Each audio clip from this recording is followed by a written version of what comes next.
Excuse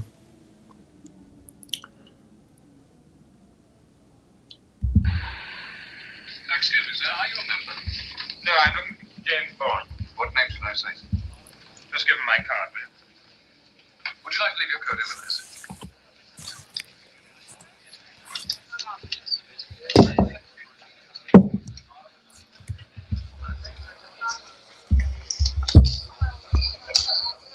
I hope I don't get a block.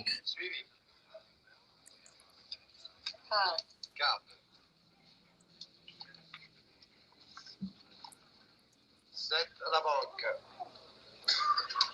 200 livres à la banque. Suivi. Banque suivi.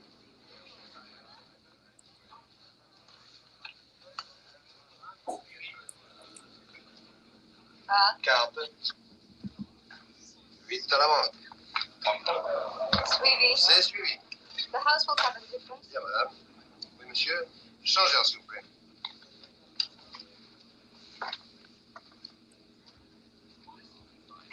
Carte.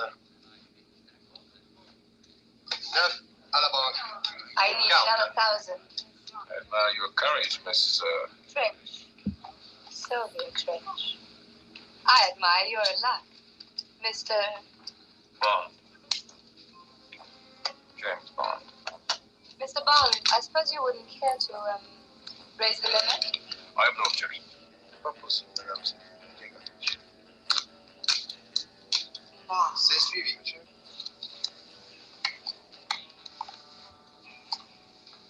Looks like that again. It's an idea at that. 8. 8 à la banque. 9 à la banque. Excuse me. Thank you. Andre, I must pass the shoe. Jean-Jean, I hope you'll forgive me, but it's most important. Thank you. Yes. Merci, monsieur. Have those changed, please?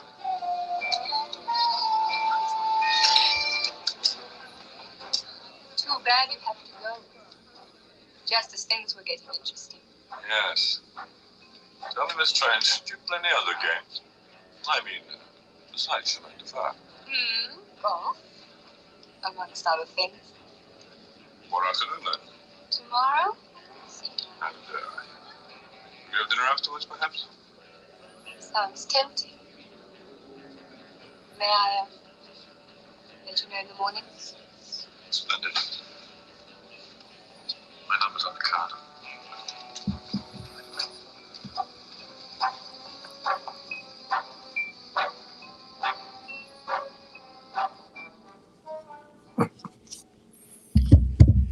Oh, such easier times. Easier times. All right, let's see who's here. Hey, Jason Harbison. Let me tell you how many shares we currently, it's, this is not an audited number. It's Scout's honor, but it's perhaps equally missing on the upside as it might be missing on the downside. But all right.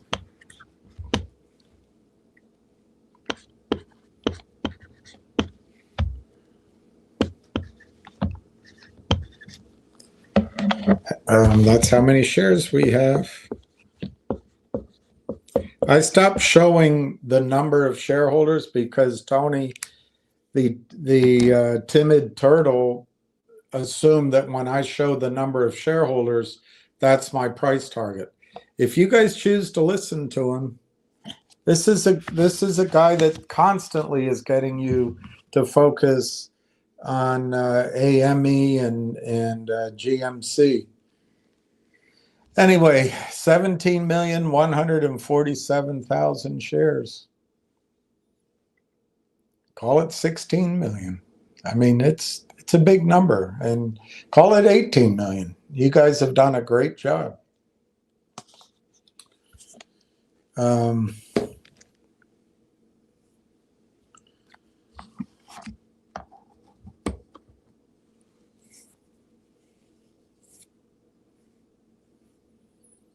Okay, that's something for me to look at, not you. And let's see what else I have here to go over. I didn't sign in, so let me do that quickly.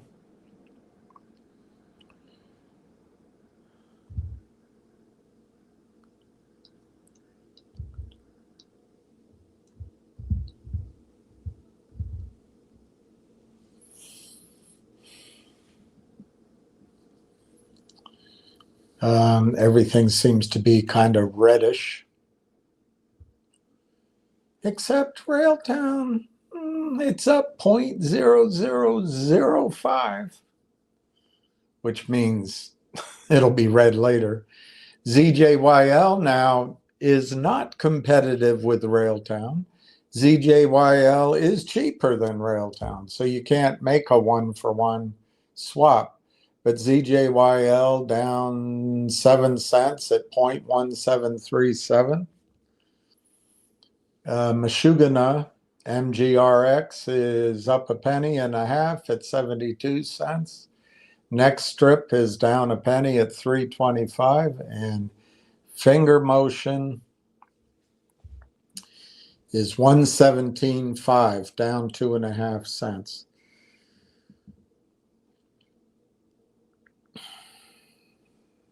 I think our best way out of here is Railtown.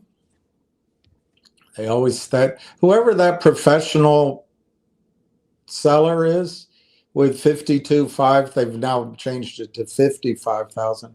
They're always selling on the S. They've been selling from 70-cent offer all the way now down to 25.5, and they've never gotten a trade-off. It's a hell of a professional group. Or it's spoofing and shadowing and layering and manipulation. Hey, Jason. Hello. Hi, Susan Michaels. Cheers. Silver Skyrocket in flight. Red Pepperoni. Good to see you. Darren Collins, how are you? I don't know if you were the one yesterday or somebody else caught me out on what's it called?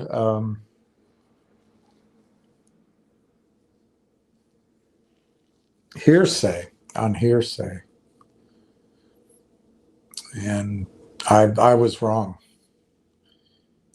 Eddie Eagle, how are you? Jack Hamilton, great intro, sir. Hope you're well. I admire your courage, Miss Trench.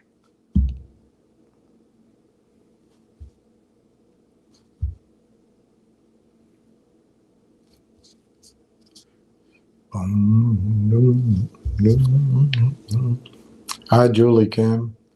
Hey, Solomon's Treasure. It's his birthday coming up, I think, on Saturday.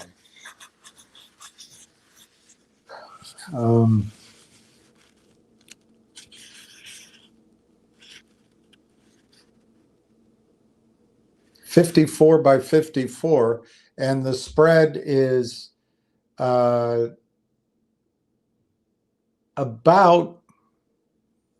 half a penny.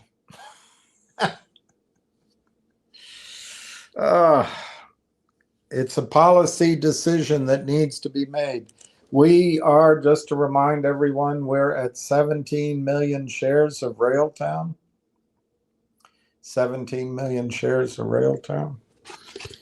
And I continue to think probably there's something to this new lunar moon year of the horse. I think the year of the horse is going to be our year.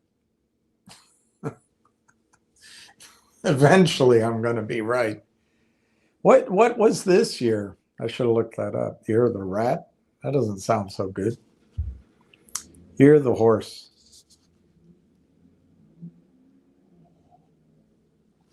Is going to be our year. All right, I want to show you something that Ward sent me, but I have to hope that I can get it.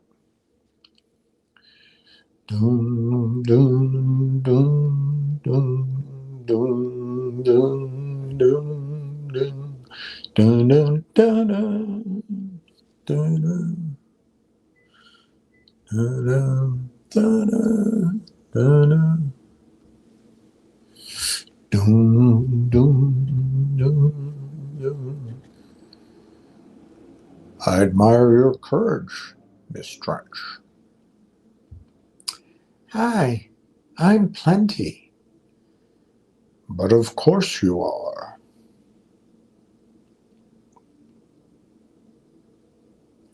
Plenty O'Toole. Named after your father, perhaps?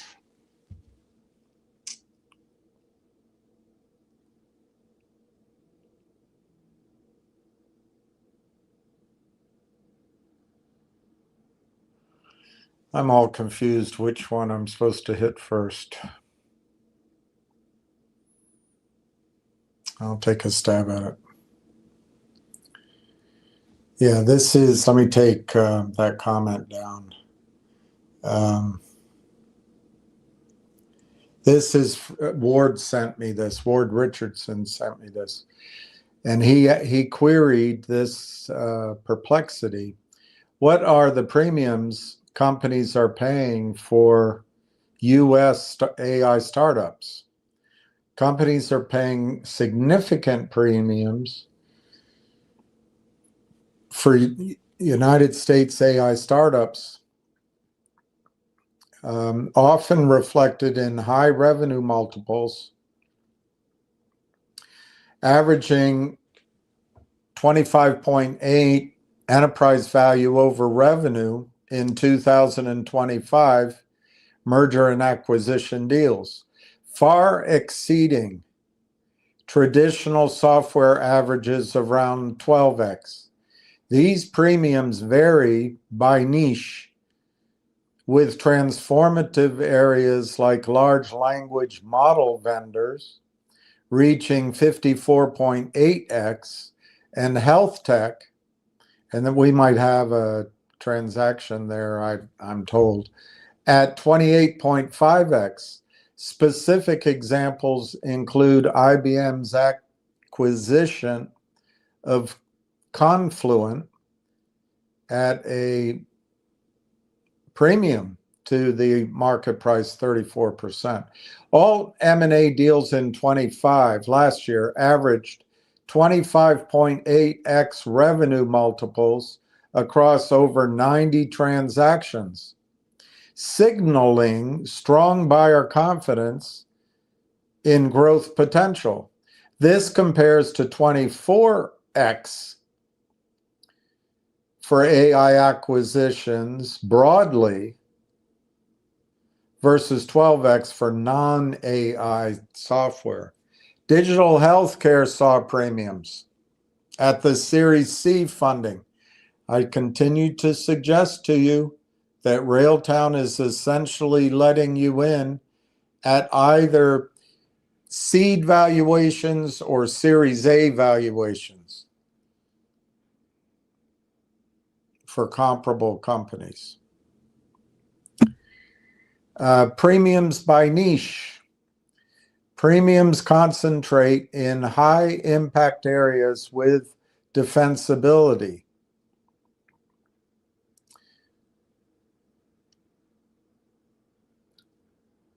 You know, in other words, can somebody come in and take your idea, take your clients, take your revenue? And it also has to do with the intellectual property, which I'm not 100% convinced that that's a gentleman's world out there in IP. Anyway, LLM vendors, 54.8, that's your Coheres, your Agentic. I would argue that the orchestration frameworks in data centers are on top of LLMs. I don't know. You can make your own determination. Data intelligence, 41.7%. Health tech, 28.5%. Cybersecurity, 22.3%. Marketing tech, 14.3%. This is where a lot of jobs are, 14.3%. Marketeers. AI infrastructure and agentic tools. Now that's exactly what Railtown has evolved to be, an AI infrastructure piece at the data center, and they always were agentic tools. And they started this agentic tool strategy 6 years ago, before ChatGPT, before everyone in the world starts talking about silver, as an example. They went in while prices and knowledge was on the mat, and as the fight goes from supine to erect fighters, they're ready. Notable deals: IBM acquired Confluent for $31 a share. Meta bought Manus. Autonomous agents, does that sound like roughly the field that Railtown helps with? Railtown creates the tools that makes autonomous agents and observes them and protects them against security risk and breaking down. E-commerce AI startups had premiums. Buyers prioritize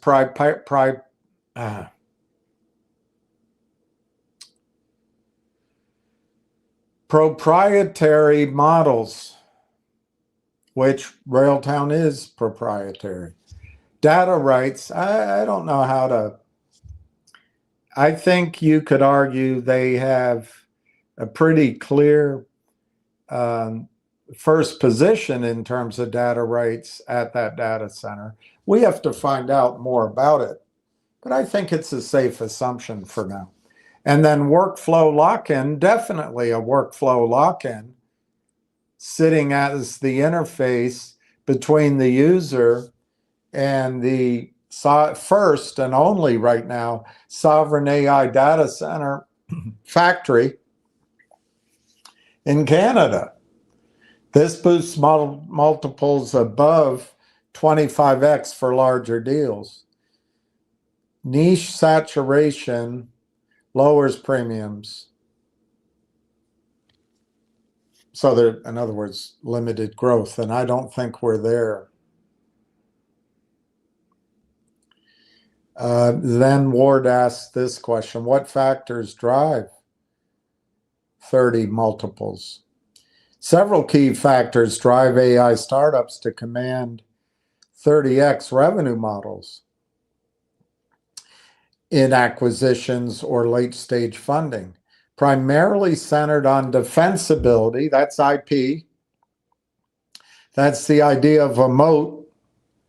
And I suppose in the case of Railtown and TELUS, it's whatever their contractual agreement is. Scalability, definitely. Railtown scales like a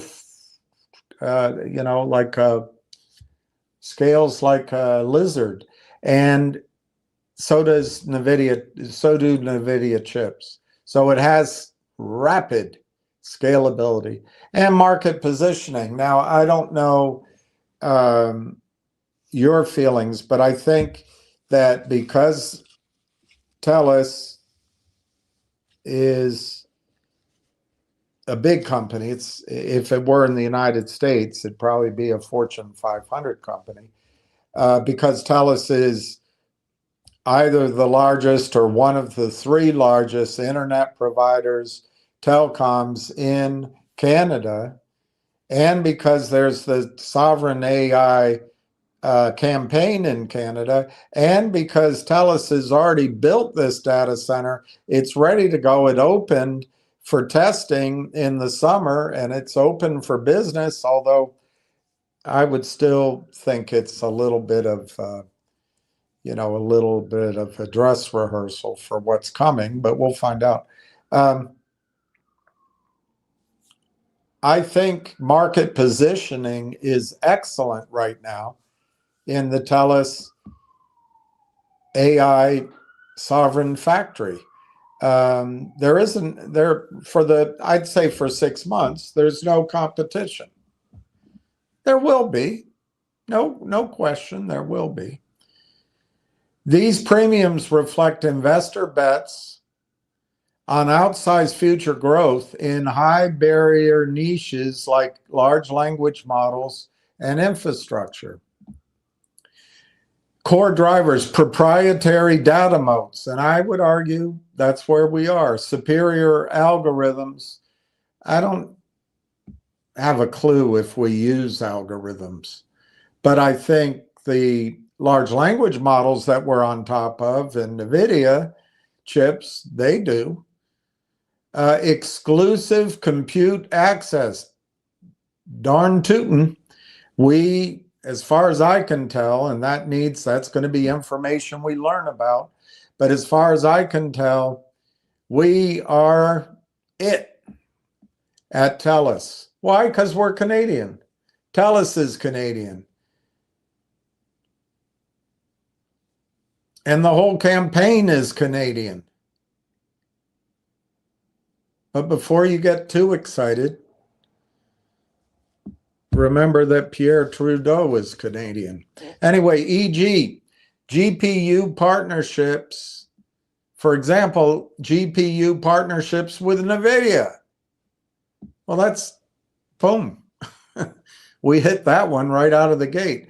Create lasting competitive edges, justifying 40x multiples for core AI firms.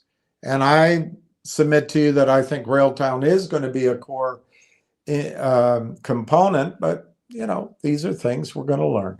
Exceptional teams with PhD level expertise.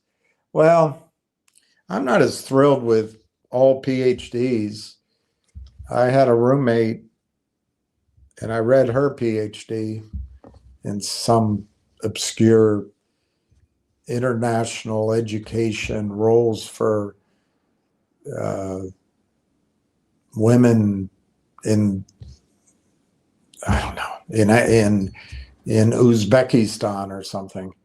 That was some bad, it was just a horrible doctorate, but she's a PhD now. She does speak 5 languages, so that's a help. Exceptional teams with PhD level expertise. That's Dr. Tom Core. Or prior exits, and they have 5 exits that they've done before, can add huge percentage valuation uplifts. Okay, niche and traction. Large language model vendors and data intelligent platforms routinely hit 40 and 50x. I would put us in that category because they are foundational stack, because of foundational stack control. I think we're in that category.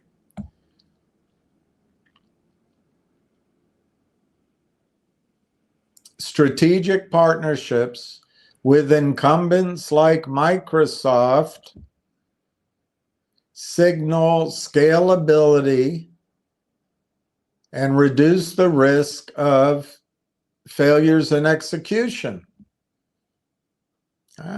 We may or may not be in that sentence.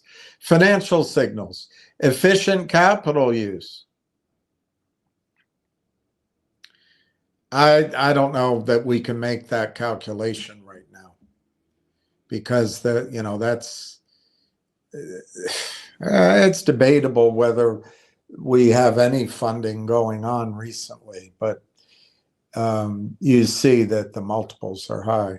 So if you have efficient capital use, and I would argue, what's more efficient than proving your concept on top of TELUS, while TELUS does all the heavy lifting, and you get a revenue split at 100% payout. Or almost there.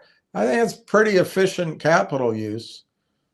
But I think here they're talking about funding. So, yeah, we might be stretching the meaning of this clause in this sentence.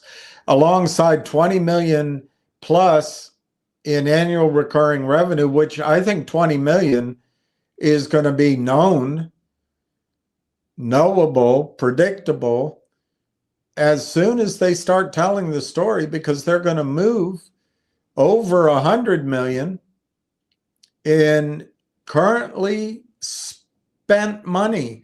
The current spend by the network affiliates who they control now. They control the network, not the individual companies, but they own it. And those network affiliate companies are spending over 100 million, according to Dr. Tom Core's interview, 100 million on other hyperscalers. I think he said those 125 companies were all Canadian. And so they're going to move to the sovereign AI factory in Who's Your Moose on the St. Lawrence Seaway. And, if you take 20% of 100 million, you got 20 million. So we're there. Demonstrates sustainable unit economics. I think that's true. And then you get higher multiples. Subscription models with sticky enterprise adoption. And it's not sticky from what you're thinking. It's sticky because just like my stupid monthly debits I can't cancel, so I just had my, I went down this morning, I had my debit card canceled, so we'll see if that works. And then I'll start anew. But anyway, sticky is the subscription model, and that helps valuations as well.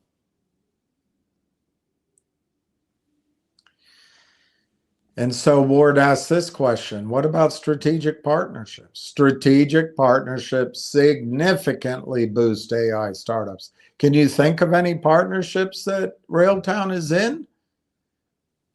They bring multiples above 30x by validating technology, which I think the partnership with AI Partners validates. You got John Ruffalo, Mike Norbrega, Dr. Tom Core. I think it validates. But then you've got your partnerships with NVIDIA, with TELUS, with Microsoft, with AMD, with Amy, with I'm forgetting one or two. These de-risk scalability. And it signals potential market dominance. And I don't think there can be anything more dominant than proving that your interface is the go-to interface that make these AI data centers hum. There's going to be a lot of them around the world. So you prove your concept in Where's Your Moose, and then all of a sudden your tools are on top of every Microsoft data center that aspires to handle AI throughout the world. I mean, that's a possibility. That's what I think is going to happen. But again, you have to adjust your theories and thinking. They provide access to enterprise customers. That describes it exactly. That deal with TELUS in a massive way provides to Railtown not only access, but enterprise customers are almost automatically going to become their customers, because those enterprise customers are going to come for the lower priced electricity, the higher efficiency, state-of-the-art NVIDIA chips, maybe Cohere or Anthropic or whoever large language models, the whole sovereign AI campaign, and they're going to stay for Railtown. Compute resources. Well, that's the data center. It's got almost unlimited capacity as far as Canada is concerned, and it scales. Distribution channels. Imagine the distribution channels that Railtown is going to be in front of with one of the top 3 telecoms in Canada, with one of the top 3 internet providers in Canada, with the first data center, AI data center that meets the campaign of Canada First. Make Canada American again. Oh, it never. Reunite Canada and the colonies again. So anyway, you got distribution channels that smaller firms lack.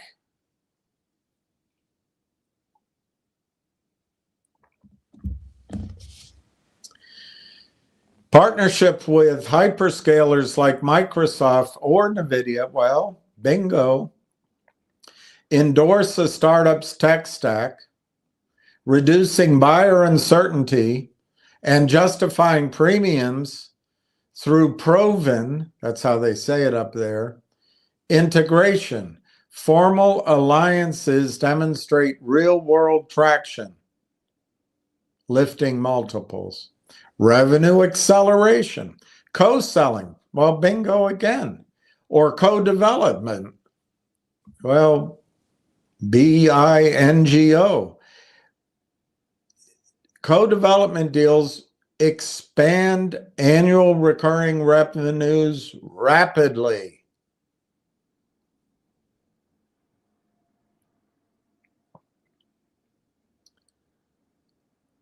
Particularly if you hit growth thresholds of over 50% year over year in growth. That gets you 40x plus valuations. The X's are always about rate of change. Exclusive data sharing packs create moats.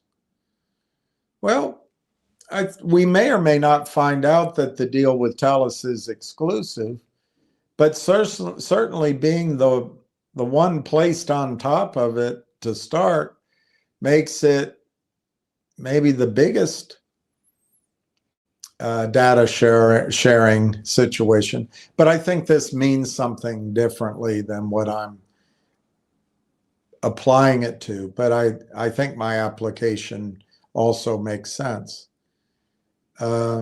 Amplifying perceived future cash flows.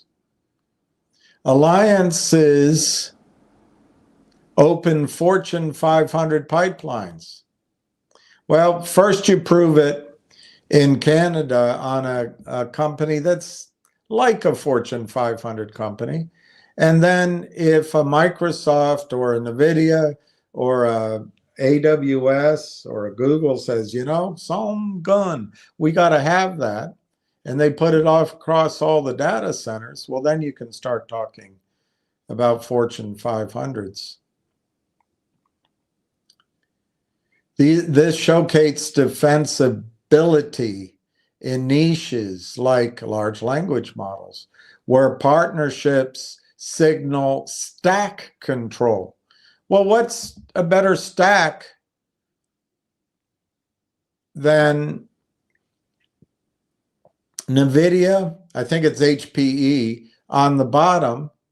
It's all within this Canada, sovereign Canada AIA. And then you've probably going to have either Anthropic, OpenAI, or Cohere. And on top you have Railtown. It's a hell of a stack.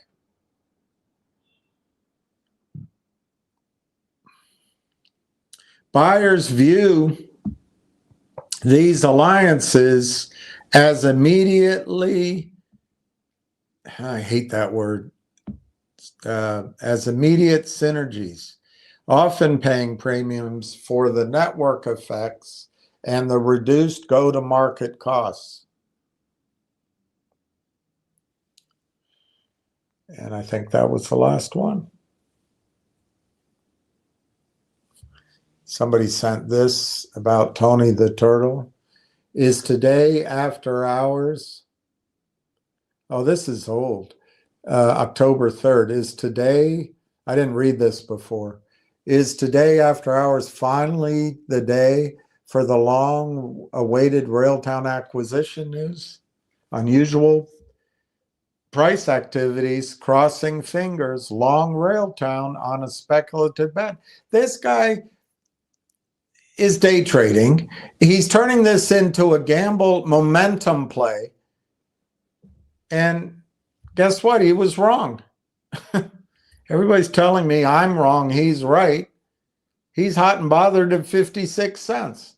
I don't recall telling you to buy it at 56 because it's part of some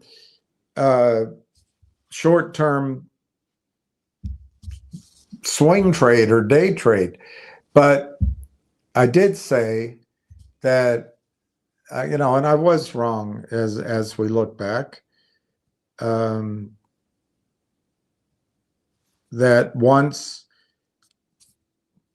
news came out that could release the buyers from their prohibition from buying, you could see the stock move quite dramatically, and I've been wrong on that. But anyway, don't tell me he's been correct. And then this is his, the other day. He's all about AME and GMC. I mean, it's all, and he's giving you short numbers. He wants you to be in that game because they need you to be buying the shares so they can steal something. Just get away from it. How has his focus on AMC and GME helped you for 3 years? But whatever. You can choose your own poison. I think I might have more from Ward here. Let me just see. Or I didn't delete it. Oh, no, this. Okay, let me go to your comments and I'll come back to this.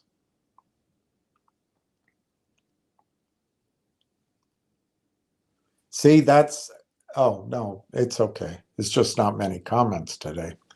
Julie Kim came on to say hello. Solomon Treasure says hello. Hi, Solomon. You're still young. You still will be young. Jason Harbison. William, huge announcements in the AI space this week with Apple partnering with Google for Gemini on iPhones. Yeah, because Apple isn't known for great AI, is it? That's interesting. So maybe Apple partnering with Google means Google's going to buy Apple, or Apple's just given up on its own intelligence suite, and it helps. It's, you know, they're always in competition, whether it's Safari versus Google versus other, you know, they always are. What's the Google one? I guess it's called Chrome. They're always competing on your phone, so maybe they're going to work together. Safari, as I know. Walmart partnering with Google for Gemini within their shopping app. Yeah, Google has, you know, I asked Corey about that, and it's not like I understand it all, but to me, it would seem that Google had a great deal to lose in its search engine and its ecosystem. If AI leapt ahead, it could make Google obsolete. And he said, well, Google hasn't been sitting on their laurels. They've really invested a lot of money, Google, to make their own ecosystem. From some of the things I've read, and I don't claim to have an expert's knowledge of the space, but it's not clear that Google's ever going to go let others have its, whatever you want to call it, its operating system, its soup to nuts. But licensing or inviting them in, that's very interesting.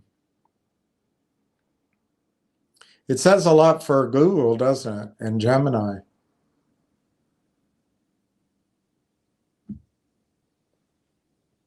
Was Walmart ever bought and improved by the private equity boys? Because they destroyed Saks Fifth Avenue.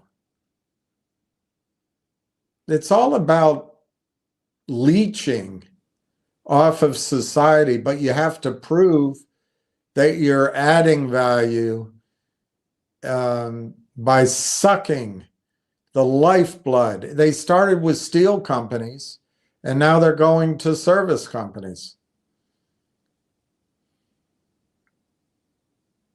That's the great financialization going on. All right, let me show you. Somebody sent me a prompt yesterday, and I don't know how to go back into it, but it just popped up and I saw it.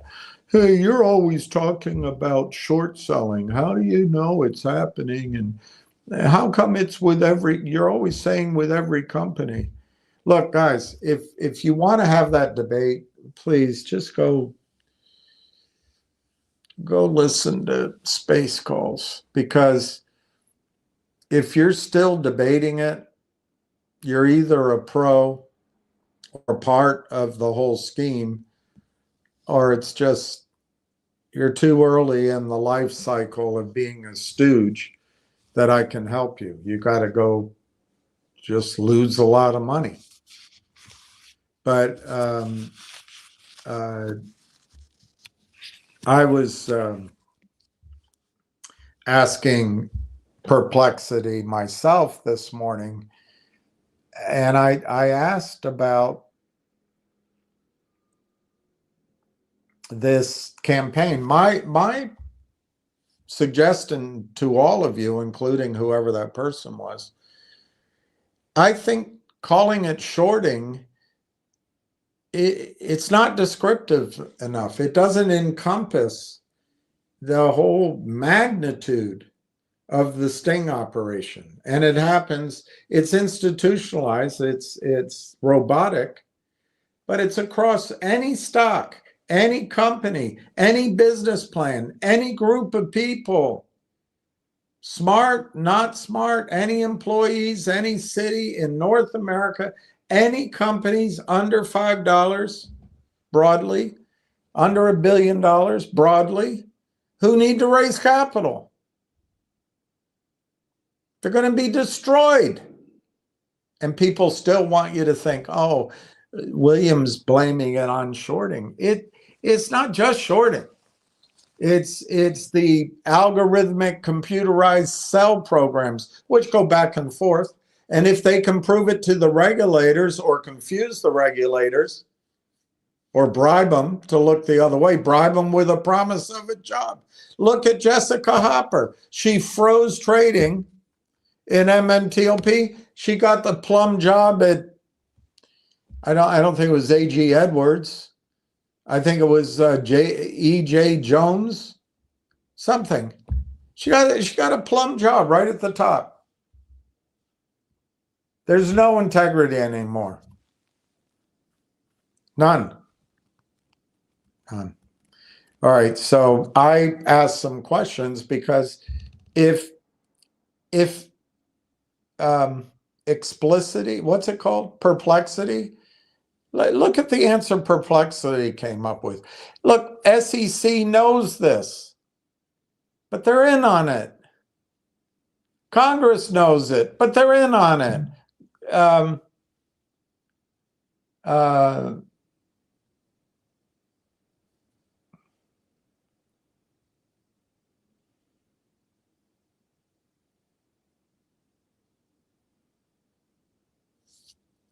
Somebody's trying to withdraw from my Coinbase account, and they're going to find a lot of money there. Imagine if I had purchased Bitcoin instead of going into business with people. I could be alone and rich instead of alone and poor. All right, let me show you what I learned from Xfinity. Perplexity. How toxic OTC financing usually works. This is just from this morning, asking Perplexity. I forget what I asked, but this was the answer. Death spiral convertibles. I think I asked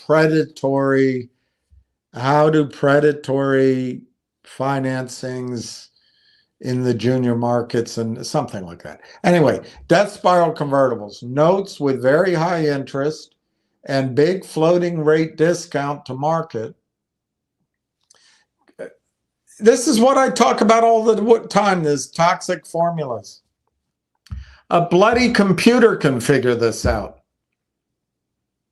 For example, convert at the lowest VWAP over X days minus a percentage. Exactly. And CEOs sign this shite. These guarantee the lender a profit by issuing more and more shares as the price falls. This a bloody computer came up with this in a 5-second search. This summarizes what I'm trying to teach you for 4 years. And then the computer goes on to add multiple such notes stack, and lenders compete to convert and sell. They leave out the added counterfeiting, pushing you, the company, toward a 0.0001 share price outcome where you are effectively locked out of real capital. They know this crap. Going in front of the SEC ain't going to change it. Well, I think it will. That was a pretty powerful gathering. Then there's structural leverage against small issuers. Unsophisticated or under-counseled OTC or lied to attorneys that lie to their clients, under-counseled OTC issuers are described in SEC comment letters and law firm submissions as, what does the computer come up with? Sitting ducks. Sitting ducks for these lenders and unregistered finders. And I constantly get blowback. Well, you keep talking about shorting, and how do you know? They want you confused. I'm asking you not to be a victim. Stand up and fight, fight, fight. And the best way to fight, fight, fight against these bastards is make money when their system goes against them. And I think it's going to go against them in real time. And I'm not talking about a short squeeze. I'm talking about from 25 cents, you're going to go to $5, maybe $8 by, let's say by Easter.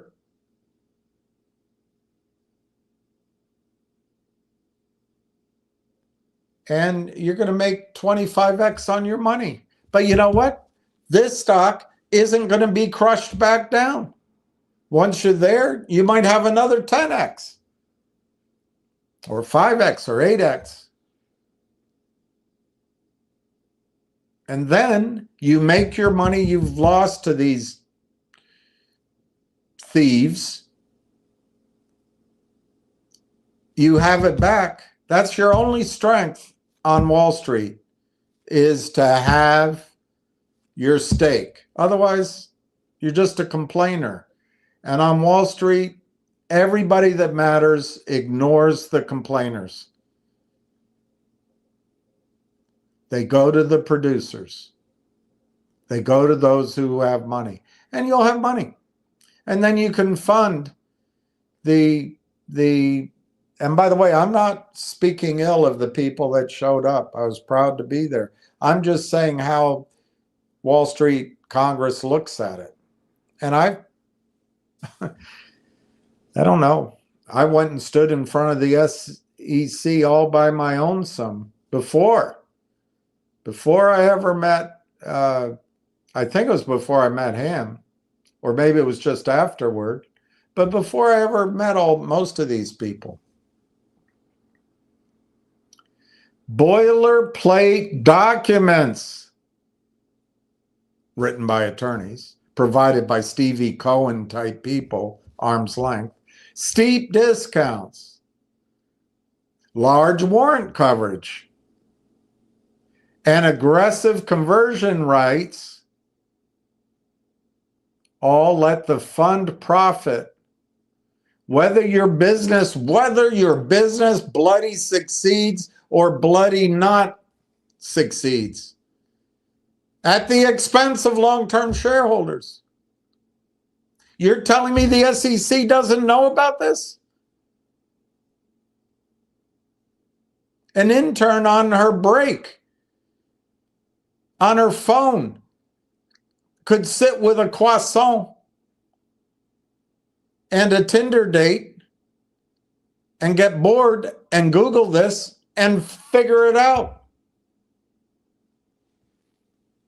And people still come to me.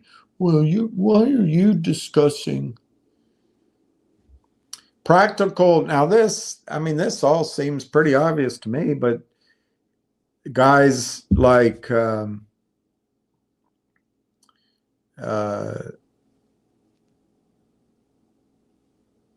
can't remember the CEO that took over Collective Audience right now, but he signs this shit, or his board does before he gets there.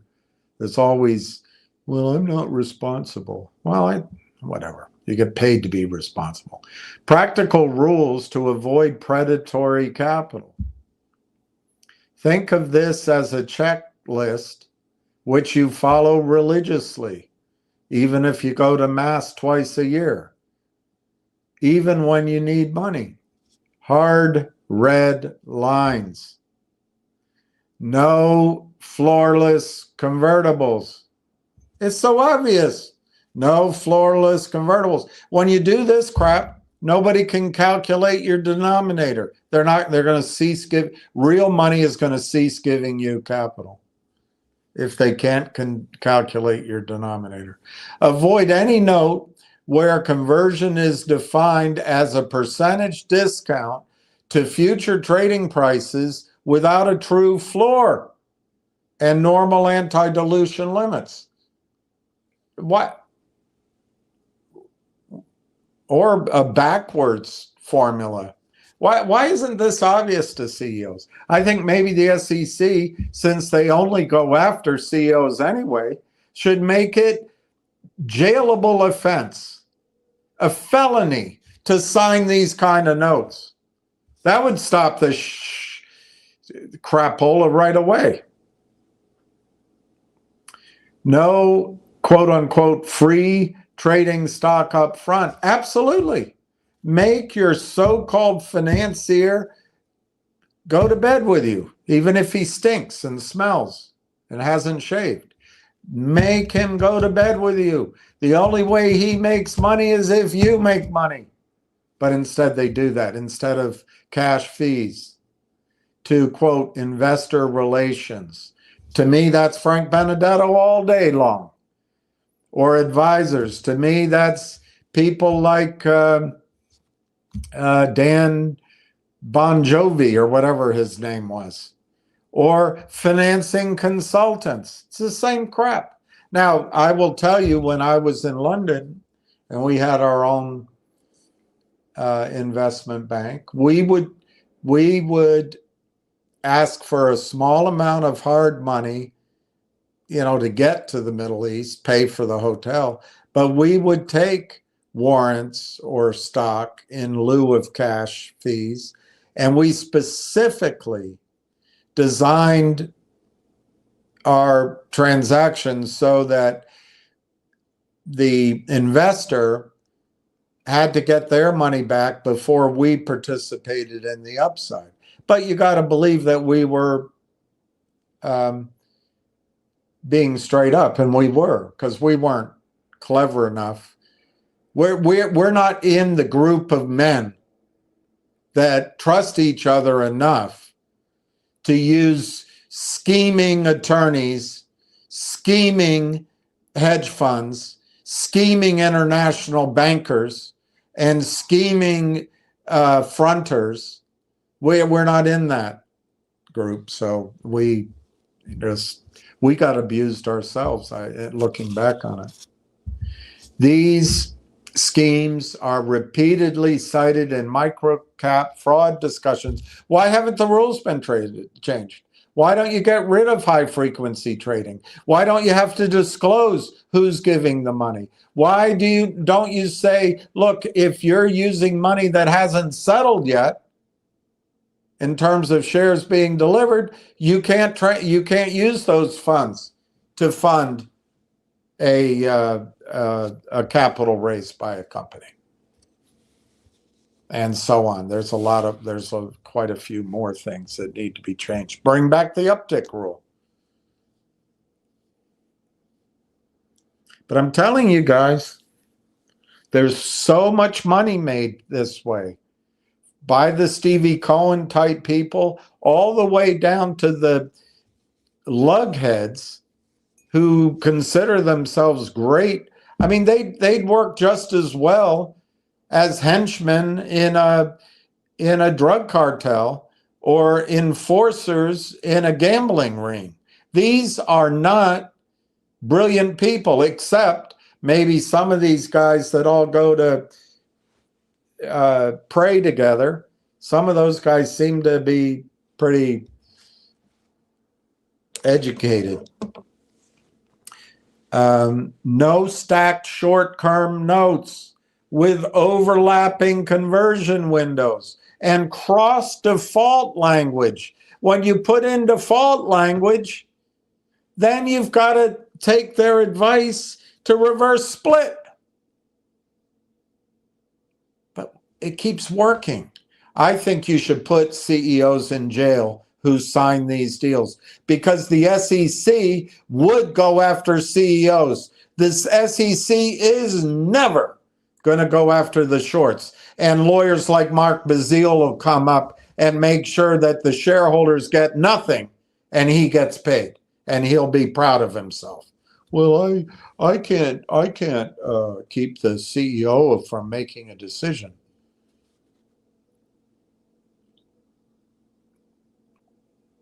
That's why I think the federal government should take over the over-the-counter market, get rid of the attorneys, turn it into a career, no revolving door. Get rid of the attorneys. They're all bloody liars and users. And get rid of any arguments. There's the rules. Enforce them. Get rid of short selling altogether. Just like when Playboy, when it was run by a woman, they decided to get rid of the naked pictures. And Norm Macdonald said, that's like getting rid of the women inside the magazine who pose in the altogether, something like that. It didn't work, but I guess it turns out people didn't buy Playboy for the articles. process discipline. Always run proposed financing through an experienced microcap securities lawyer before signing. But most of those microcap securities lawyers are in on the sting. It's so much money. The SEC and practitioner letters stress that unsophisticated OTC issuers, that's companies, are vulnerable exactly because they skip proper legal review. Well, that may be, but I think it's because the regulators don't do their bloody job. These unsophisticated, that's dishonest. They're sophisticated. Would you call the CEO of MMAT unsophisticated? He's smarter than all the attorneys he ever met. But in the over-the-counter space, he makes a fatal assumption that it's an honest market. It isn't. You can't trust anyone. And I suppose you can't trust me, but I know me. I trust me for the most part. Sometimes I'm concerned that I let myself down, but I know I can trust myself in this area. So if you can find an SEC attorney who doesn't lie and doesn't parse the truth, and when you ask him, why do the companies that you claim you got settlement with, all the shareholders have now is nothing? Well, I did the work and I had to put it before the CEO and it was their decision. Well, so in other words, you're leaving it to the unsophisticated CEO and you're not blaming yourself. Guys and girls, CEOs have to stop taking these financings. Anyway, maintain a written capital raising policy approved by your board. Boards are all corrupt too. Look at the collective audience board. They had 3 people from Aubrey Advisors. By the end of that experience, Aubrey Advisors own 95% of the company. That's not corrupt, but no one does anything about it. I think I should write a letter, actually. Maybe it's still within the period of time that you can file a complaint. So have a written policy that bans specific structures, floorless converts, extreme discounts, unlimited reset warrants. Look, if a computer can find all this, why can't the SEC?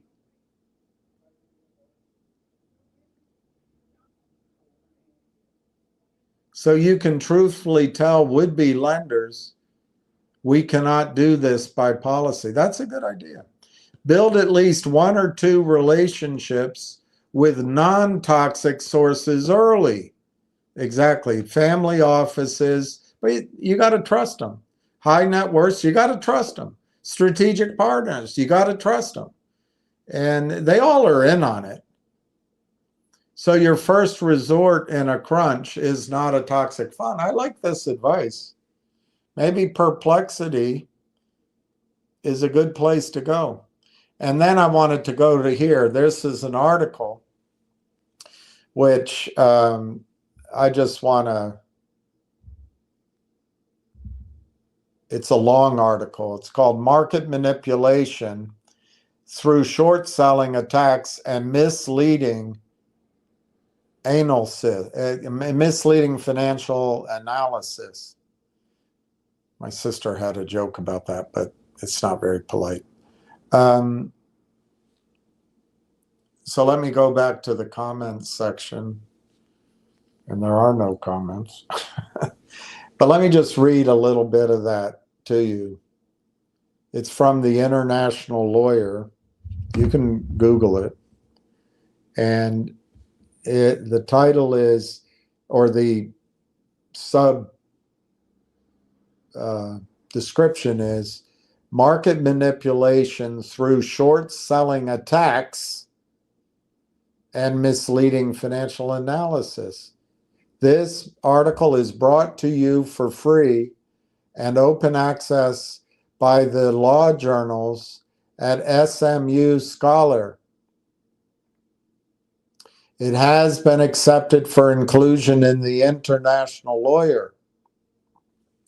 Everybody knows about this stuff. But people come and say, why do you keep saying? Because they want you to be confused. And then they want you to listen to people who are telling you, remember this book? People who were telling you, like Tone Hun, the seduction of pessimism, the seduction of pessimism. Optimism sounds like a sales pitch.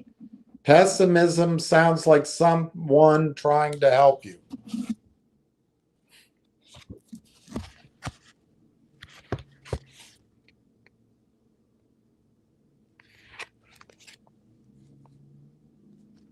Pessimism sounds smarter. It's intellectually captivating. And people pay more attention to it than optimism. By the way, real optimists don't believe everything will be great. That's complacency. That's the guys that say to you, never better. Optimism is a belief that the odds of a good outcome are in your favor over time. Over time. That's my opinion on real time. And by the way, the over time part, we've been through most of it already. Even when there will be setbacks along the way. All right, let's just see. I'm not going to read every single, there's a lot of footnotes. I'm not going to read every single paragraph. But it opens with Roman numeral 1. Short sales and targeted price drops because of misinformation. A, market manipulation. Well, you always talk about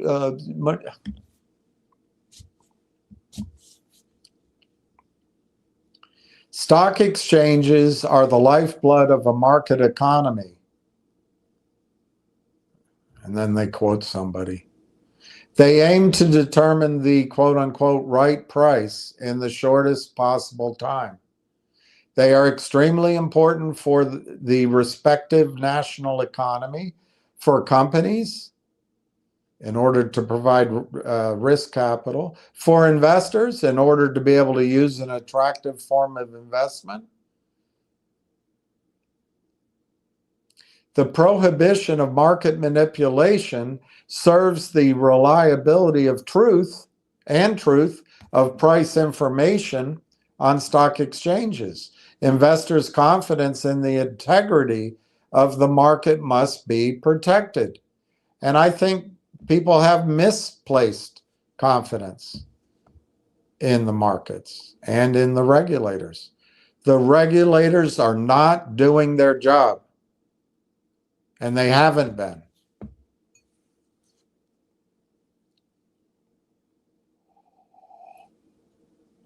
In other words, the loss of confidence because of market manipulation must be avoided.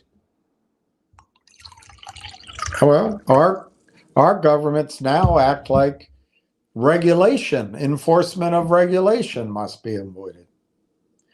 The recitals of the market abuse regulation, MAR, contain the correct wording. Quote, market abuse harms the integrity of financial markets and public confidence in securities and derivatives, unquote. Get the bloody rid of derivatives. If legal protection on the stock exchange is inadequate and there's a lack of trust, citizens will not buy shares. No, they'll buy managed money and ETFs. And then some suckers will be on the over-the-counter listening to Roaring Kitty or the Tiptoeing Turtle. The European markets are demonstratively less liquid. Well, anyway, let's skip all that. Digitization in short selling attacks. You know, one of the worst things is put everything in decimals. Go back to eighths and sixteenths and 30 seconds in the over-the-counter market. Stop trading at 0.00000. Screw all that. Recently, Elon Musk promised to withdraw from the stock market, delisting the company Tesla at $420 US per share. He wanted to impress one of his girlfriends. He's not so smart with girls. He still got screwed up with that recent baby mama of his. I forgot her name, with the dark hair.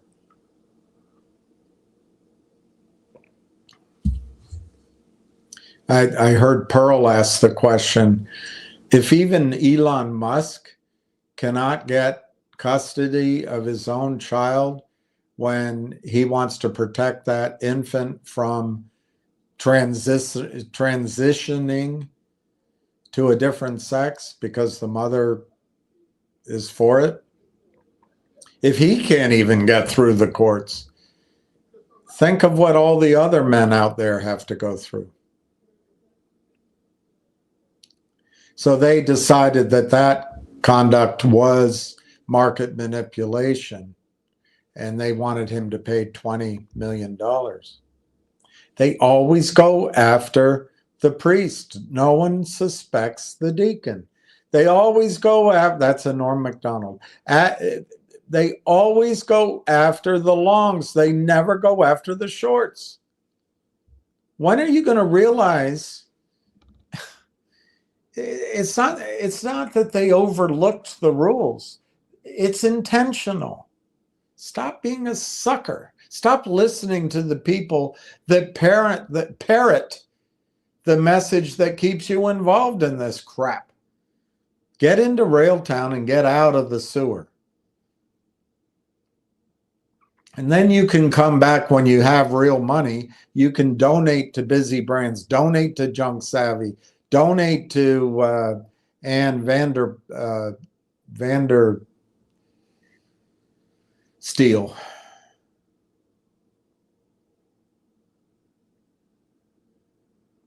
The following part of this article discusses short selling attacks, which often coincide with misleading financial analysis. Oh, you just keep bringing up, it's William, it's William, it's William, it's William. The internationally interwoven stock exchanges show perfectly how powerful innovation and digitization are. Rumors are spreading at lightning speed. I think Churchill said, a lie can spread around the world before the truth can get up out of bed and put on its trousers. Rumors are spreading at lightning speed. Millions can be moved with a mouse click by market participants betting on rising or falling prices. Quote, money knows no fatherland, unquote, or I suppose motherland. Digitalization is both a blessing and a curse for stock markets. I don't know if it's that much of a blessing. It creates transparency, really, and facilitates a highly lucrative business model for organized crime. Well, I would say net, it's bad for the market. In recent times, numerous listed companies have been exposed to attacks from market participants on German stock exchanges. Let me see your papers. Who always implement a similar strategy. Guys, the SEC knows about this crap. Stop trying to sell it to people that just won't see. There's nobody blinder than he who just won't see. Ain't it a shame if you don't share your love with me? Short sellers speculate on falling prices by short selling and spread negative rumors or negative financial analysis via Twitter or similar media beforehand. But you listen to the turtle. So does the company, Railtown. I don't know who set up that call. Whoever that person is should be taken out behind the barn and be forced to smoke a 16-inch cigar and chug a quart of tequila and finish it off with some Schlitz beer and get so sick that they never make that introduction again.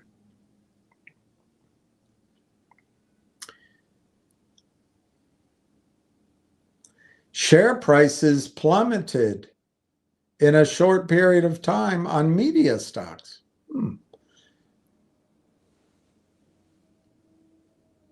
So they went after the Financial Times when they reported.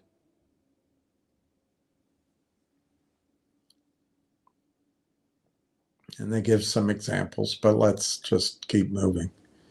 In the United States, there is now a financial industry consisting of analysts,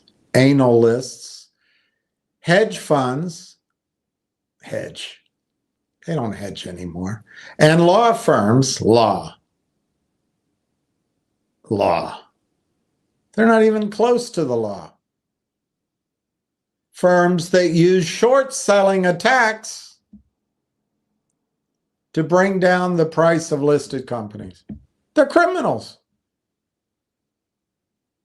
Analysts, hedge funds, and law firms. They're all criminals.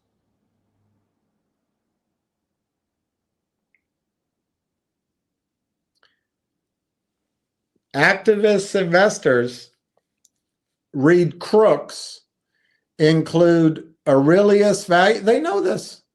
Aurelius Value, Citron Research, Gotham City Research, Muddy Waters Research, and Viceroy Research. They work with law firms and report on their successes. Every year there are well over 100. That's just small. Such short selling attacks. The tactics are always the same. And we're going to bang our head slowly trying to fight it in the next stock that's breathlessly presented to us. The companies are accused of so the analysts accuse the companies of having false balance sheet figures, and this and by the way, the number of footnotes here is massive. We're already on footnote number 28. This is all really well researched, and you can find it online. So these so-called analysts, they accuse the company of false balance sheets. And then they support it with numerous details. It's always the same crap, but you fall for it. Not you personally, in general. The Zatara report accused the payment processor of Wirecard. All right, let's not use any examples. I want to move on. I want to move on from examples. Take too long to read everything. So now we're at B in Roman numeral 1, subsection letter number 1. And now they're going to do the pay on to short sales are lawful. Look,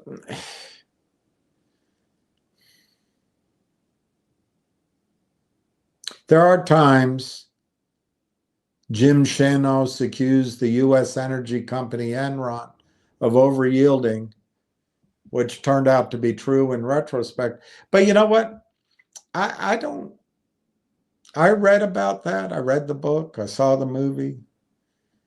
I actually blame the accounting firms. And in that case, I think it was Merrill Lynch. But I blame the investment bankers. I'm not sure I blame the CEO in Enron.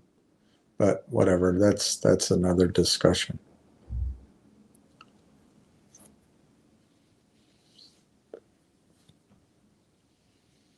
But, you know, they're talking about if they catch out a company, they should be able to benefit. But why should they be able to self-fulfill? Why shouldn't there be a countervailing argument that we think the company's all right? Why shouldn't there be an uptick rule? Why should they be able to rehypothecate 100 times? Why should they be able to leverage with derivatives? It's not fair.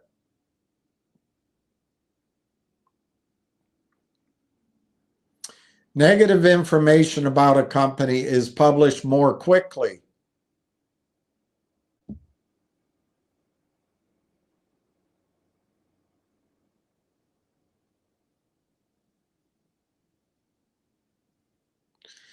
A study shows that after such research reports from these criminals, 50% of companies would disappear from the stock market. And a further 23% would correct their sales figures, whatever that means. So there is a positive. I don't believe it, but anyway. All right, misleading research reports and the unsatisfactory applicable law. Conversely, there is a worldwide agreement that misleading or incorrect information to affect pricing is impermissible and market manipulation, but no one enforces it. This applies to false and misleading research reports. We speak of short and distort, or trash and cash.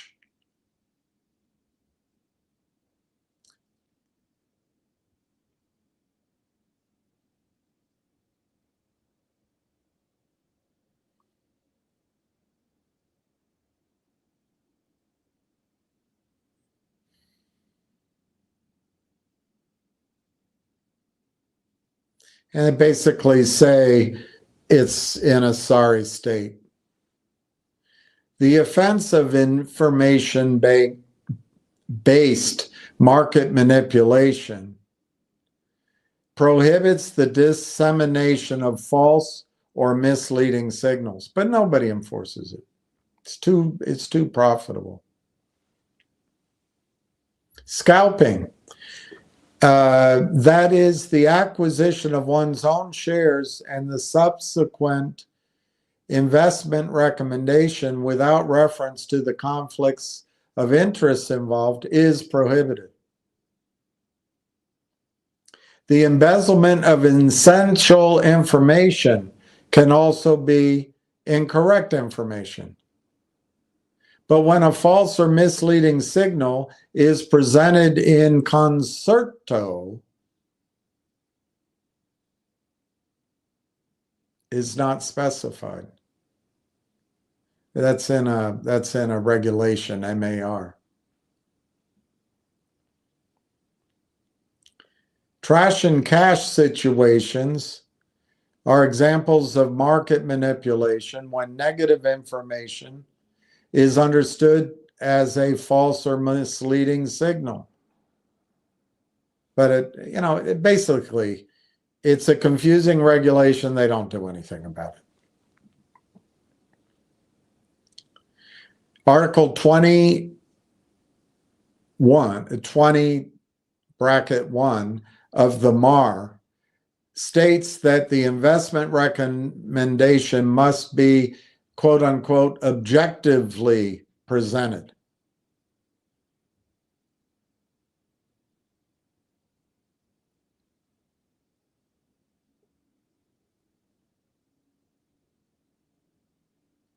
And then they get all complicated by the fundamental rights of freedom of press and freedom of expression.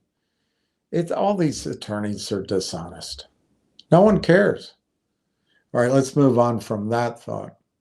Then they talk about the European legislature. Let's skip that.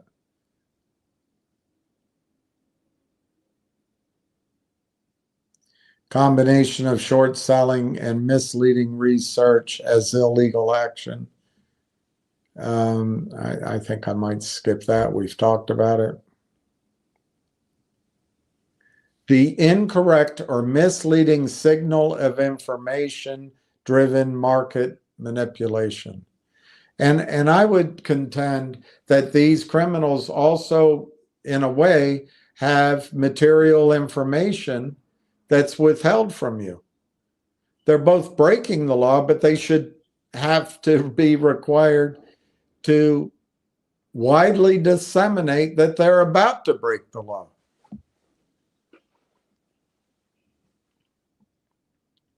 And maybe that would be enforceable. All right, let's just skip back. Let's move on from that. See, it just, by the time anyone on Wall Street reads this, they're already moving on to what happened to, what happened to Taylor Swift's boyfriend. I forgot what his name is in the latest game he's in. And then there's Germany, the insufficient legal protection in Germany as compared to the United States. I can't think of anywhere more lax than the United States. And then they go into civil law. It's a highly unsatisfactory legal situation. Some claim there's already over-enforcement. But cases described here illustrate the opposite. All right, let's move on from that point. The legal situation in the United States and the reason for it. Misleading information may be unlawful as market manipulations. Violations may result in sanctions under criminal and civil law, but enforcement is not always easy in the United States. Freedom of the press, freedom of expression are expanded further than they are in Europe. Illegal information is only illegal if the offender is shown to have acted, quote, willfully and maliciously, unquote. Attorneys lying to you. Nevertheless, convictions and settlements at the SEC have taken place. Oh, really? Really? Barry Minkow. Oh, they bring that one up. Paul Berliner. Mark Jacob. I don't notice anything about those individuals that are similar other than the fact they're all men and probably white men.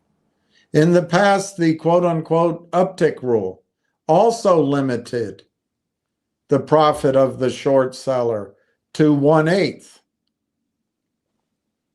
I mean, that's back when you had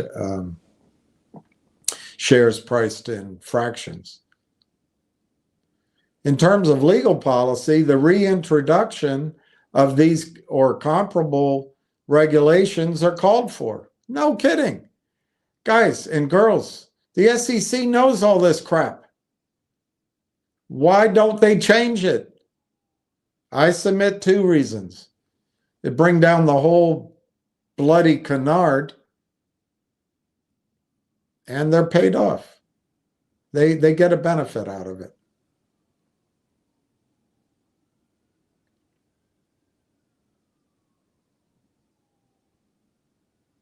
The SEC is responsible for the entire United States, not just one state. Well, break up the SEC. The United States has the oldest capital market law in the world, and the SEC has extensive sanctions at its disposal. They never use them, such as civil law claims for damages in addition to settlement. Mark Bazile never pursues that. He always pursues settlement. Why? He gets paid.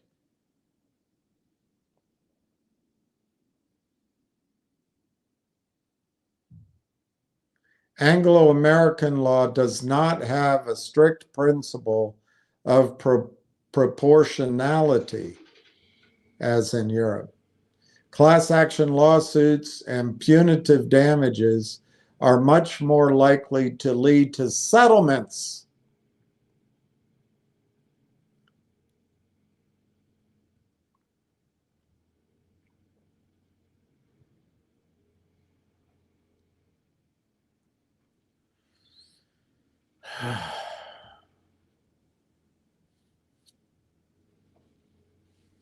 Legislata proposals. More effective enforcement at a national level. Let's move on.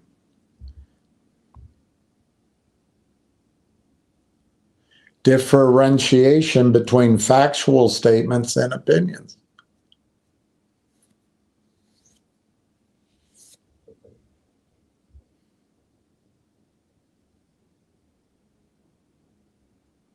Case law. Skip all that. Man, there's so many footnotes.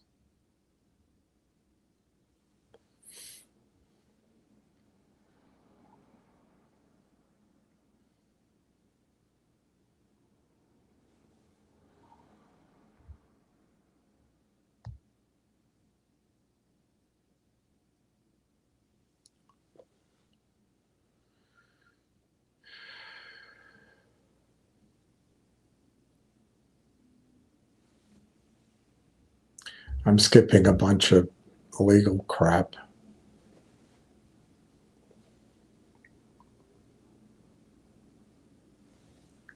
It's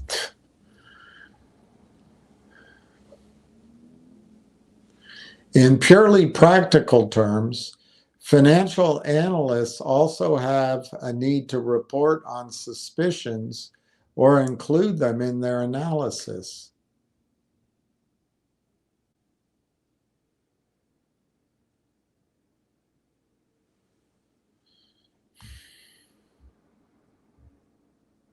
Powerful monitoring. The military is familiar with the concept of a permanent intervention force. The SEC has a micro-cap fraud task force. When it comes to organized crime, the state must ensure equality of arms with the perpetrators. It certainly is not optimal if the supervision of stock exchange participants is divided. Anyway, if authorities need years to investigate before the proceedings are closed, punishable acts are not sanctioned. Just take over the over-the-counter market. Get away from attorneys. Just enforce the rules and have the power to enforce them. and make your own determinations.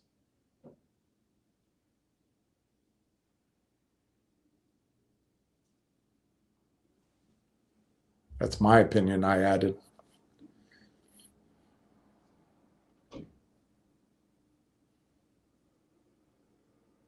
Then they have proposals de lege ferenda.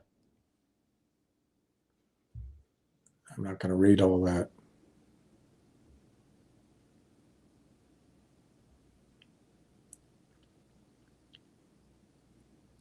This is dense. And my point is,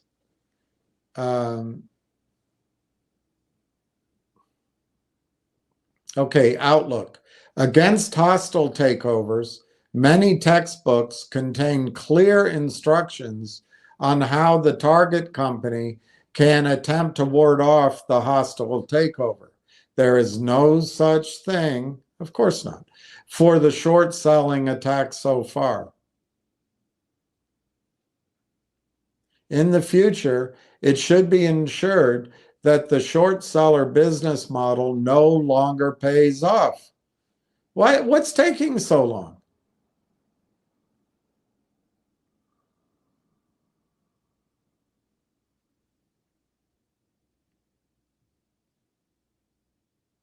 There is need for better law and better law enforcement. That's just a bunch of words.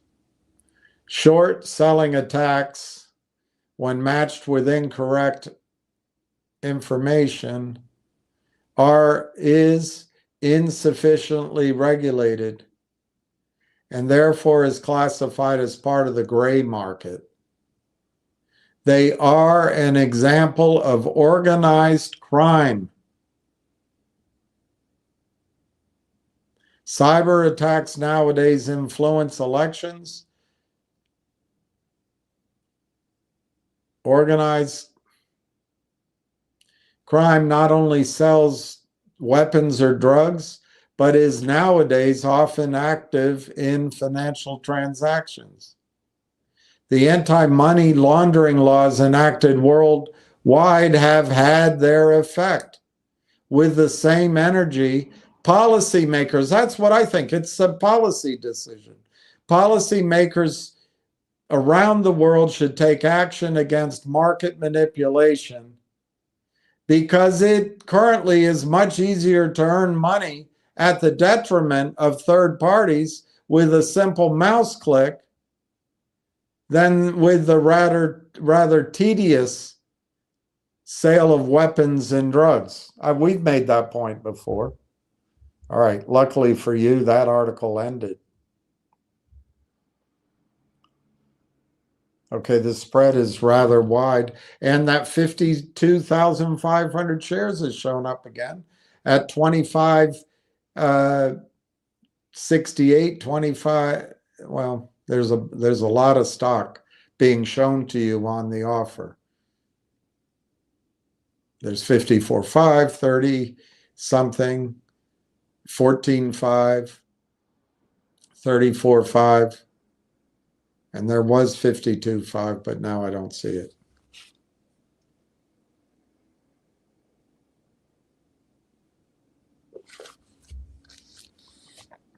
Railtown is down 1/10 of a penny, so it shows red. Everybody gets frustrated.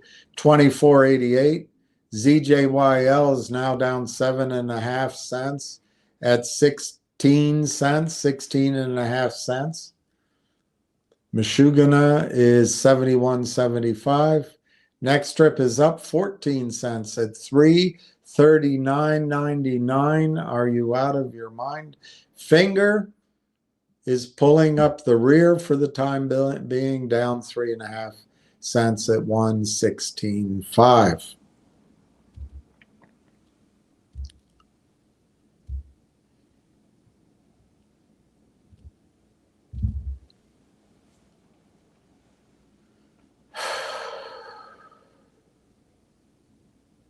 All right, it's 1:44. I do have other things I can talk to you about. So I can look at your comments and then we can re-up the effort and get off. Uh-oh, Tehran warns Trump. This time the bullets won't miss. Oh my God. So they were in it? Oh Lord. So the left wing in the United States is in alignment with Iran. That's interesting.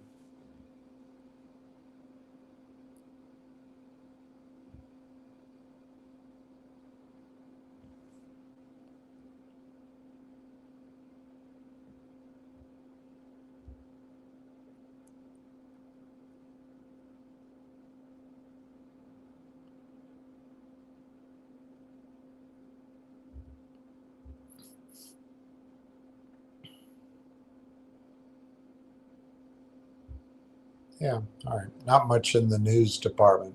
Let's see what your comments are, and I'll go on. Richard K., I see you put up the MMTLP sign again. Come to Jesus moment? I don't know what you mean, but I've always supported it, Richard. I just think the most practical way of people getting their money back is to invest in Railtown with enough shares, even if it's just 10,000 shares. Obviously, the more shares people can make a commitment of, the price doesn't have to go as high. I do not, Richard, believe that Congress is going to have a settlement, that the SEC is going to have a settlement, that FINRA is going to have a settlement, that FIF is going to have a settlement, that the White House is going to create a settlement. Anywhere near the magnitude everyone is hoping for, nor do I think it's going to happen. It is possible that the legal process, which will wend its way slowly, and I would argue already has, but it is possible if fraud is found, and I think it has, I believe it, but it has to be proven in court, and damages have to be proven, Richard. I think the timeline is long. Somewhere between half and 2/3 of it will go to court costs, judges, and attorneys. And I just don't think there's enough time in the marketplaces, including a potential collapse in the value of bonds in the US dollar, that it's worth anyone's time to count on financial returns. Now, I do think it's worth people's efforts to cause policy change and bring it to everyone's attentions. That's my opinion.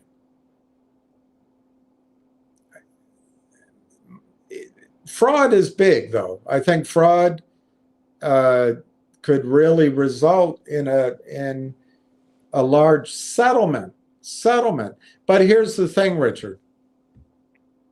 How does the U.S. Congress and Wagner, how does even someone like the Senator Kennedy from Louisiana, I heard him described as his words are always right, but his votes are always wrong. I didn't check every issue, but how does Congress, how does the White House, how does the SEC, how do the brokerage firms pay out? I forget how many shares are in the expanded MMTLP float. We know it's around 250 million that are sort of real. Some of that's new expansion at Nextbridge. But if we assume that it's just 3-to-1 or 4-to-1 fake, you got 1 billion shares outstanding, maybe 1.5 billion. of shares that have to be paid off. It could be more than that. But if it's $1.5 billion,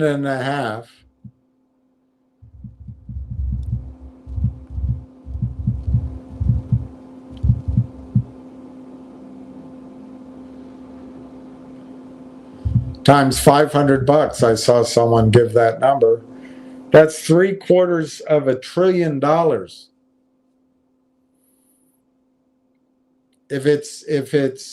If it's 200 million shares, 2 billion shares, that's $1 trillion. It's not happening. How would that happen without collapsing the financial system? Are they going to intentionally do that? I don't see it. But maybe it will. Maybe it will. Maybe that's the best solution. Pay out the MMTLP people and bring down JP Morgan and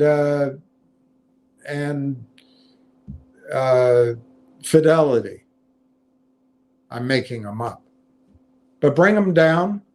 And when Wall Street collapses and they can't pay the trillion, just have the Treasury issue some more dollars and put it on the taxpayer. It's not happening. That's one contention I have. Secondly, how does Wall Street, Congress, the president, the SEC, FINRA, Goldman Sachs settle this without turning Mark Bazile and Wes Christian and other attorneys into ambulance chasers after 1,000 companies out there? How do they do it? I don't think that precedent is going to be shown. So what's the most important reason why Wall Street would pay you anything, I think, is to get your release, my release. I'm in it heavily. For me, it's heavy. But again, I don't know how they get that release without disclosing that the whole U.S. markets, North American markets, are fraud. So it's a very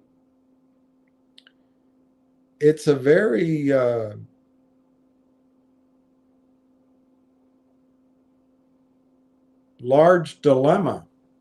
But I'm on the fight. I'm still on that fight. And I was really impressed with the people there. It was great to see Busy Brands. I saw a bunch of people that I knew or have met here, and I thought Ann Vandersteel did a great job. I thought her partner, her associate, her colleague at the end did a great job. I thought Juan gave a really moving presentation. I thought Rowena was excellent.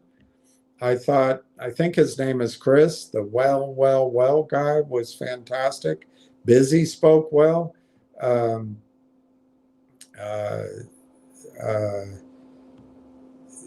Number 2 Pencil did a great job. The tall guy without a coat at the beginning, I thought, presented everything brilliantly. I thought Jen Capella did an incredible job. So yeah, I think the fight can cause policy change, but I just do not see how Wall Street can afford to let class action attorneys know that they're admitting that they commit fraud. You're going to create an industry of class action attorneys going after everything out there. I mean, I suppose if Congress passed a law that said this settlement is not precedent and cannot be used in any future class action cases maybe you stop it there. But then how do you get past the arbitration clauses that we all signed? How do you get past the argument of, Your Honor, there wasn't very much harm here? Well, we contend on the good guy's side that there should have been a short squeeze. I'm telling you, I think that's dreamland that they're ever going to give short squeeze money in a settlement, because it's unprovable. Even if there were 2 or 5, even if there were 20 trades above $1,000 a share, they'll call in Jessica Hopper and she'll say, well, no, those trades shouldn't have happened. You can't use it as information because there should have been no market. And because of the restrictions on the market, they might have gotten out of whack. But there's no way of knowing that if the market were free to trade, that the shorting wouldn't have continued, Your Honor. They just had to keep the pressure on for 2 more days, and the stock might have closed it, instead of 336, it might have closed at 35 cents. There's just no way to know.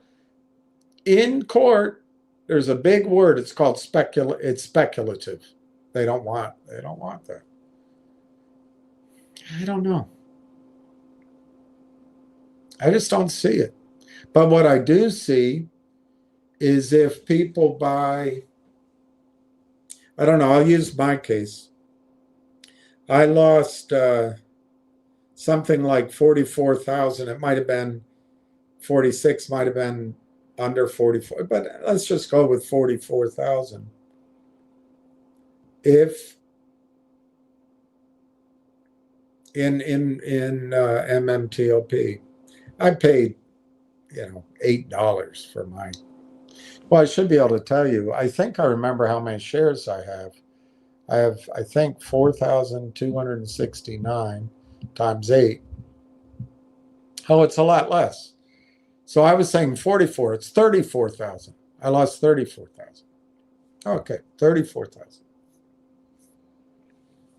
So in my case, what I did, my first line of taking control of my own situation, of course, I went to Congress and I did all my online crap, which I think is all crap now because I just don't think they're going to do anything. But okay, and I'm willing to fight. That's why that's there. But my first line of defense is to move all my MMTLP to Nextbridge. Well, I found out yesterday pretty clearly that you can't do that anymore. I don't know if that's true for sure. I wouldn't give up. I'd put it in writing. I would call every day. But apparently, it's no longer allowed to move MMTLP to Nextbridge. But for the most part, law is pretty logical. If there are shares over at the transfer agent that Nextbridge has that no longer are claimed, that doesn't make sense either. It's one positive could be, and I think it's a pretty reasonable conclusion, is that the group of Wall Street executives may be preparing a settlement and they want to save that block of shares to minimize damage on cost. On the other hand, I think Wall Street and the SEC and FINRA's goals, as shown in I think it was Jessica Hopper's response, which I used to have a copy of. Why don't you just move the short position over to Nextbridge like we always do? I'm paraphrasing. I think that'll end up being the solution, is forcing NextBridge to trade. There's already arguments. Well, they report like a public company, so they are a public company, and they may force it through Roth Capital. I don't know. But luckily, Greg, I think, is very quite keenly aware of all their strategies. But it's possible they'll just let the expanded fake shares, as we call them, but they're all fake. Everything you buy is fake on Wall Street. It's all in securities entitlement.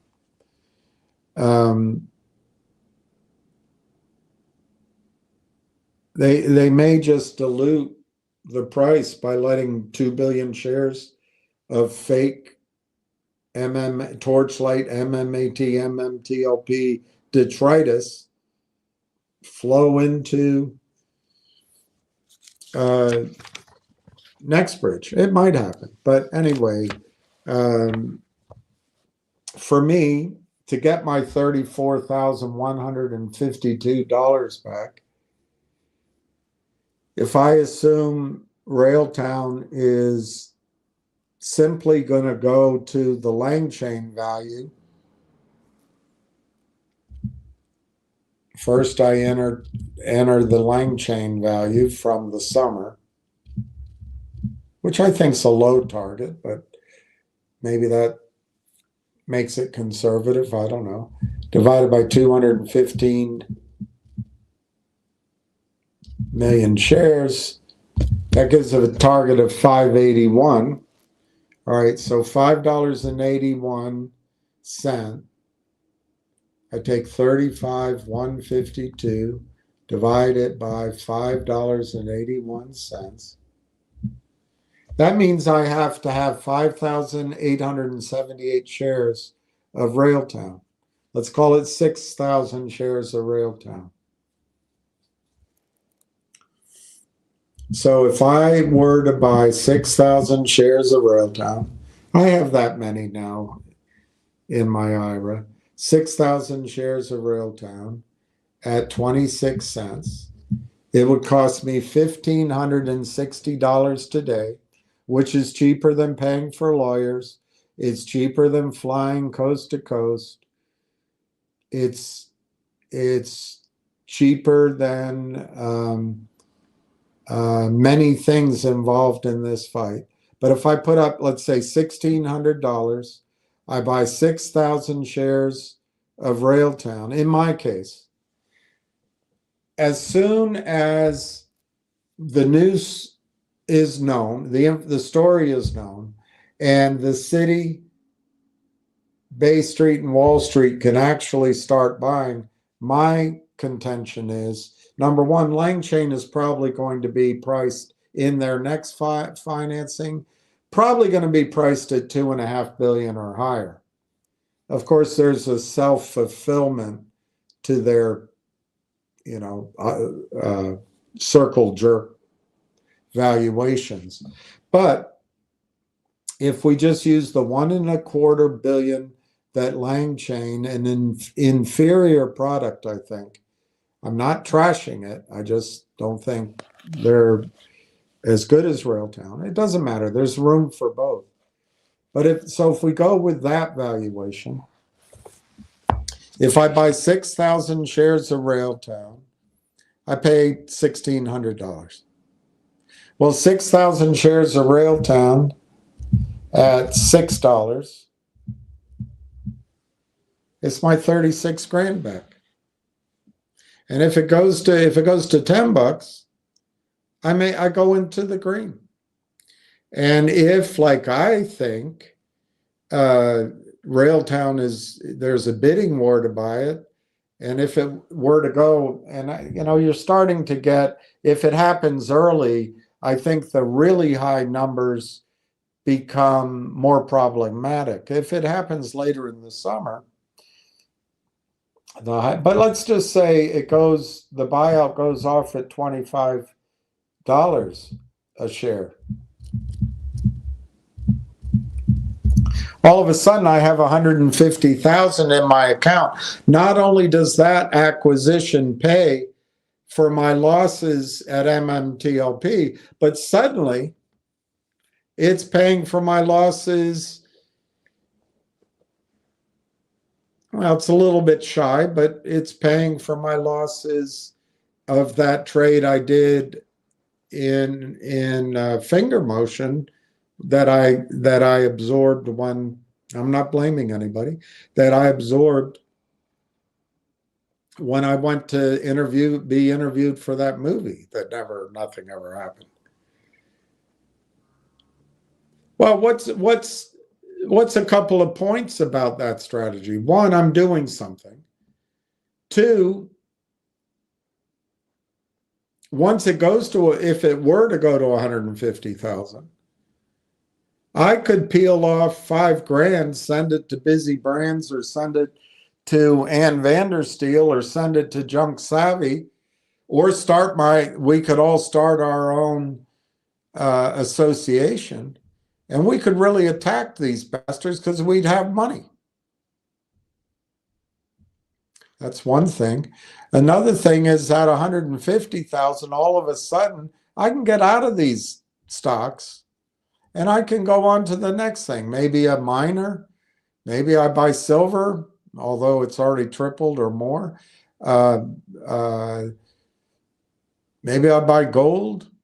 Maybe I just put it in a high yield. If I put that in at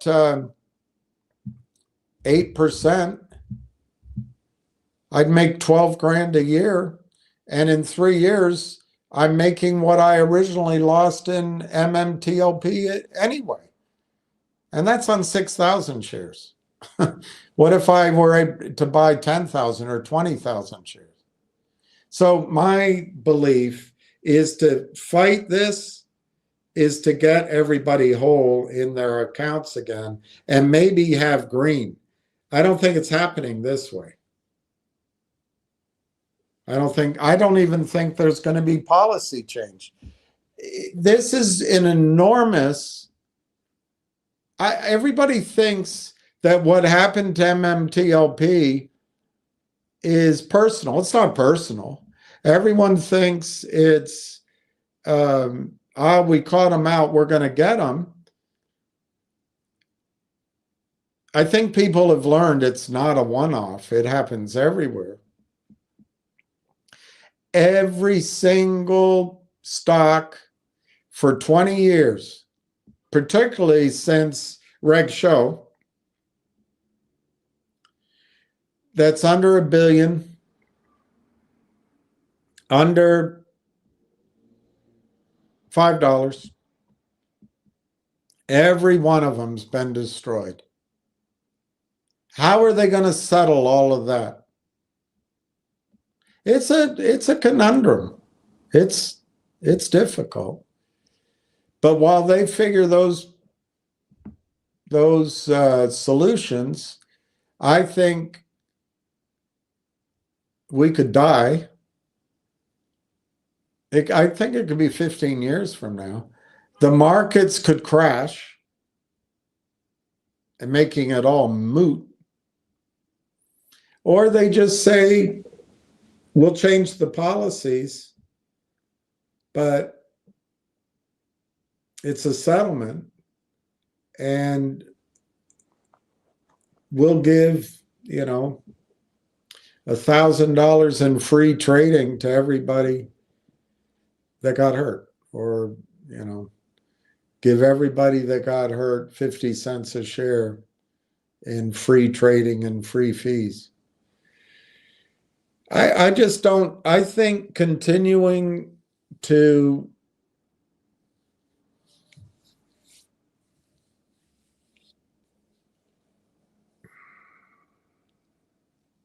I shouldn't say the word continuing to be a victim, because I don't think people are. I think people are doing hard work. I think fraud has been discovered.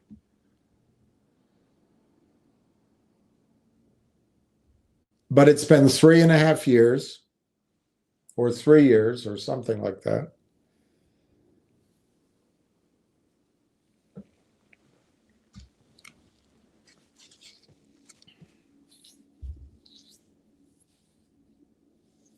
I don't think the case is all that. I don't think the case is all that winnable in terms of what's the harm. Obviously, there's huge harm. I saw it while I was sitting there, standing there. I mean, it's just powerful. People have lost lives and livelihoods, and as I think it was Chris said, time. How do you replace time? But in a court, how do you prove the harm? And one of the most difficult things is Nexbridge is currently worthless, and that's 3.5 years later.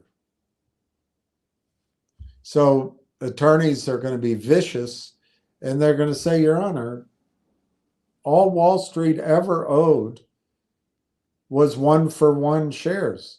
And people waited 3 years, and now it's too late. They abandoned their property, and we stood ready. And anyway, Your Honor, Nexbridge is worthless. I mean, well, they're doing the Louisiana.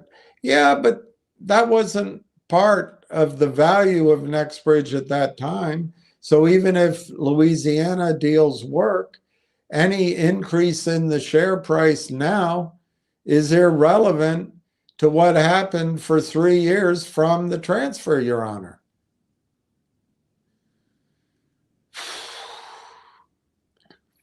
Now, I don't think it's hopeless. Number one, I think people should be able to move their shares still. I don't buy, even though I believe what I'm told, I don't buy that a squeaky wheel couldn't get their shares moved. But maybe I'm totally wrong on that.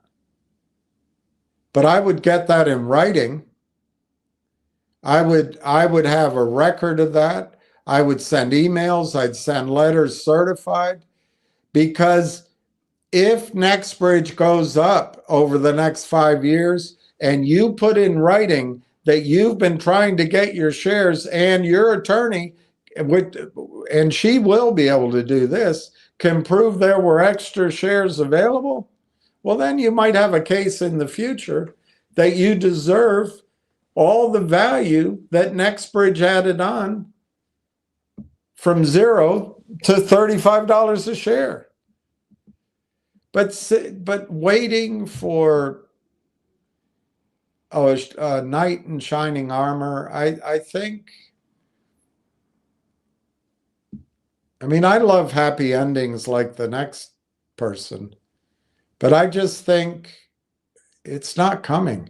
Now, the only two ways, as I've said, one is fraud, but man, they're not gonna go down slowly on that.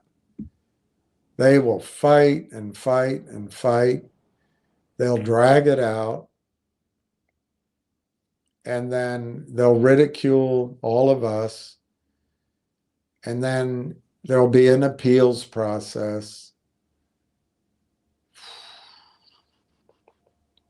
And by that time, the stock market might be up another 40% and then collapse 90%.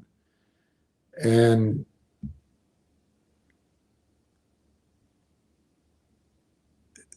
that's kind of doom and gloom, isn't it?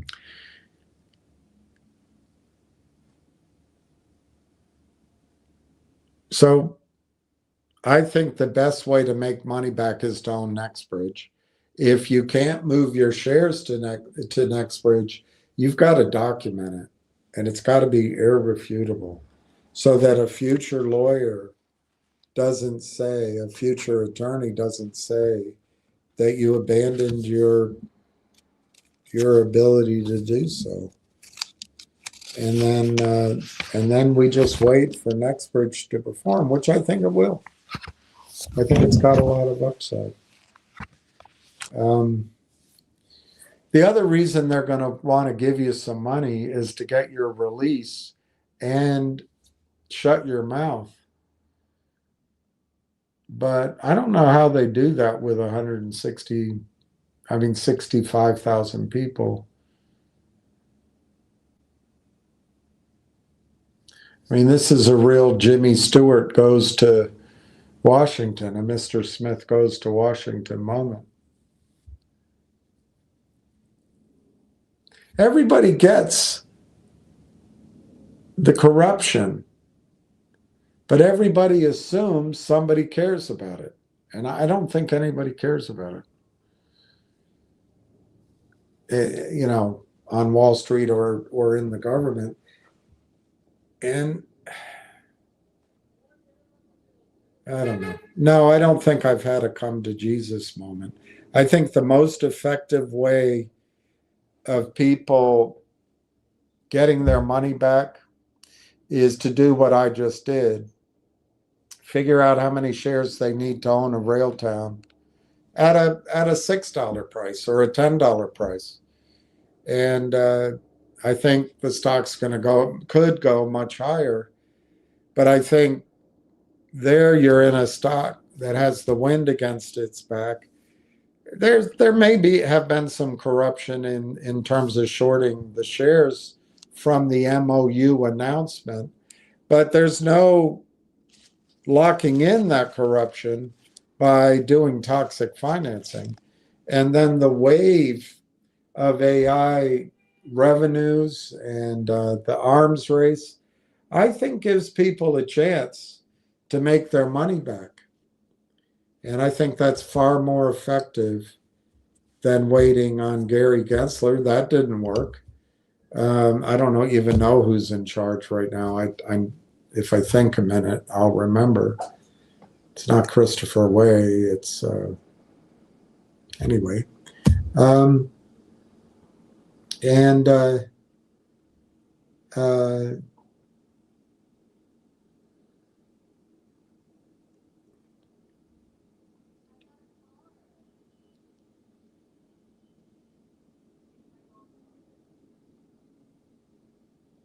yeah, no, I don't think I've had a come to Jesus moment.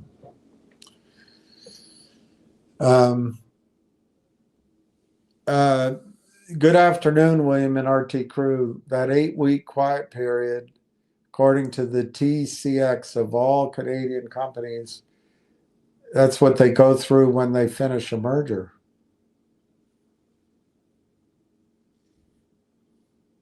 Wow, that's what Almost Legend came up with. That's pretty powerful, Ward. An 8-week quiet period after a merger. So what day did it close? I guess you figured that out.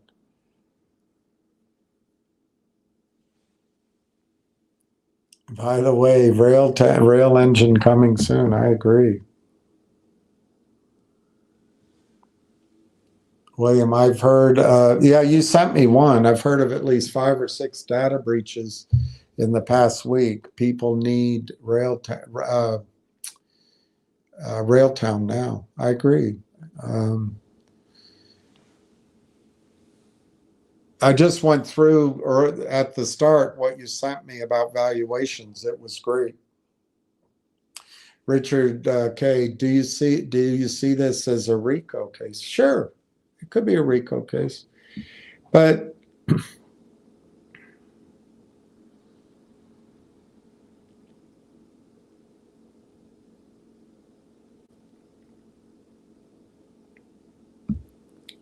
look, it's a worthwhile fight. I'm not saying don't fight. I'm actually saying do both.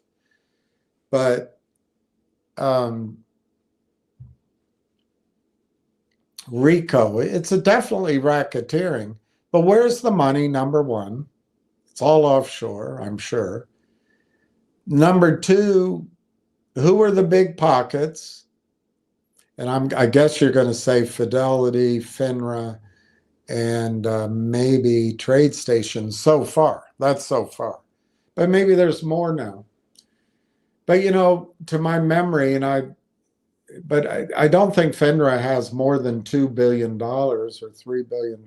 I could be wrong. But they have immunity. They have immunity. And good attorneys are going to stretch that immunity. Brokerage firms. Well, if brokerage firms operated Thursday morning based on what FINRA sent to them, they're going to say, hey, it's not on us. And they might win. If it's offshore money, Europe doesn't even keep track of any of that crap, apparently. So then you got to go to the taxpayer to come up with $1 trillion or $500 billion. I mean, I suppose it's possible they come up with $500 billion to help non-citizens in Minnesota and to fly in 40 million people from around the world, and they leave $60 billion worth of brand new equipment in Afghanistan and dogs behind and people behind. I suppose anything's possible. I mean, while we're printing money, why don't we print money and pay off all the stocks that have been shorted? But Anne is correct, and I was shocked that she knows it so well. Silver is one of the biggest reasons I've made it, my favorite asset to own, but looks like missed the easy entry point. But this is happening in the silver markets, the gold markets, the other precious metals markets, all commodity markets. It happens in the bond markets of all stripes. Western markets are riddled with this corruption. And to go to the regulators who are part of it, or even in the court system, with racketeering,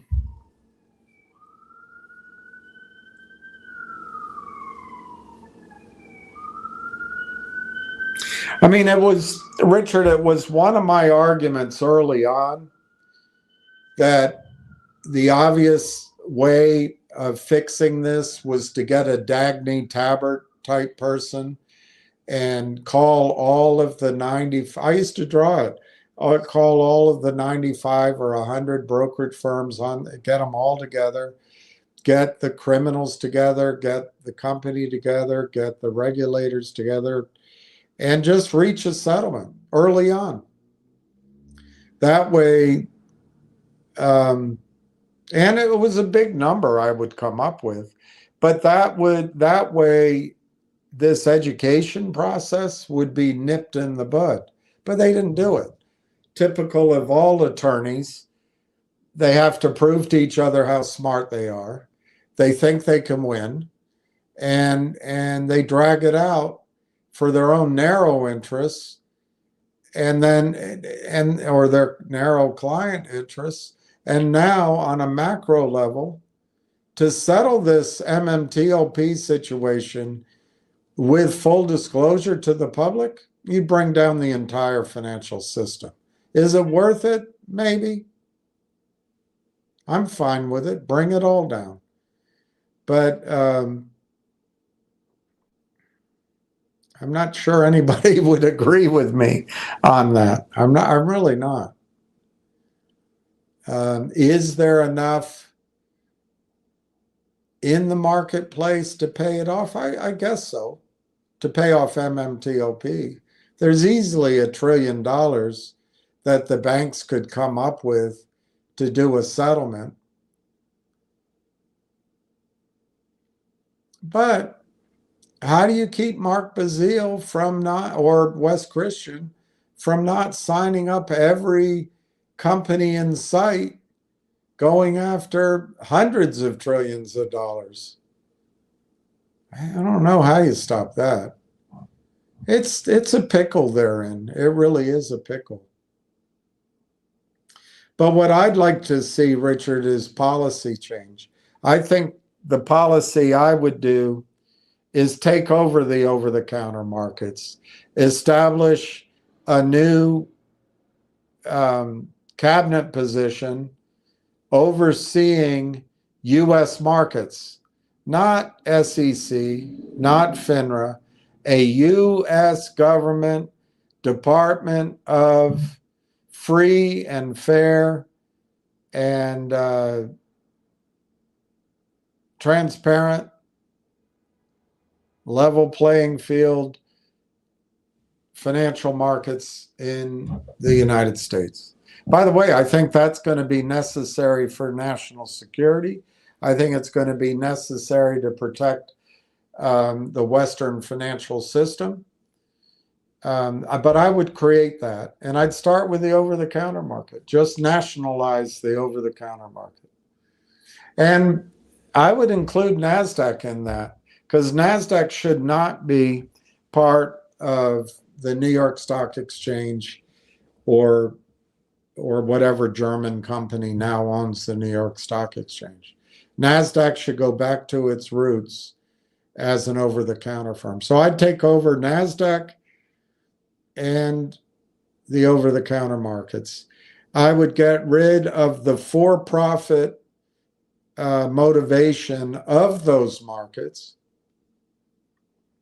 I would bring back the Security Act of 33 and 34 regulations, simple, and enforce them. I would bring back the uptick rule. I would bring back know your customer. I would consider, as Ham always says, no short selling. But I think I would limit short selling in some fashion, because obviously if one person lends out her stock to short, that person now ostensibly has stock and she could lend out her stock. But I would just say no derivatives on the over-the-counter markets, none. You'd have to somehow limit.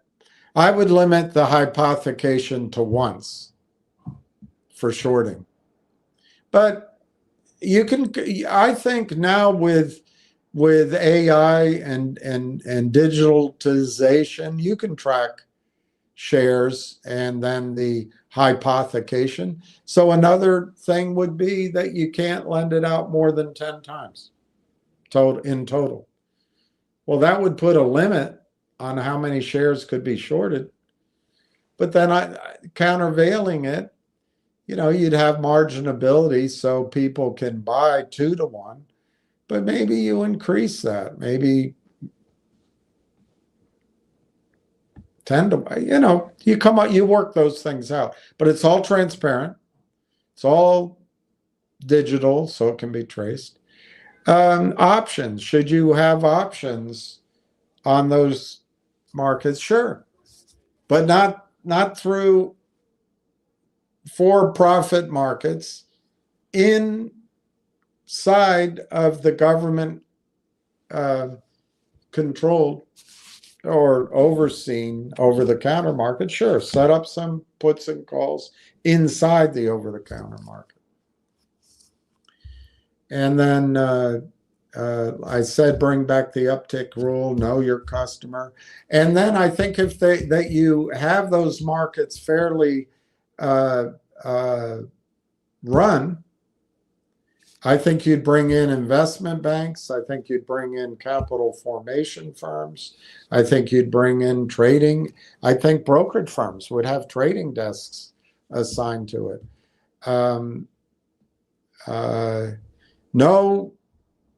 Make a choice. Real market makers or no market makers, because what's now is just a charade right now. I think you should have the right to put your shares into physical form. And if the over-the-counter markets can't sustain a 6.5 to 8 hour trading day, limit the trading hours for a while until they can.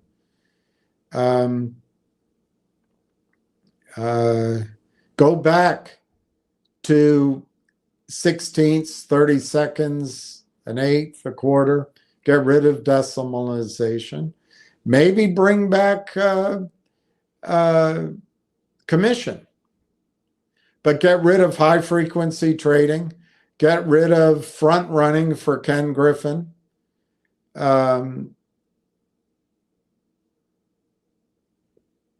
I think you would have the most vibrant capital formation markets in the world. Absolutely. It would be unbelievable. America would be back. That's what I would do. And I've probably left out some things, but that's what I would do. Policy change. Policy change.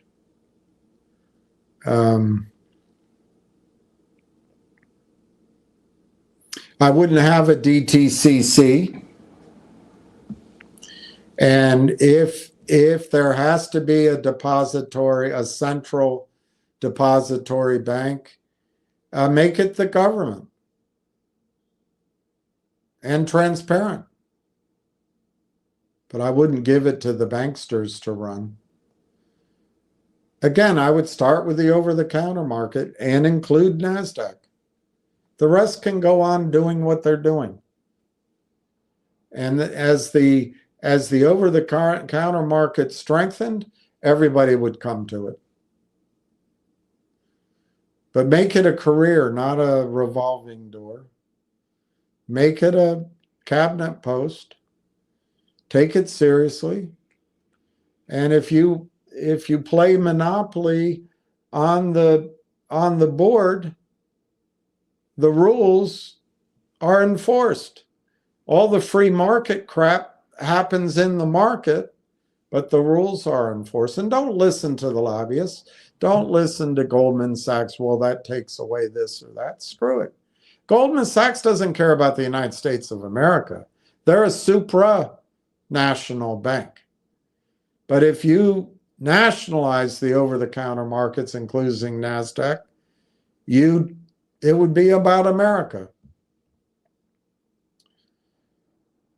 I wouldn't have woke policies. I just have merit-based policies.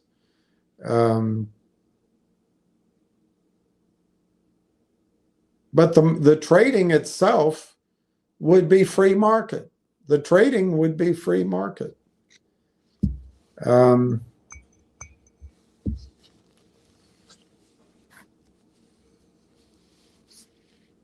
Yeah, I can't remember. I think I'm forgetting some things I would change, but that's what I would do. And that's the policy change I would do. I don't think you can fix it with Ann Wagner corrupted by lobbyists. I don't think an entire generation of attorneys suck up to Wall Street and are corrupted by Wall Street. I don't think you can do it with attorneys. I think you have to start a new federal, I guess, bureaucracy, separate from, you can't bury it in Treasury, you can't bury it, and it can't be an enforcement arm of Congress subject to lobbying. It's got to be its own standalone, sorry. And it's got to be a career. No rotating out and selling your Rolodex. I think it would turn the American markets into a powerhouse worldwide. Get rid of the banking influence. The United States of America is corrupted by the Finks, the Blacks, the Blankenfeins, the Griffins, and etc. They just are. It's just a fact. It's not a debatable thing even.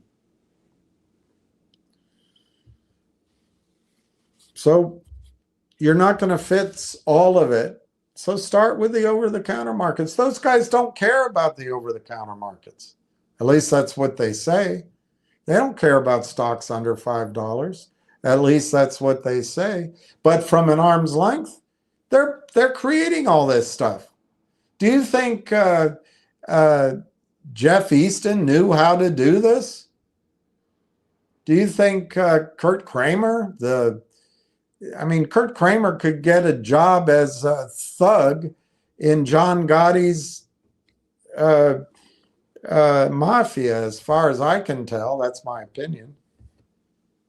But he didn't come up with this. So it's, these funds seeking high returns, they're the ones that bastardized the system, and they did it over 20, 30 years. Every year moving it forward. Well, you just got to take it away from the banks and the attorneys and Congress. Put it as an executive appointee, accountable to voters. But my inclination, unfortunately, is it would be better if the position were filled for like a military position or the FBI type position, and maybe someone's there for a long, long time, and it's not swayed by wokeism and how many dollars come from ANPAC or from Goldman Sachs to a presidential campaign.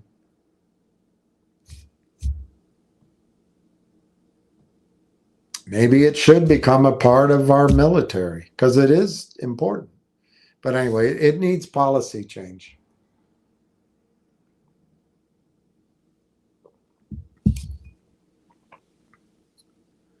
Ward Richardson, the merger was complete on Thanksgiving Day. Canadian or American? I assume you mean American. So roughly you go Thanksgiving to let's call that Christmas or Hanukkah, the holidays. And then you go to one more month. You go to all the President's Day sales. That's interesting. That's interesting. You might really have something there, Ward. You really might have something there. It's very interesting. So anyway, Richard, it's not that it's a come to Jesus. I just think the most effective way to fight back, I believe that Railtown stock got crushed by algorithmic computer high frequency trading when they announced the acquisition as an MOU and LOI, Canaccord Genuity. It's going to take weeks, negotiation, set in place all of the predatory practices. And I think this time, although I think Corey's a little bit gullible in that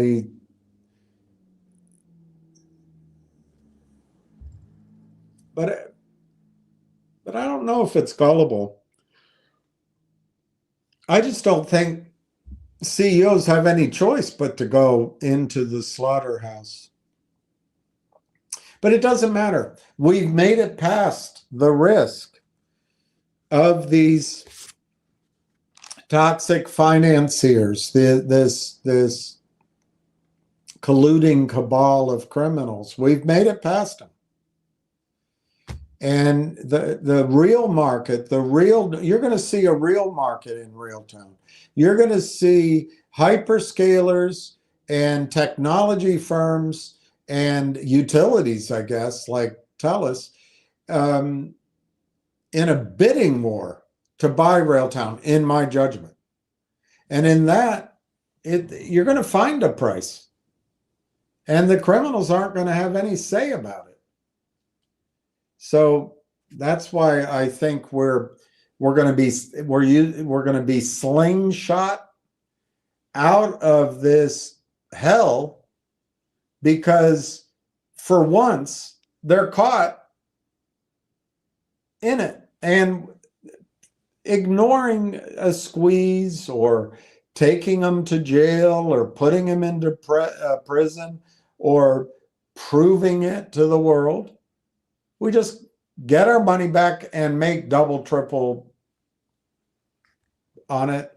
And we had our lesson and we get the hell away. How many times do you walk by a slum, or how many times do you walk by a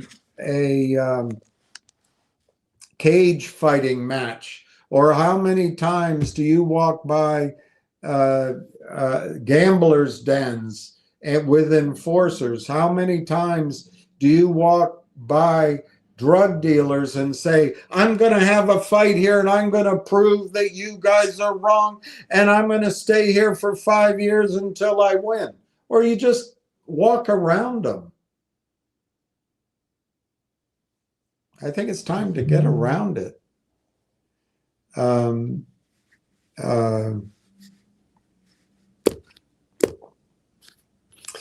I hope in our country that we don't start experiencing banditry on our highways and on our train system and our trucking system. We take so much for granted. But the woke voters and misguided thinking, we've imported. It used to be, my dad used to talk about it to me when he's always thinking about things, and he loved the country, and he was State Department. And he would just say, we're fortunate. The best of other countries, the best of the best, self-select to come live here and work here. And that's the legal process. People learn English, for example, or I'm not somebody that thinks English has to be your best language. I'm all for other languages coming here, but coming with the idea that people are willing to be part of the American story rather than the Somali story or the whatever angry group comes in. I think it's a big deal, because it's the idea of America that keeps us together. And I don't care what race, religion, language, I don't care about any of that. But if you self-select with talent, often,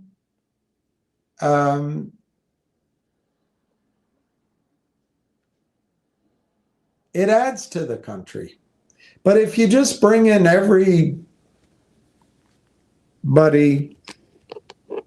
who's angry in their own country and they're not sure they want to be here, and you defund the police, and you go against men and in general, but white straight men in particular, I don't know how you have a society that isn't susceptible to banditry and drug cartels and corruption and little things that we take for granted, like, honey, why don't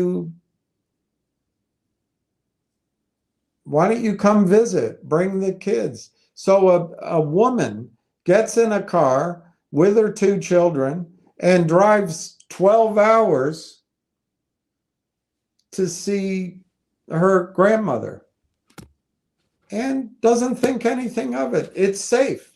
Pull into McDonald's, pull into gas station, pull into a trout. It's all. But what if that road becomes full of bandits? That's the kind of risks we're taking, importing a bunch of people that don't even want to assimilate. And I'm not trying to sound like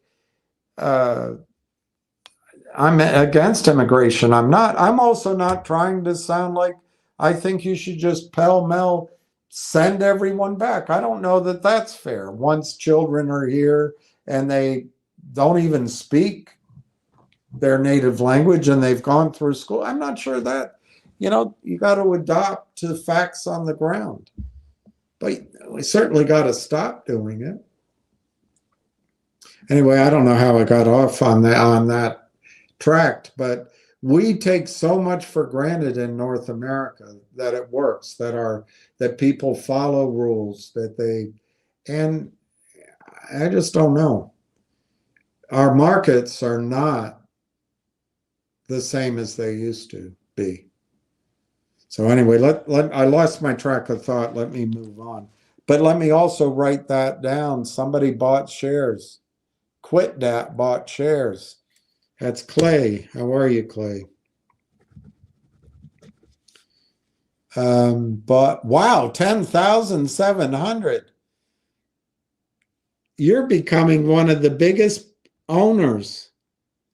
So bought 10,700, now at 268. Oh my gosh. Someday, yeah, whoop, whoop, exactly. Gonna get to 300,000. Someday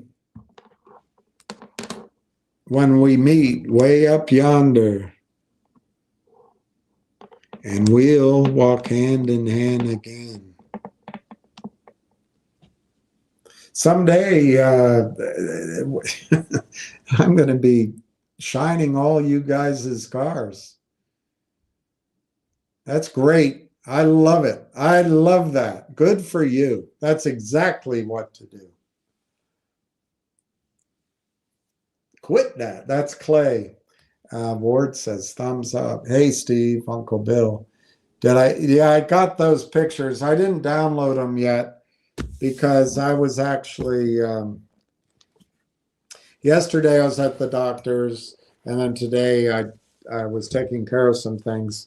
And so I didn't download them yet, but I looked at them. There were 3 of them. You're rich, at least in misprints, It's great. Well, that's right, Richard. I mean, I'll read what you said before I blab. Richard says, at this point, I believe most MMTLP investors just want to be paid off, then let the SEC and government figure out how to fit. I agree with that. I totally agree with that. But how do you get paid off? Many of you, or not you, but many say, well, all of the original MMTLP owners are the only ones that get paid off. Anybody that bought it in the open market shouldn't be paid off. Well, I think that's wrong, but that's one argument you got to get across. I think anybody that bought it should be paid off. And then how do you price it? Do you price it based on the closing price? Do you price it based on some sort of volume weighted average? Do you price it on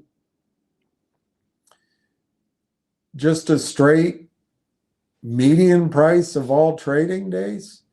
Do you price it at under $1 because for most of the time it traded under $1? Do you price it at 0 because it should never have been traded? Do you price it at, do you just return people's money?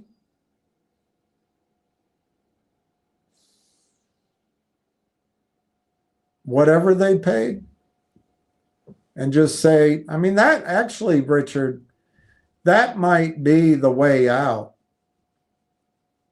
is just rule that this was a distribution of a stub asset that was meant to be private, and the SEC proves that a bunch of criminals from Frankfurt, Germany, not Kentucky, got it trading again, made it traded and never should have traded, and without any discussion that they do that everywhere, just focus on this one and take the hit and say that this was a regulatory failure because this company should not have traded. Therefore, you return everybody's money. But then there was trading. People bought and sold the stock and lost money. How do you make that up? Oh my God, it just becomes impossible to define the loss.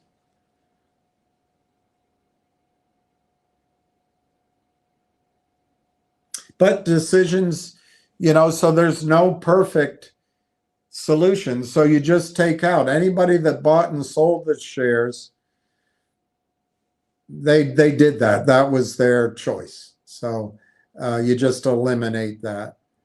So you limit the settlement to people who still owned the stock on, now I even forget, December 8th.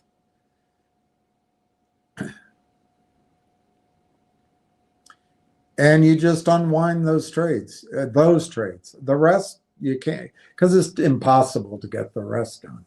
But you just, the SEC says this stock should not have traded. Therefore, all of these people get their money back. And then you don't get into issues of all the other fraudulent crap that goes on. That's just a clear-cut case of the SEC made a mistake. This stock should not have been traded, and everybody gets their money back. And then you've got to build into it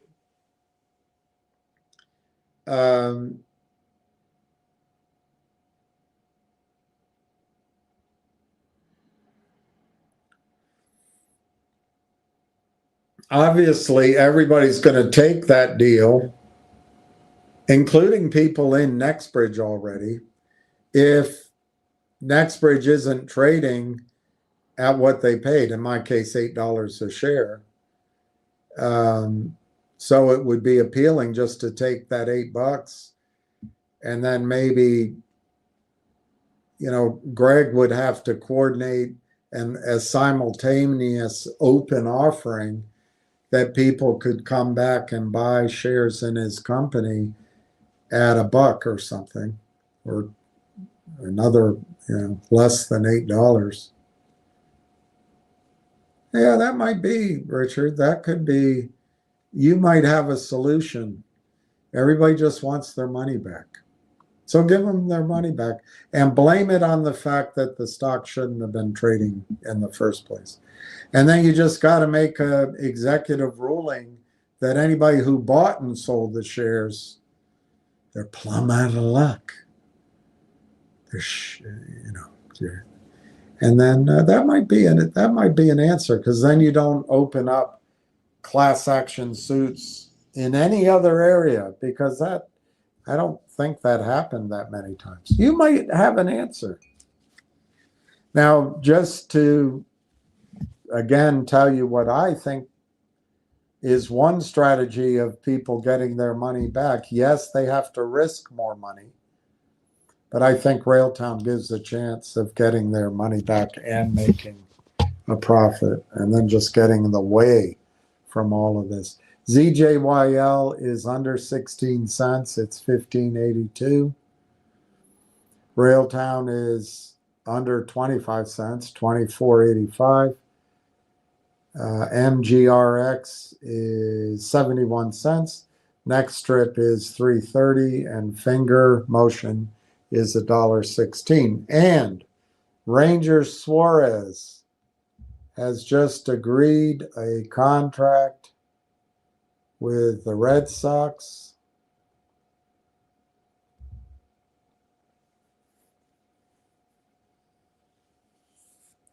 Which means he's leaving the Phillies.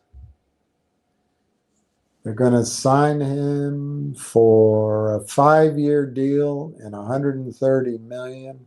No deferrals, no opt-outs.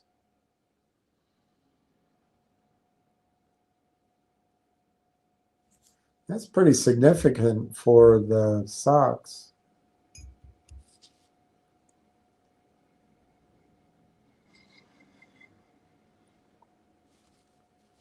It's pretty good.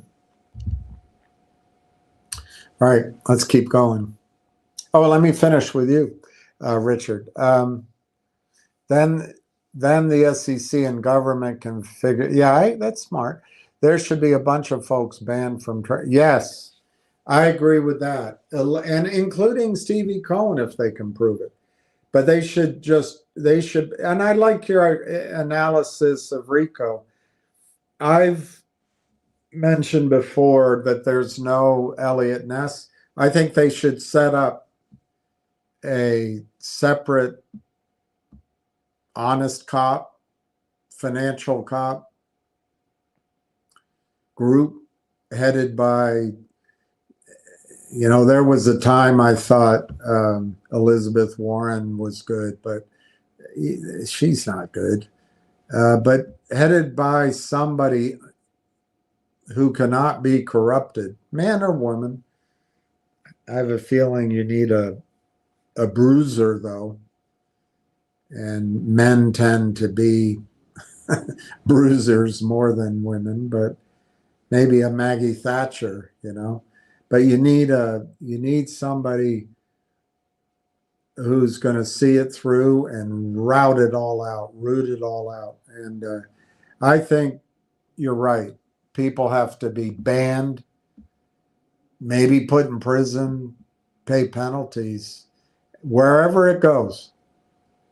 And if you put Jeff Easton in jail, the rest of them, they're all a bunch of, they don't, their hands are soft. They don't know how to dig a ditch. They never did.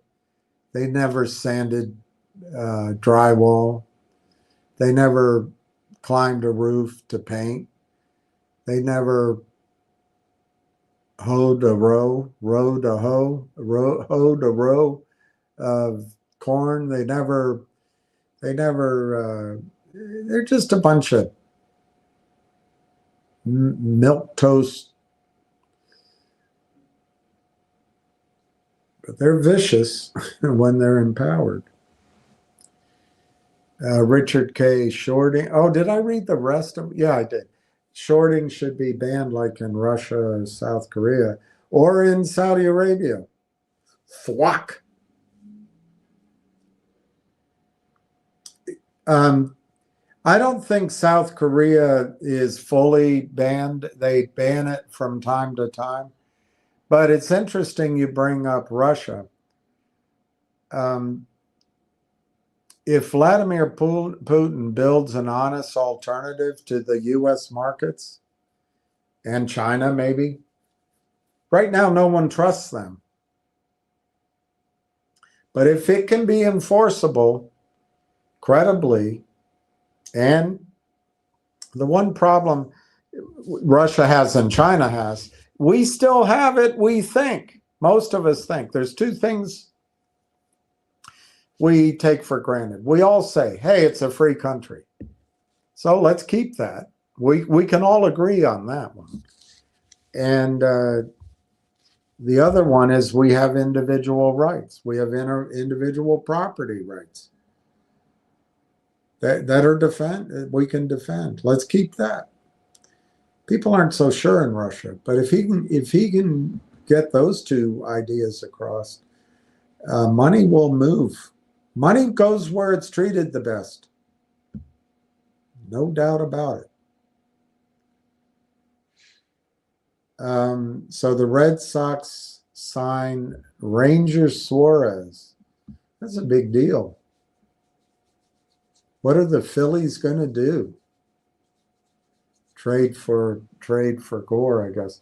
All right, it's 3:00. Let me go quickly through the prices. Let me see what else I have here to go through with you. If I don't have much, Maybe I'll sign out. I don't know. Railtown is down a little more than half a penny. 24.85. ZJYL down 8 cents at 15.8. MGRX down half a penny at 70 cents. Next Trip up 4 cents, 3.30. Finger down 4.5 cents at 115, 115.5. This is getting into a price range.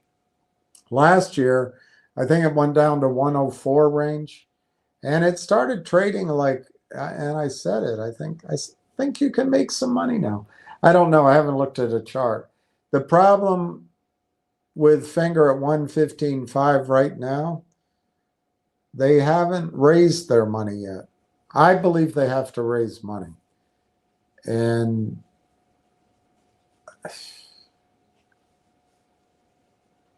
it's not going to be above market if past is prologue. All right, let me see what else I have in my meteor assets, as they call it. I already read that to you. Yes, I already read that to you.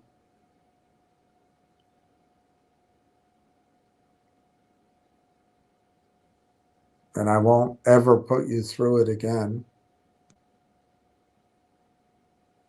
Huh.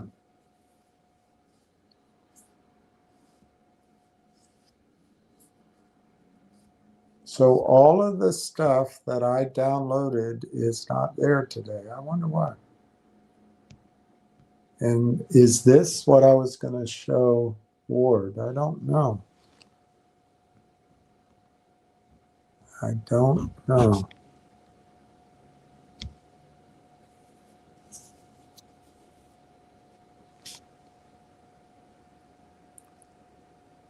All right, so let me go to here and see if I can somehow send it to myself. If it's worth it. I don't know if it is.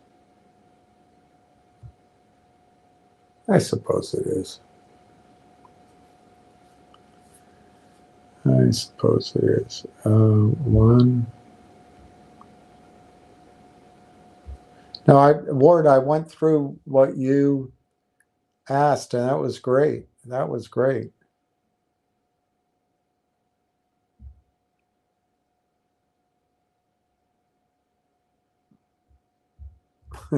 These things would get me in trouble, but maybe I'll do it.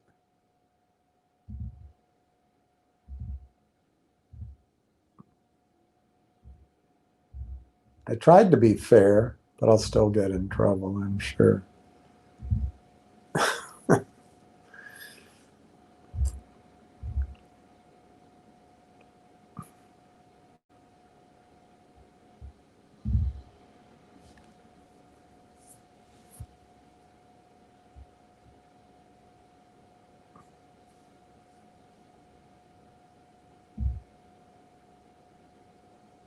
All right, and we'll see. See if it comes over. I don't know. I don't know how much I have to show you. I never went through Jim Rickard's report with you, which I could do. It's now, this is December. It's now, at least 2 or 3 weeks old, but I never went through it.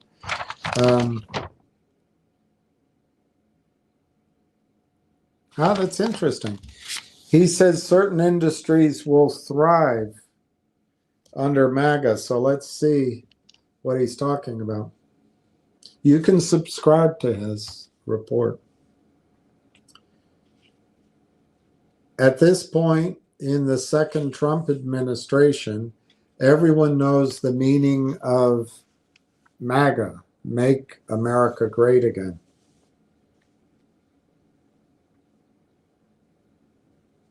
Today, it's not just a slogan, it's the economic and social policy of the United States. Trump's the leader, but it should continue after he's gone. It has new meanings. In Argentina, it's Make Argentina Great Again. It might stand for Make Asia Great Again. In Europe, there's MAGA. MAGA is moving the world. All right. It is critical for investors to understand not just the United States version of MAGA, but also its worldwide impact. MAGA stands for lawful immigration, but it is completely opposed to illegal immigration, especially from regions with a low propensity to assimilate. I'm not sure that's enforceable in a, but anyway, all right, let's keep going. MAGA favors tariffs to protect domestic industry and promote high-paying jobs in the home country. I kind of think tariffs are like value-added taxes. MAGA supports classical education and is determined to root out woke ideology, DEI, false climate science. I don't think climate science is false. Secularism, but of course everybody is against false science. Secularism, over-vaccination. I'm not against vaccines. I am against mRNA, things that haven't been properly vetted. And then projection of various things on children. I'm not going to read it out loud. Well, I think with all respect to Jim Rickards, he might be saying what he's hoping for. But yeah, I guess in general. This means certain industries will thrive under MAGA while others wither. That's important. That's how you invest. Electric vehicles may be looked back upon as nothing more than glorified golf carts compared to efficient internal combustion engines. Well, it's possible. Windmills may be abandoned as unreliable and unsightly monstrosities. Private schools and expanded homeschooling may be the future model. Solar panels will be niche technology, but not an energy source. Well, all of this, we don't know for sure, but I think he would agree that the markets should determine the winners. All of this does not mean the end of science and technology. It does mean the end of false science, marinated in ideology. I agree with that. Artificial intelligence is here to stay. I agree with that. But perhaps without the woke biases installed by developers at Google. Bravo. Defense industries will expand, but the emphasis will be on national security and not endless foreign wars. The healthcare industry will grow, but private tax-free savings accounts will gradually replace top-down Medicare mandates and insurance company denials of claims. It's possible. So he's going to explore the theme of who wins under long-term MAGA and who loses. And he says he's going to go by country.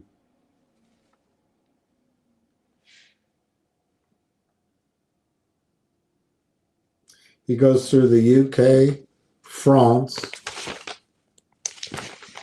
Germany, Italy, Hungary, Japan,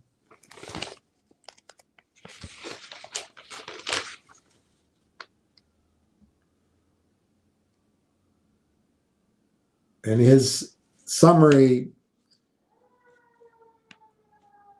of those countries is, the point is that MAGA is not a US phenomenon only. It's a worldwide movement to end globalization and bring back traditional values, including nationalism, patriotism, and the role of the family. Along with those values come lower taxes, less regulation, and he calls it the end of the Green New Scam. I take exception. I don't think theoretically government should impose things, but the whole technology boom that we're living in now under Reagan was financed initially by government. So I don't know. And I'm not sure that it's true that it's a scam. Well, the spending, the policies, the corruption, that might be all a scam. But I'm not sure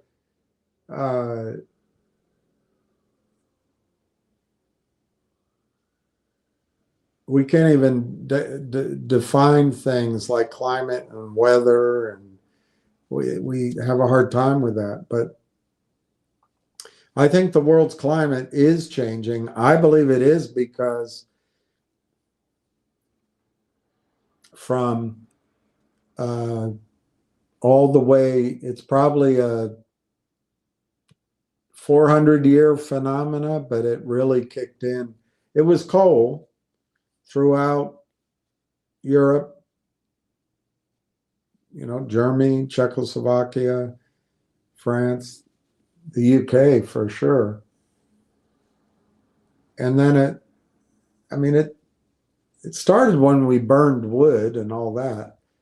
A lot of it's just because we're human. We need this stuff. But coal, the waste from coal, the gases from coal stay in the atmosphere for 200-300 years. From methane, from natural gas, it's about 40 years. And I think the coal heat trapping ability is higher, but I'd have to recheck my memory on that. But it doesn't dissipate. And then we still burn coal. And China's burning a hell of a lot of coal. India, that's all they burn from Indonesia. It took billions of years for the planet to bury carbon, and in the span of basically 150 years to 400 years, but it's skewed to when our population is the biggest. We're digging it all up and putting it back in the atmosphere. I mean, that seems obvious to me that that's going to change how the planet responds to sunlight. It's a big change, and simultaneously we're chopping down the Brazilian forests. The United States and up in Canada, they're destroying the boreal forests, both for oil and for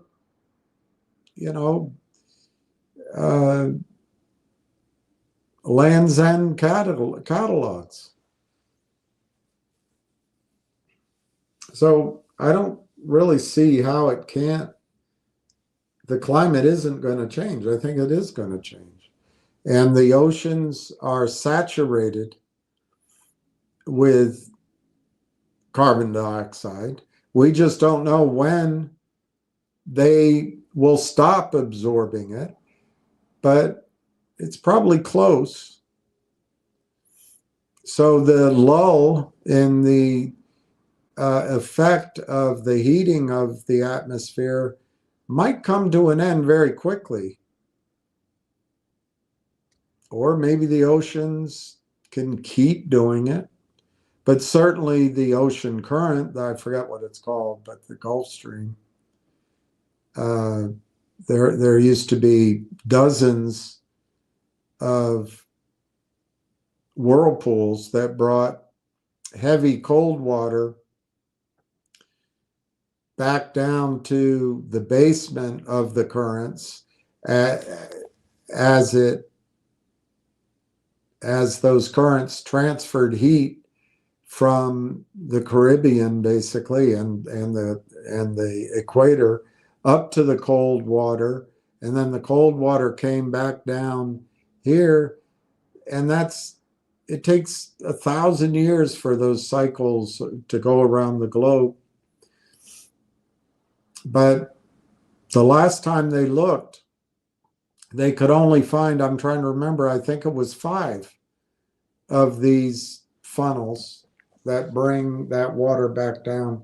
So we may be facing that North Atlantic current may stop in our lifetimes. And then Europe is as cold as Moscow. All of Europe is a warm peninsula in our human history. It can become cold. New York and above can be cold. I think it's clear that around the world, and it's already happening, where it's wet is getting wetter, and there's some advantages, there's some negatives. And where it's dry, it's going to get drier. And that means some of the areas that we live in the United States, west of the Mississippi, there's great rolling sand dunes under these states. And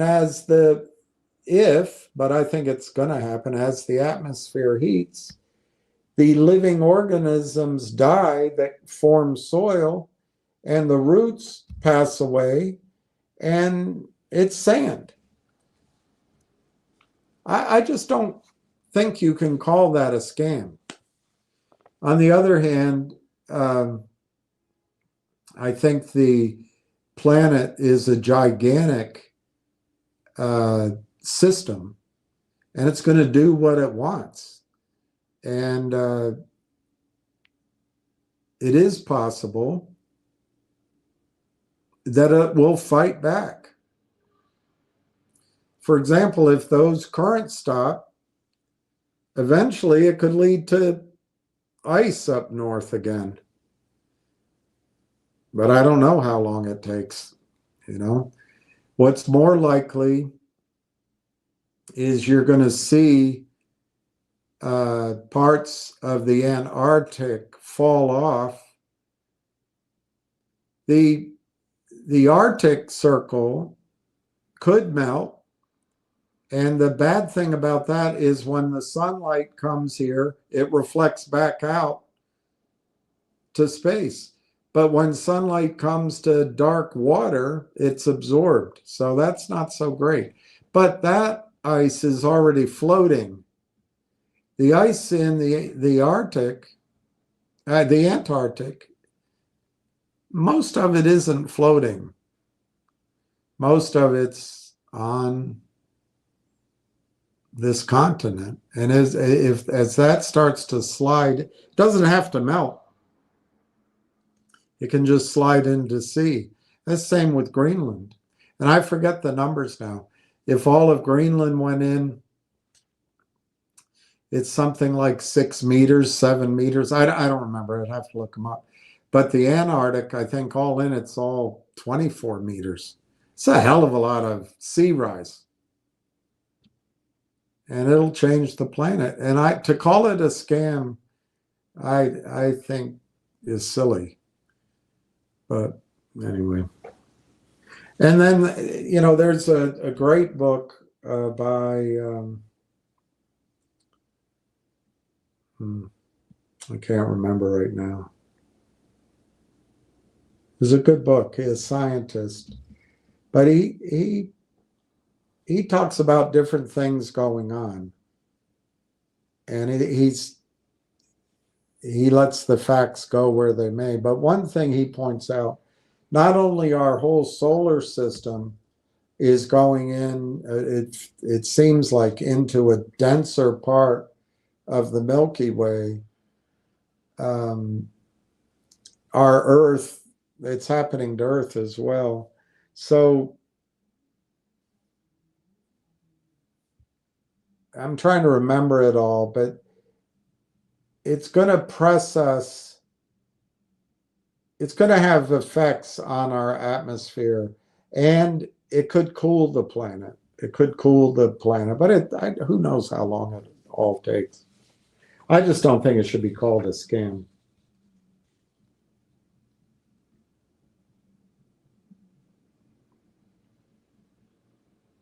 Stronger militaries for self-defense and deterrence, not war, are on the agenda. MAGA is not a zero-sum game. Everybody can win. The next 30 or more years will be an exercise in exploring this proposition. I agree. And that's the investment trends ahead.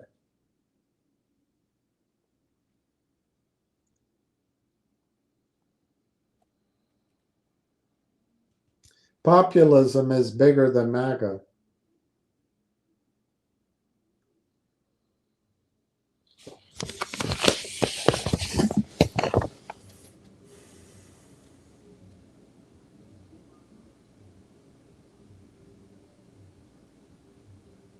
The U.S. Bill of Rights, freedom of religion, freedom of speech, the right to bear.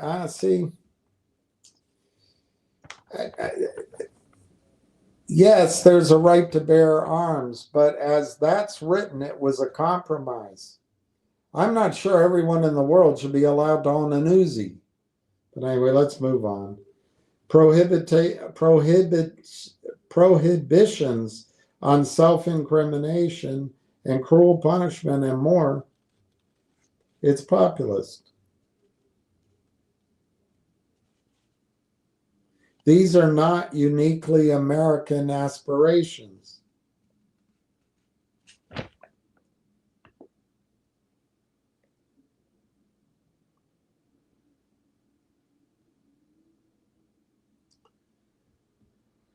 He says the reality is different. Open borders destroy culture. Zero tariffs destroy high-paying jobs. Labor migration lowers wages for everyone on the scale. Globalists don't care about democracy, wages, or culture. They only care about profits. They are as rigidly ideological in their own way as communists. Globalism emerged from the Austrian school and the Montpellier society. It needs to be put back in its bottle. Importantly, globalism will not go down without a fight. In the censorship, coercion, and cancel culture for the 2020 through 22, we see the blueprint for suppressing populism and nationalism. He goes on about the Green New scam. The social media giants like Meta and Google were just only too happy to go along. Then he picks on Biden, FBI destroying free speech, and then Black Lives Matter, which I think was obviously Black Lives Matter, but that organization I think was a scam.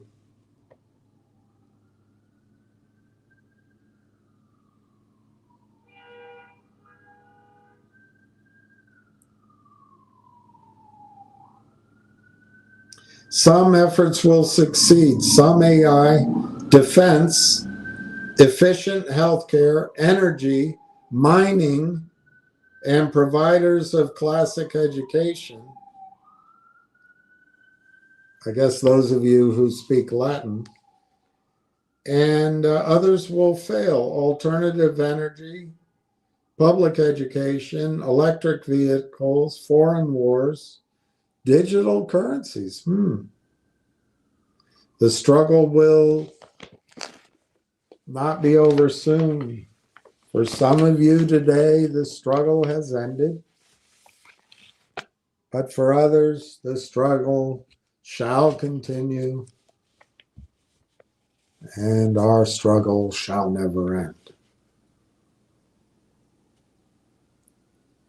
Right, so he has a 4x upside for the Amazon of the oil and gas industry. I haven't read this. I'm going to guess he says Exxon, but he might be talking about trading, so I don't know who it would be. Maybe he's talking about Chevron, but I'd say Exxon. Let's see.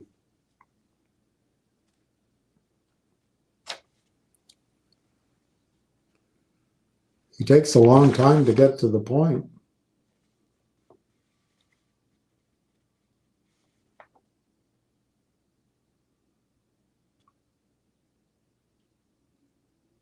He doesn't list it.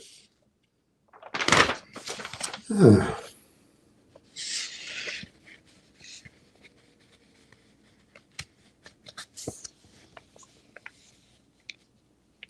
Who is the Amazon of the oil and gas industry? I want to know.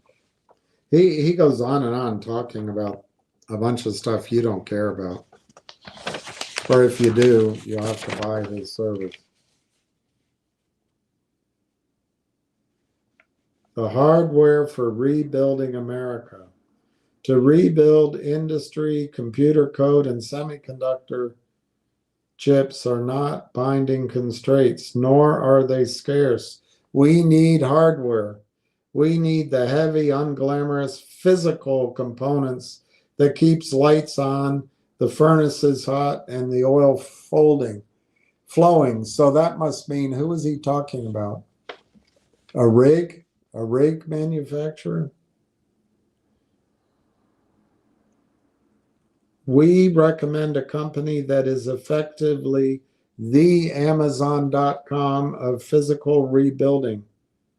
But it's not for books or gadgets. It's for the pipes, valves, and fittings. Is it U.S. Steel? President Trump's directive to drill, baby, drill.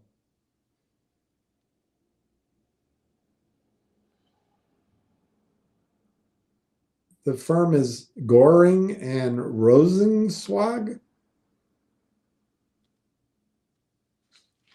Oh, I see. They challenged the consensus that U.S. shale production is infinite, which I did too, all along. They warned that the Permian Basin, the last great engine of American oil growth, peaked in October of 24. I agree. We drilled the top tier acreage, and now we're moving to tier 2. The company I was raising money for, which is sold out now, has come up with a software, which is essentially AI, cloud-based, to turn tier 2 assets to tier 1. But the funding got completed. The money that I was waiting for never came. But in essence, this is true. We drilled all the tier 1 acreage, and now we're moving to tier 2. And it's going to disappoint. Physics are unforgiving. Between 2018 and 2023, new production per lateral foot drilled slipped by 5%. Since October of 24, it's fallen a further 5%.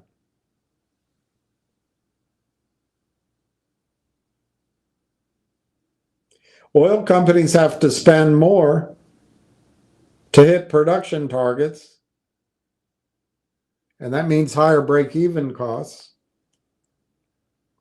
We have to run faster just to stand still, the Red Queen effect, which is what happened during the cheap money times when everybody went off on the shale oil. But that was all about fees for Wall Street. These geniuses, they cannot allocate resources any better than communists. You need a free market to allocate resources.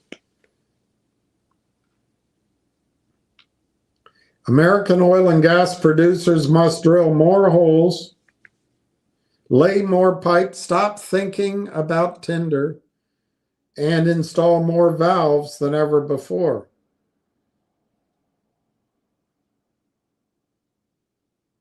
This is bad news for a consumer who wants cheap gas. To me, it's the greatest opportunity out there. Now that silver has quadrupled, which is still an opportunity, gold is up, Still an opportunity. Miners, the big ones have run, the safest ones, but they're still they'll double and triple. But there's still huge opportunity in mining stocks. But a lot of them now are just going to be like every stock that you've been asked to invest in. It'll be buzzwords and you'll lose money, but it's still in money. But I think the greatest opportunity ahead is in oil and gas. But the money will be lost.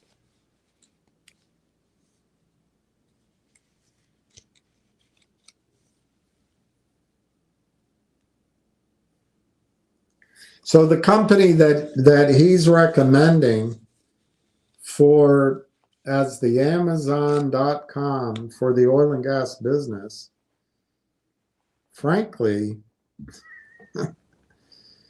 I've never heard of before unless it just changed its name. It's called Dnow,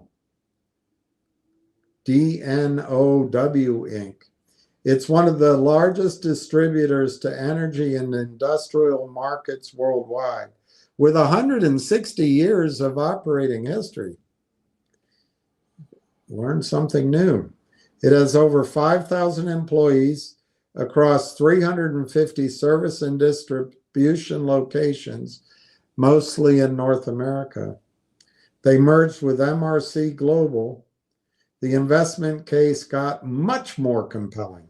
Dnow, and that's the symbol on the New York Stock Exchange, is a one-stop source for any materials that drilling crews, pipeline operators, refineries, and industrial facilities need. And I guess it's trading around $15. It's a toll booth business. All right, I'm not going to read it all to you. The game changer is the MRC merger, all-stock transaction. This created a distributor on an unprecedented scale. The company now trades at a low multiple of sales, which are depressed by being near the bottom of oil field capital spending cycle. And that's right, it's a cycle. And I've seen it kick into gear before. That's interesting. Buy Dnow up to $17 a share. That's written by Dan Amos, senior analyst.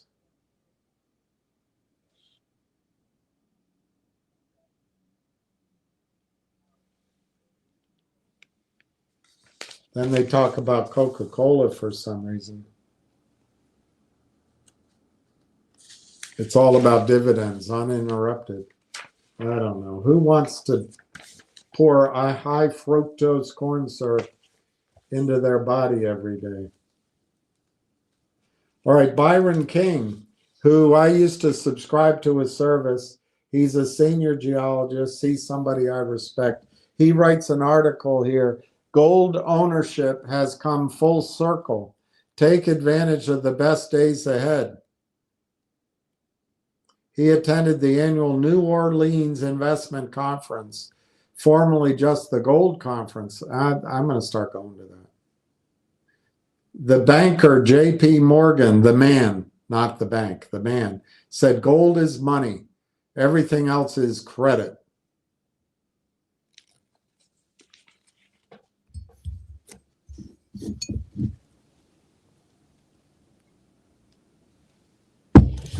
I think energy is what makes money valuable.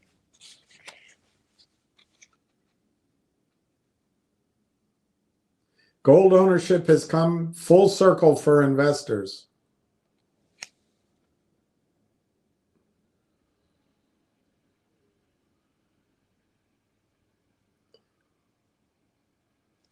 All right, I don't want to read all this.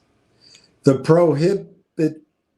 prohibition on gold ownership started April 5th, 1933, An executive action by FDR.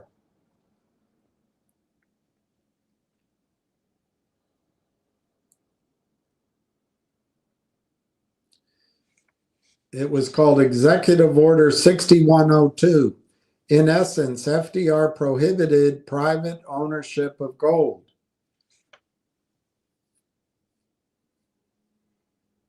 Gold coins, bullion, currency, any of it. They gave you 25 days to hand it over. And people actually used to listen to government back then. In return for gold, the United States government gave everyone paper currency.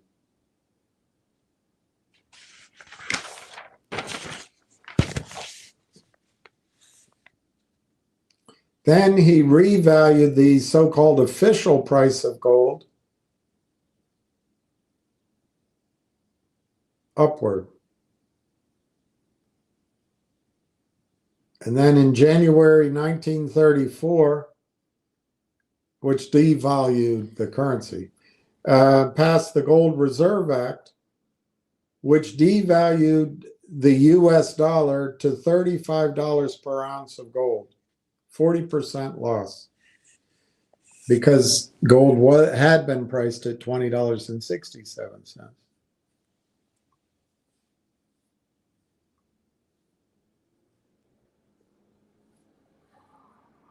It's a lot to read.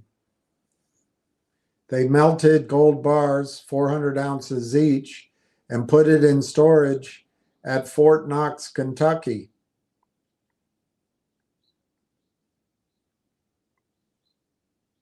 In essence, by grabbing America's privately held gold and then devaluing the dollar, FDR took a bad situation and made it worse. All right.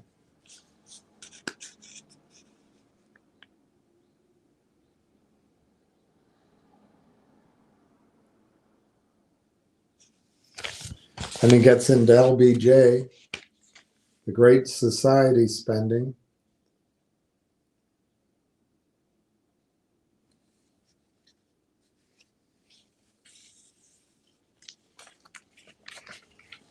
President Gerald Ford backed the idea of owning gold, and he backed legislation to change the U.S. law on gold ownership.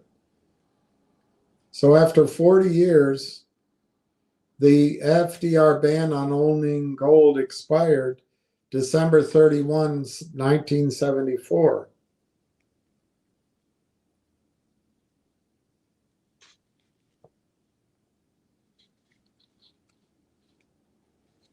If you want to invest in the future upside of gold prices, one way is with a gold royalty company. There's a long list. But Byron King likes Osisco Royalties, OR. It's got a market cap of $6 billion and a share price of 32. In bull markets, these all go to 100. It's less visible at 32, but anything in the $80 range goes to 100, and then they have to come down and get the rest. Another company I like is a smaller royalty company, but it will be bought out. Empress Royalty Corp. It's on the OTC. EMPYF. It's 100 million market cap, and it's got an 80-cent share price. Oh, that's interesting. We'll have to study that. And then he likes, which I love, Sprott, Eric Sprott, Junior Gold Miners ETF, the SGDJ. But it's already $73. 25 junior mining plays. We'll talk about that in the future. That's already up, but I like anything Eric Sprott does. So just to get, I'll finish it right now, but just to go, Rickard's 5 top buys. Dow, $17 up to $17. Olin Corp, which is a industrial powerhouse, alkali products and vinyls. Anyway, buy that one up to $28 a share. The Quadratic Interest Rate Volatility and Inflation Hedge Fund, IVOL, gives you a protection against inflation. I don't know. I don't trust those ETFs because when they blow up, it's magnificent. But anyway, he says buy it up to 21. He likes Alamis Gold. I met the CEO, had a long conversation with him a few years back. I really like Alamis Gold. He says buy it up to 38. Oh my gosh, it's already run. Triple Flag Precious Metals, TFPM. Alamis Gold is AGI. Triple Flag Precious Metals Corp, TFPM. He says buy it up to 32.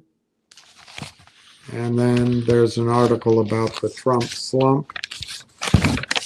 And then he answers questions.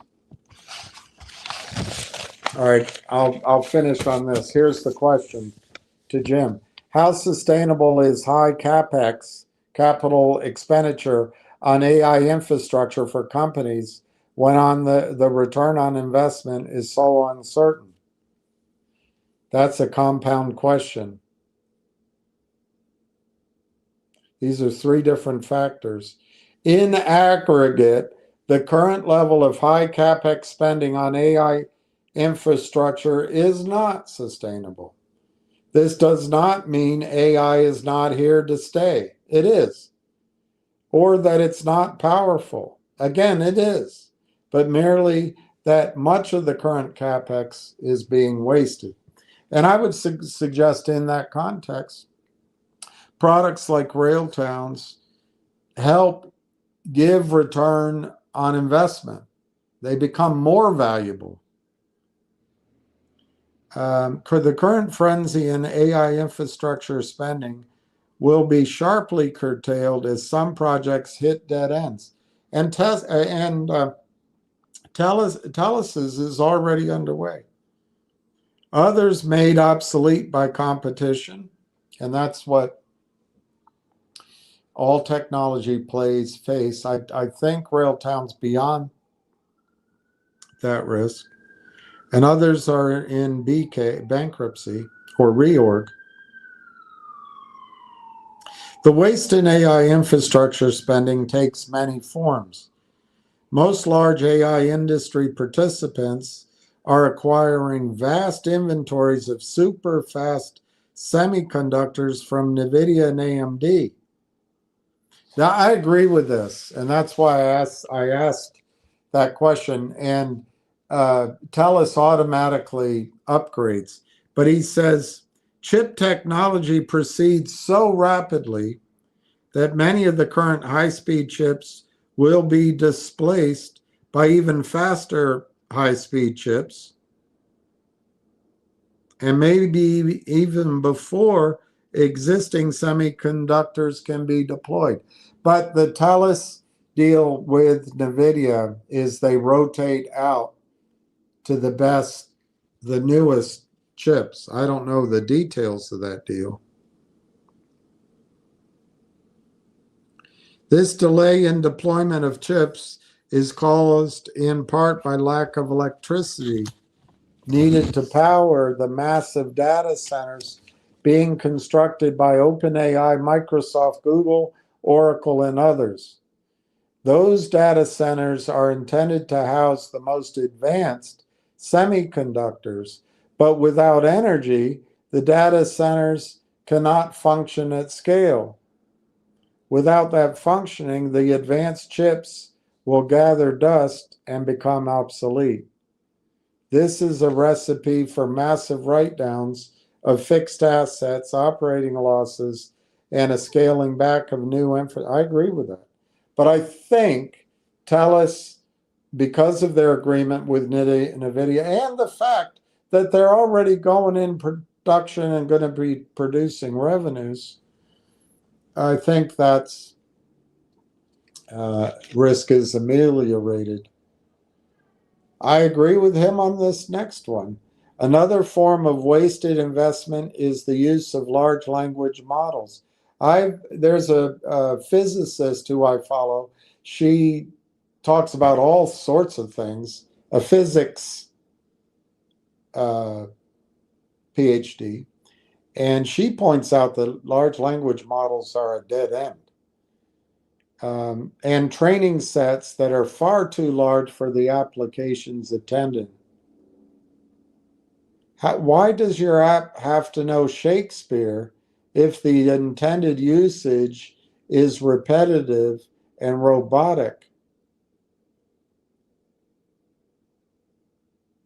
The obsessive quest for processing power, which can read the entire internet, including 2,500 years of Western literature, has blinded some developers to the fact that niche training sets are the best way to achieve niche results, which respectfully, I tell you, that's where Railtown is. The vertical market, not the horizontal read everything market.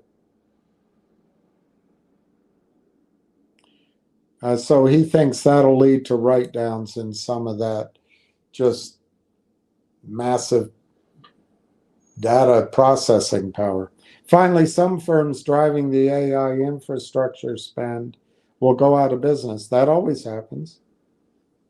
They will fail because of competition, and those that develop more quickly. That's a real risk in technology.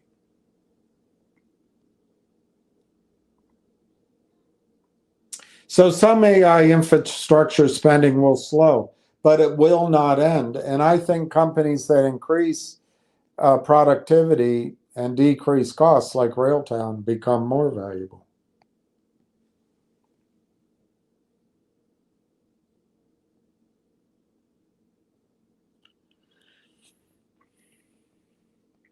He's comparing it to the shakeout in the NASDAQ bubble in the first 2 years of this century.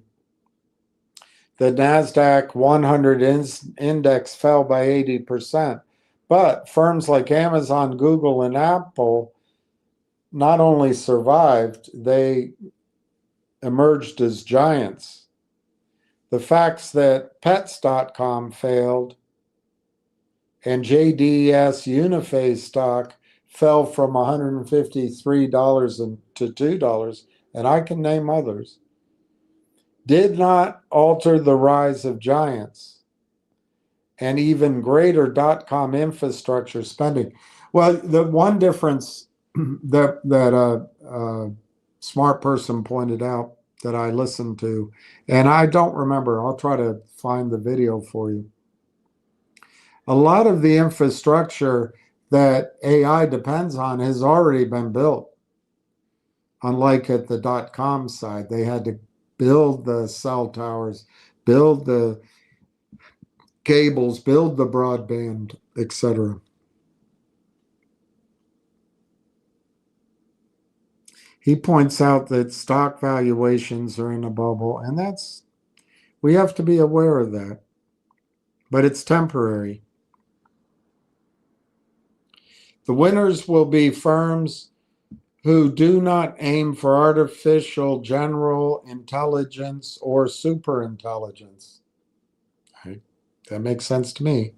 Those goals will never be obtained. And I agree with that. I don't think you're ever going to find consciousness, except if the Dalai Lama promised it to you. Winners will look at narrow applications like Railtown, which lower costs by using smaller training sets and less processing power. That's Railtown. The inputs, energy, chips, data centers, LLMs will be scaled to more modest but still important applications. Geologic mapping, resource discovery, disease prevention and cure, defense systems to optimize spending relative to goals. Current levels of spending are not sustainable, but a sorting process will take place, and then spending shall soar again.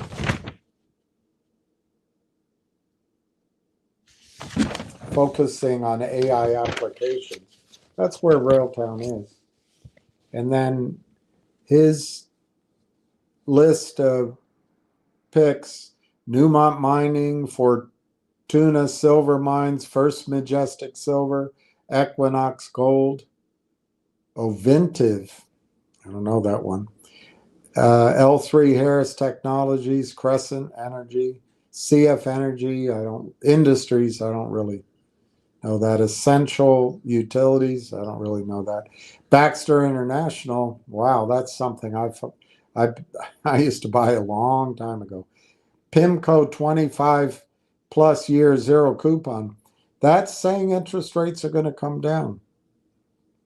iShares 1 to 3 year Treasury ETF. APA Corp, I love that one. B2 Gold, I like that one. Schlumberger, great. Sprott Uranium Miners. Well, I'm not a big fan of nuclear, but obviously uranium's going to do well with the spending. Barrick Gold, Marathon Petroleum, that's a good one.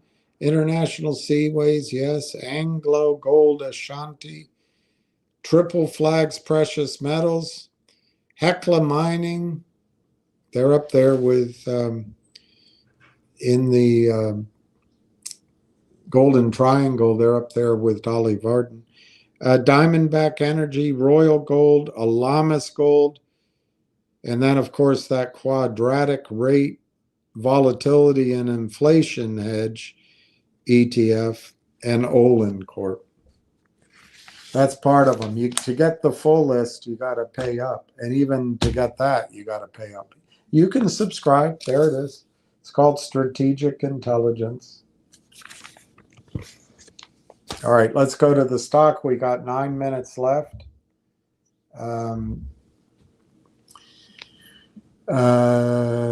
Finger is 115.5 with 9 minutes left. Next strip is 326 with 9 minutes left.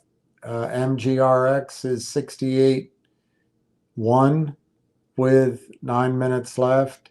ZJYL is 15.99. Are you out of your mind with 8 minutes left? And Railtown is 24.94 with 8 minutes left.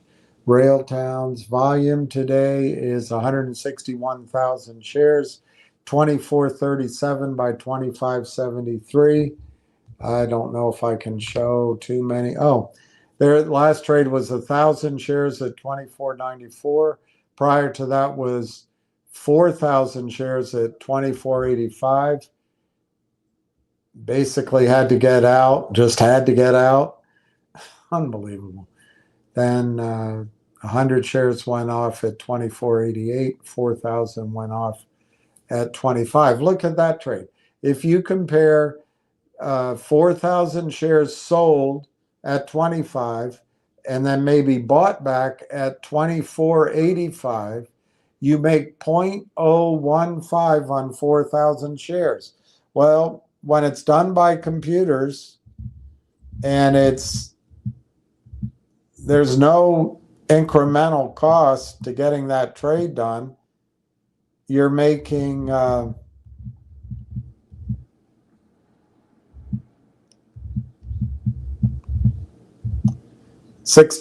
on that trade, and they do it. Boom, boom, boom, boom, boom, boom, boom, boom, boom.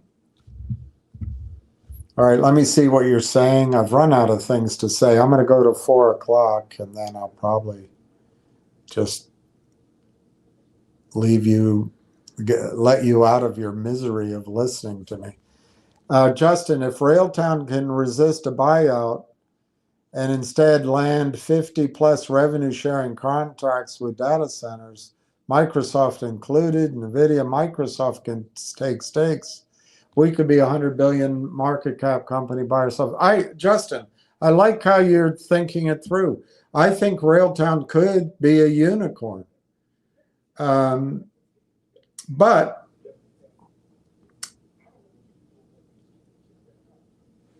I think to our advantage, the principals at Railtown have been involved in 6 software companies before.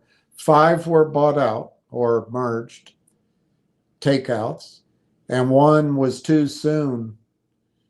It was kind of a Dropbox before Dropbox, but it was back before Nixon lied to us on TV when a buck was still a buck. And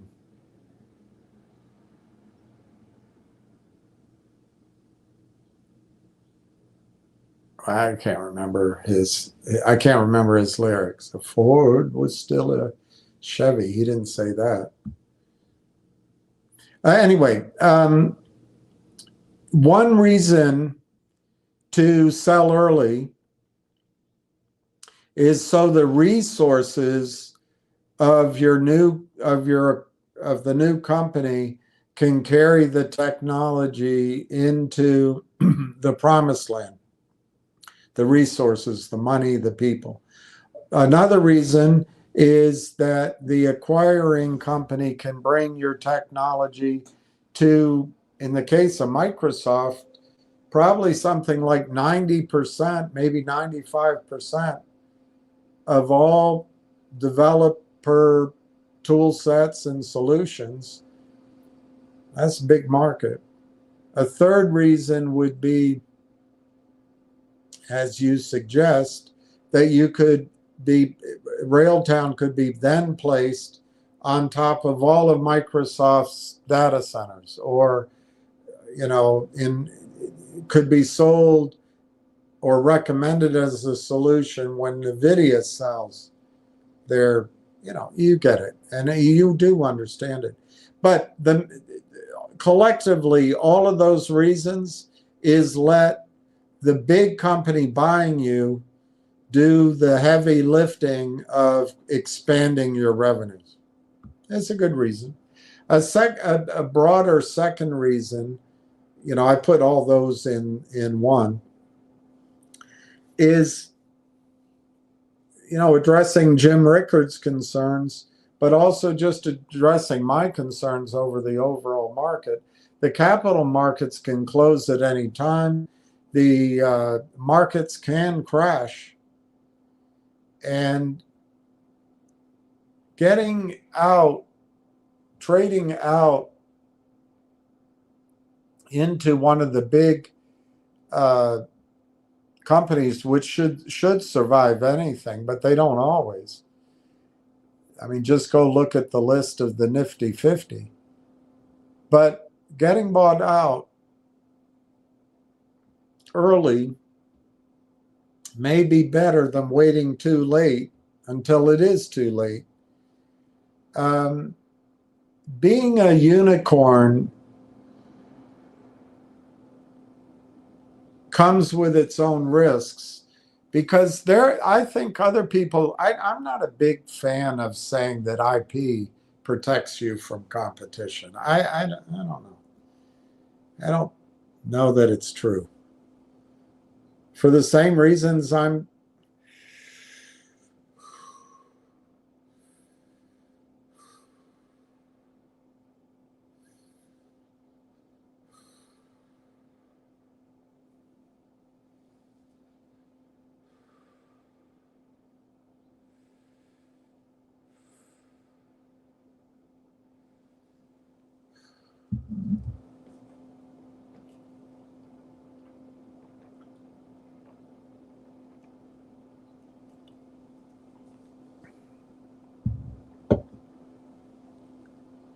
sorry, that was a pain in my ear.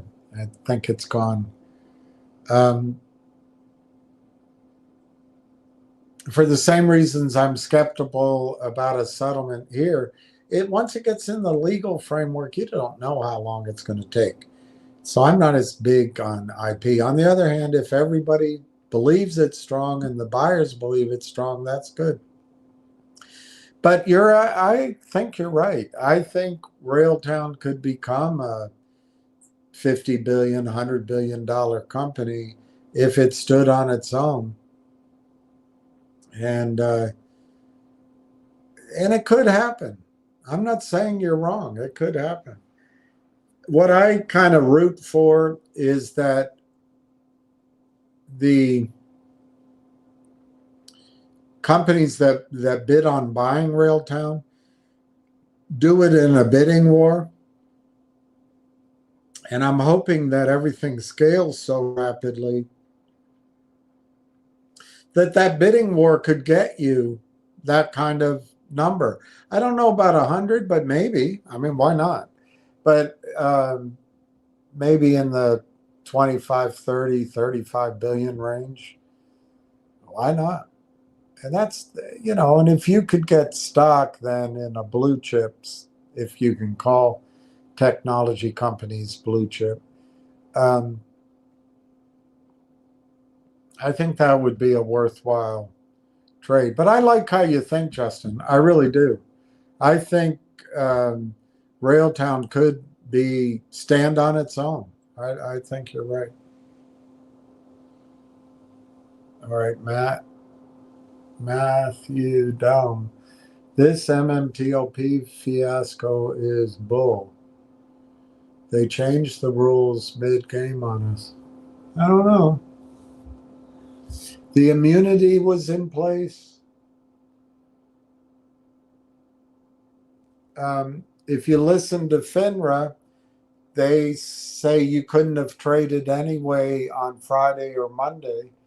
And I would argue that really good attorneys are going to say that you would not. I'm not picking on you, Matthew, but that you and us in general, we wouldn't have known how to trade on Friday or Monday short settlement, that our brokerage firms may have not taken those orders anyway. I disagree with that. I think a good broker would have told us, well, you're going to have to sell it next day settlement, or you're going to have to do it same day settlement. But anyway, I think attorneys on the other side would bring into question whether any trading really could have happened on Friday and Monday. And they may, whenever you're in court, whatever you feel, there's always risk the other side prevails on an issue. Along those lines, they could argue, well, any trades that were registered in a market where it didn't reflect true volumes. And I don't know if that, in other words, the 2,400 price might be argued out of court. And you just don't know. You just don't know.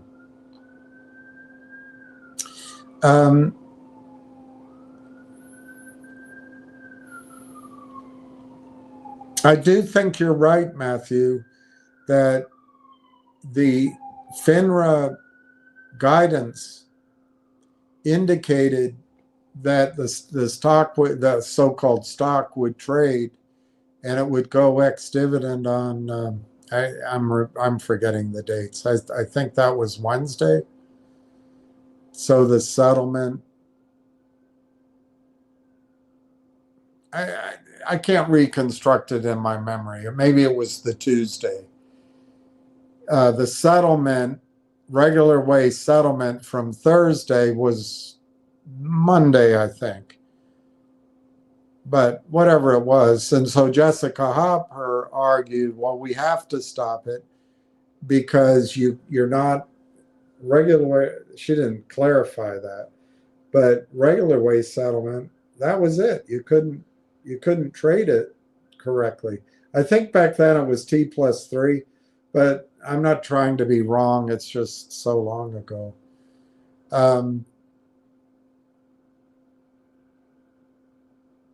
I think what happened, Matthew, is not so much that they changed the rules. I think that they futzed around so long,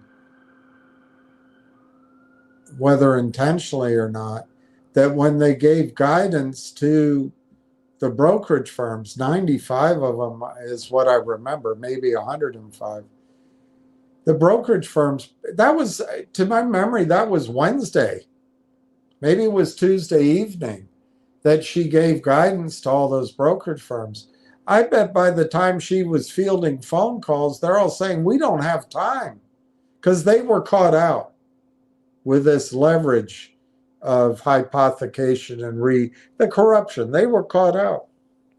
Whether or not they design, they knowingly designed it, but they were in this accepted position of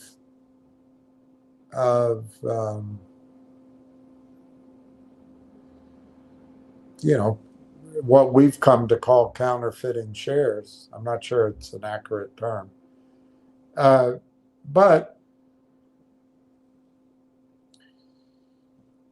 I think Jessica probably heard from all those brokerage firms, we can't do this. We only have, 2 million shares at the DTCC. And if we do this, this opens our exposure to 15 million shares. And after she heard enough of that and went back and forth with the SEC, this was the solution that they settled on. And I agree with you. I think the system got caught out. They did stop trading, but the thing should never have been trading at all. That's really what caused the problem. But I do agree with you. I think people were wronged, and you were wronged. I was wronged. The whole bloody thing is wrong. But how to fix it is, everybody's got a solution. And I don't think it gets, other than a guy like a president like Trump just making an announcement, we're gonna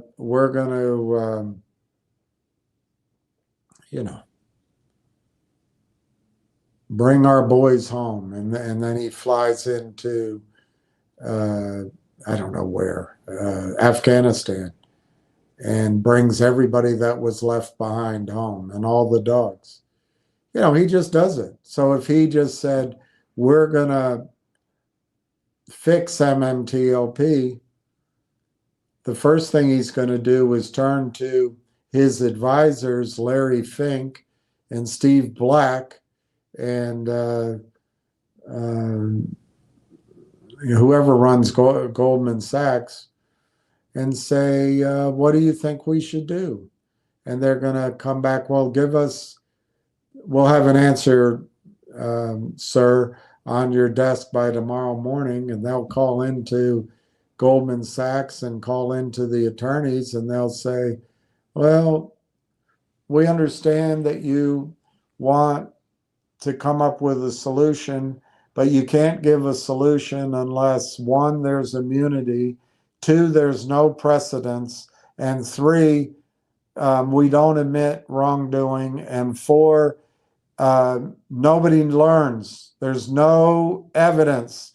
Everything is hidden tighter than the Epstein files. If you do all that, then you should offer, you should give immunity without requiring signatures. You should pay all the attorneys so they settle, so the government pays the attorneys, and we're willing to give the investors 10 years of our research for free, a bonus worth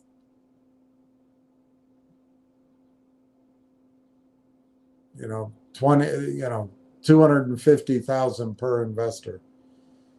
I don't know. I agree with you, it's bull. And they did change not only the rules, but they changed procedure. They changed what they said you could rely on. I did too. You bought this one, bought the stock reliant on their own pronouncements. And the failings are theirs, but they have immunity. And Trump is going to go to the beast for a recommendation for a solution. It's tough. Let me read the rest of it. We want justice and RICO charges. All right. What I've learned in court, because I once was a young man with my pockets full of gold.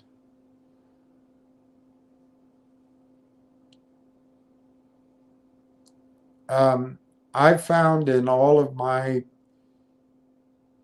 experiences seeking justice, it is the last thing the court system is set up for. The court system is set up so that we don't kill each other or riot or get into fights. And the court system is set up to let emotions run high and then wear out. The court system is to get some modicum of so-called evidence entered into the record. And the court system is all about settlement before going to trial. And I just can't tell you more strongly, courts are not set up for justice. They're just not set up for justice. They're set up for settlement. And RICO charges. Yeah, I think you can file RICO charges. But against whom? I can think of some. Like Fidelity, TradeStation, FINRA, even the SEC. But Congress can expand immunity at the request of Goldman Sachs bribes.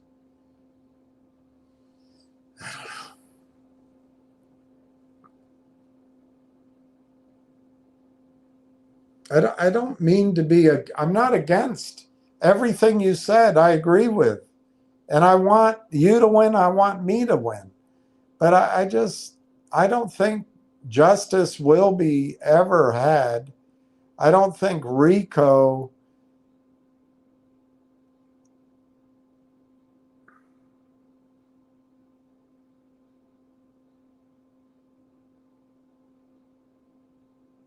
they put some mobsters to jail using what became known as RICO, but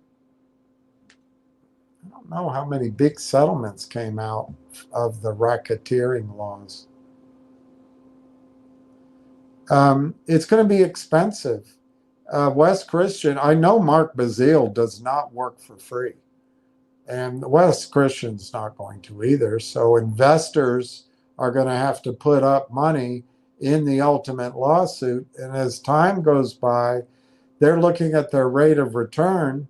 And when a settlement comes, they're just looking to get their money back at some point. So I don't know. Maybe the blood pulsing in our veins will last long enough to hold out for justice, hold out for big payouts. But I think a lot of people, as time goes by, are going to say, I've gotten older. I just want my money back. But I'm not saying you're not right. The tobacco companies ultimately had to pay out. The asbestos companies ultimately had to pay out. It made Angelos rich. I don't know how many of the people got rich.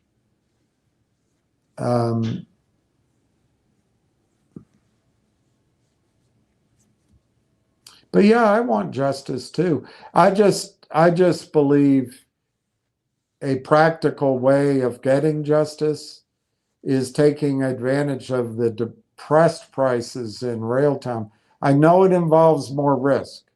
I know that's more risk capital, but it's taking an action to get your money back.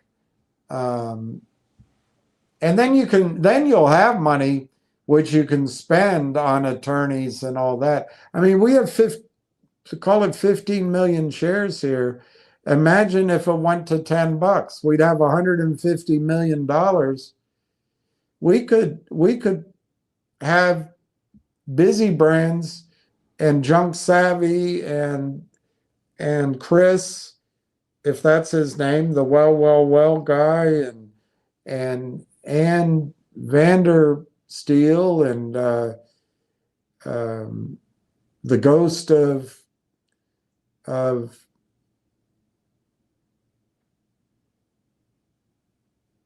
Richie. We could start a lobbying firm, but we could do it with 150 million in our pockets, and maybe turn that into. I don't control any of that, but maybe we turn that into 5% annual income and some growth, and we're bringing in. I don't know. 7.5 million a year, is that right?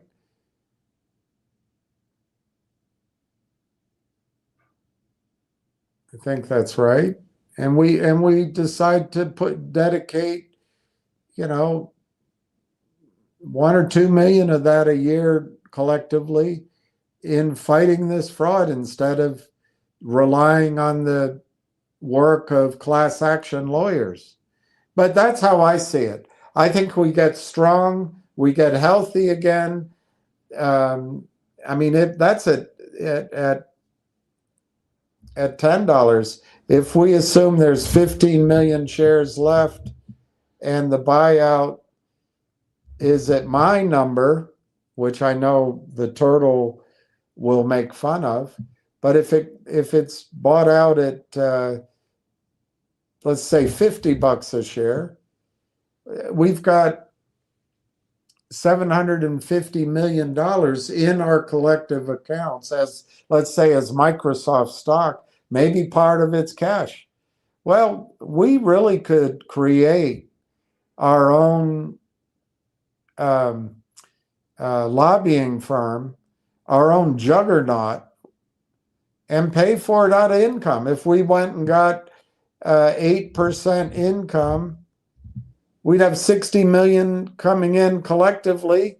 Maybe we could spend $1 million, 3 million a year on a lobbying campaign. So that's kind of that's my strategy.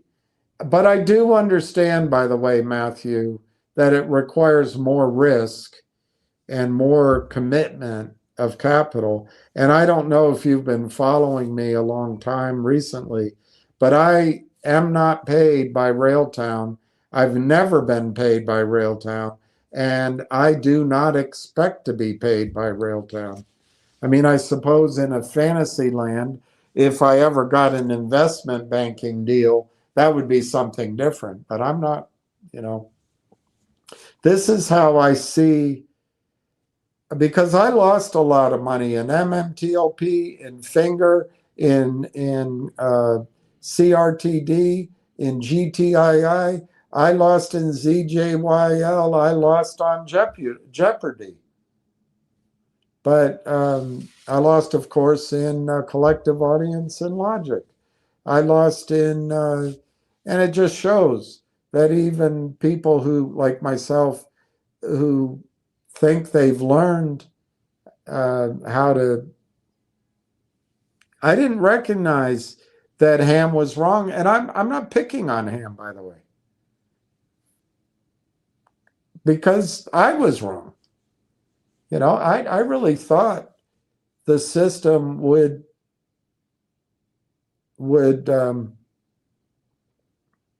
close out, fail to deliver positions. I no longer believe they ever will do that. So yeah,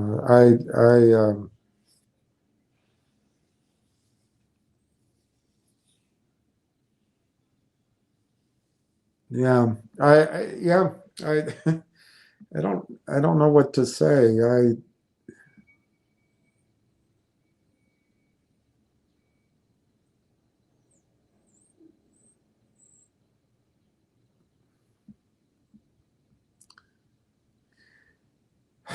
I want justice, and I want the bastards to have to pay for what they did. But I also want people to make their money back and to turn a profit for all this pain. And I can't tell you how many people I met in person, talked to over the years, listened to on space calls, which one dear investor said to me, William, I just want my money back. I went to dinner with Richie when he was in twice. I I walked the halls of Congress, and the overwhelming sense I got of the pain is we just want our money back. And if I had to define it more, people want their loved ones back. They want their health back. They want their time back. And courts aren't going to give that unless you can find someone that Wall Street will make a scapegoat. They might be able to come up with a settlement for that, but they're not going to all go to they're not all going to jail. They're not all going to go down. When they took Mike Milken down, I worked at Merrill Lynch. They blamed Milken for everything. But the way I saw it, and I was young, I don't think Milken brought down the markets or caused what we had as a problem. I think it was Merrill Lynch. I don't think the bankers at and other companies, by the way, but I don't think the bankers at Merrill Lynch knew what they were doing. Milken did, but these guys didn't know what they were doing. And but Milken was arrogant. He was on the left coast, and he was with a firm called Drexel Burnham, which frankly, at that time, before Milken, was not necessarily one of great respect. However, back then, there were many firms, and a lot of people loved Drexel Burnham. I knew a lot of people there. That was the best place to work.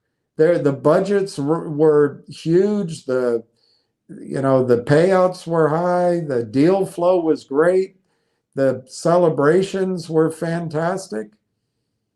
But companies like Alex Brown had a better reputation, or Merrill had a great reputation, but it was more for Main Street.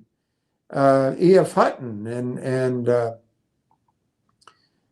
Kidder Peabody, but there were more places to choose from. But anyway, I think they made a scapegoat out of Mike Milken, and frankly, I think it was unfair.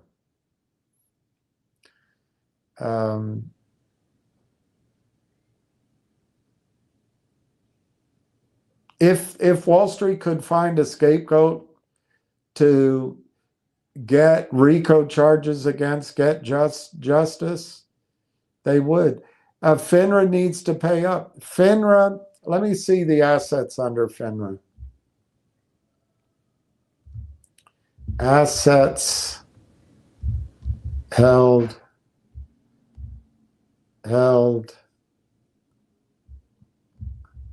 by FINRA. I think it's 2 billion, but I don't know.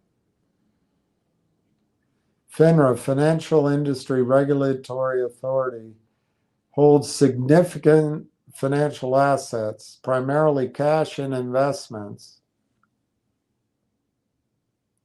to support regulatory functions, reserve portfolio, and operational needs. They maintain a strong balance sheet with over 1.7 billion in net assets in recent years. All right, so 1.7 billion. They can't, apparently this Google search can't get into 2024 numbers, but call it 1.7 billion. Let's say FINRA pays up and they just get obliterated. They go out of business.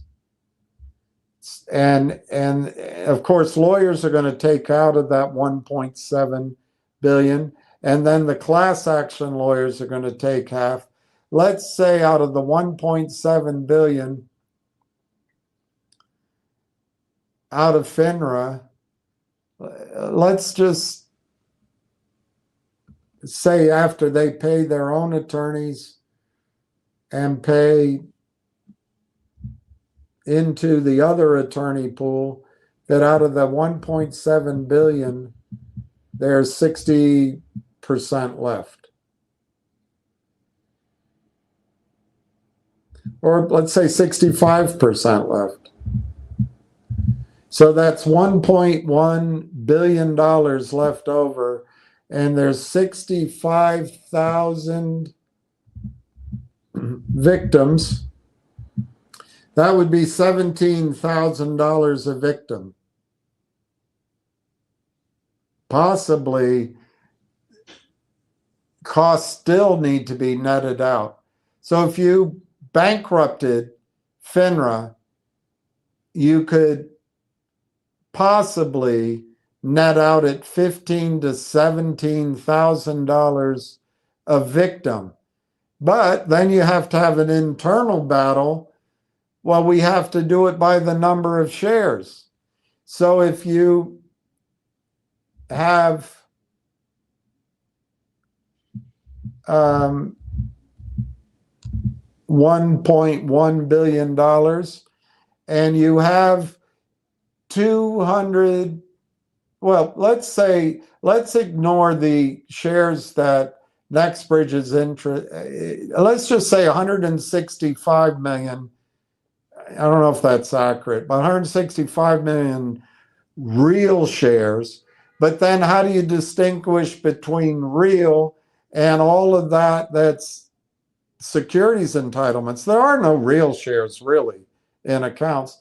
Let's say that the expansion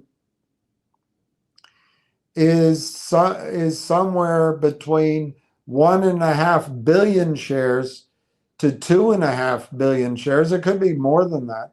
So let's just say the payout has to be spread among 2 billion shares. Amongst. So that's 55 cents a share payout from FINRA. They have to pay. Well, you bankrupted them. You put them out of business. And they might be able to pay 50 cents a share to everybody. But it might, there might be 3 billion shares out total. Call it 50 cents a share. Is that justice? Is that satisfaction? I guess.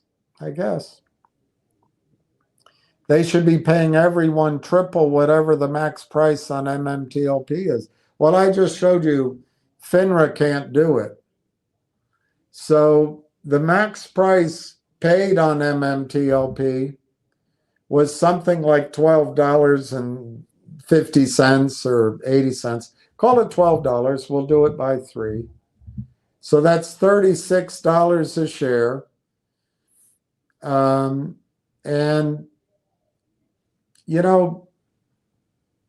I've heard a wide range of numbers of how many shares people actually bought. But let's, for this example, go to 3 billion. We can always reduce it. But let's go maximum.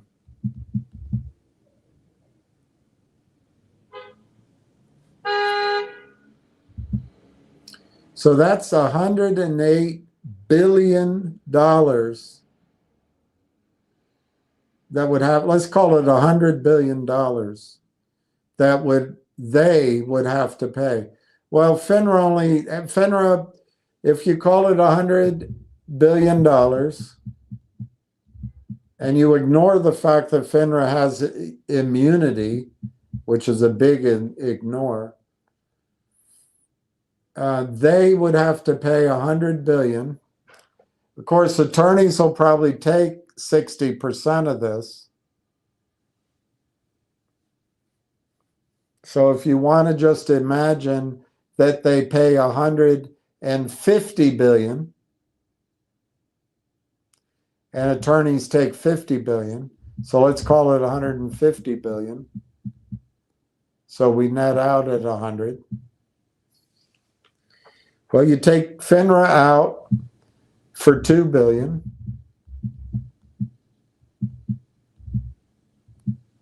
That's $148 billion.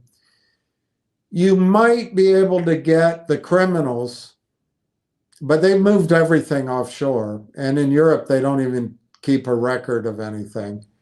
Probably a lot of the money's been commingled. It's been absconded with. A lot of the money was stolen in LLCs and corporations that have zeroed out. They don't exist anymore. Probably for purposes here, Goldman Sachs prime brokerage, Morgan Stanley prime brokerage, Merrill Lynch prime brokerage, Ameritrade prime brokerage, et cetera, probably have netted out the trades. And so they're going to go into court and probably not owe anything. But you don't know that. I don't know that for sure. So you're going to have a bunch of those 95 brokerage houses on the line for losses. But then you're going to have to subdivide it because a lot of those companies didn't oversell the stock. So they're not at risk. So you're probably going to break it down to maybe 10 or 20% of those brokerage houses. Maybe 15 of those brokerage houses account for the 80%, 85% of the losses. And like I say, some of them might have netted it all out and they've got the best attorneys. So maybe it's down to 10 brokerage houses, maybe Fidelity, maybe TradeStation, maybe Webull. And maybe it's, maybe it is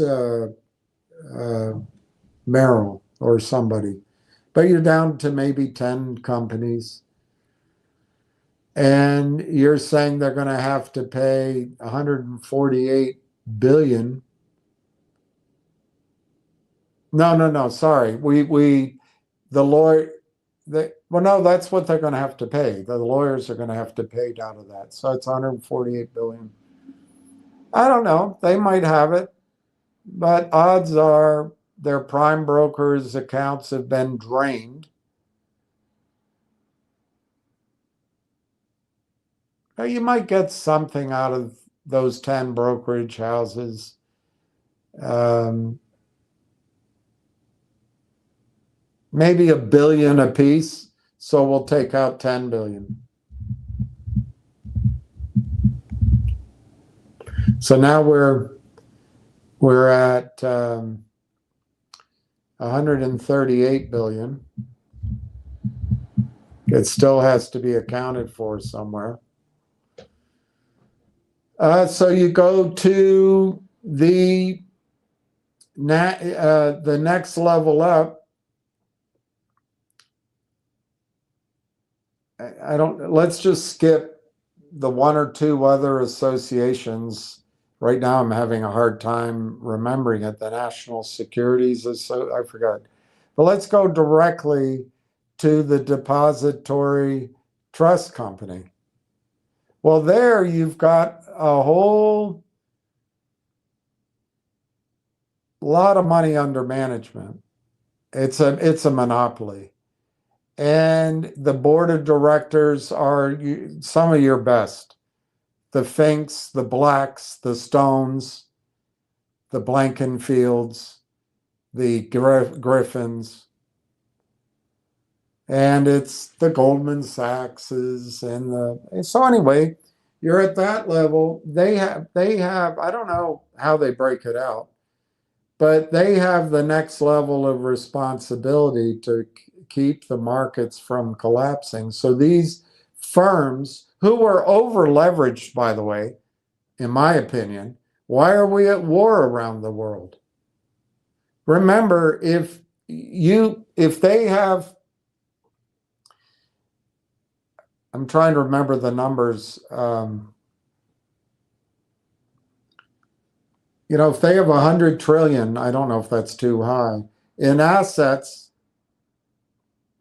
at the DTCC, it's all levered up. They might have it out at 10 to 1, 50 to 1. And to bring it down, it's going to bring down the system. So they're going to go to the president who, Larry Fink bought the Panama Canal for the president. If that's the right guy, it might have been Steve Black. But I don't know how much you get out of the DTCC. I guess you're going to get as much as they can come up with. They manage trillions of dollars. I suppose they would come up with, anywhere from 50 billion to 150 billion. But then you're going to go to the hedge funds, the SACs, the BlackRocks, and these people have tens of trillions under management. So maybe that's what you do. You split it between those guys, and they can come up with it, but you're not going to get justice. It's going to say, we'll sign this, but both sides are going to agree nobody did anything wrong. You won't get justice. Nobody will go to jail. You might get it in the form of payouts over time. You won't have information released.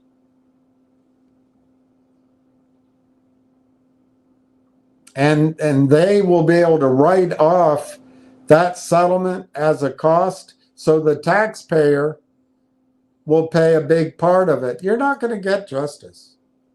Not going to get justice. But maybe, I guess, if you could bring in the hedge funds, you could get this settlement.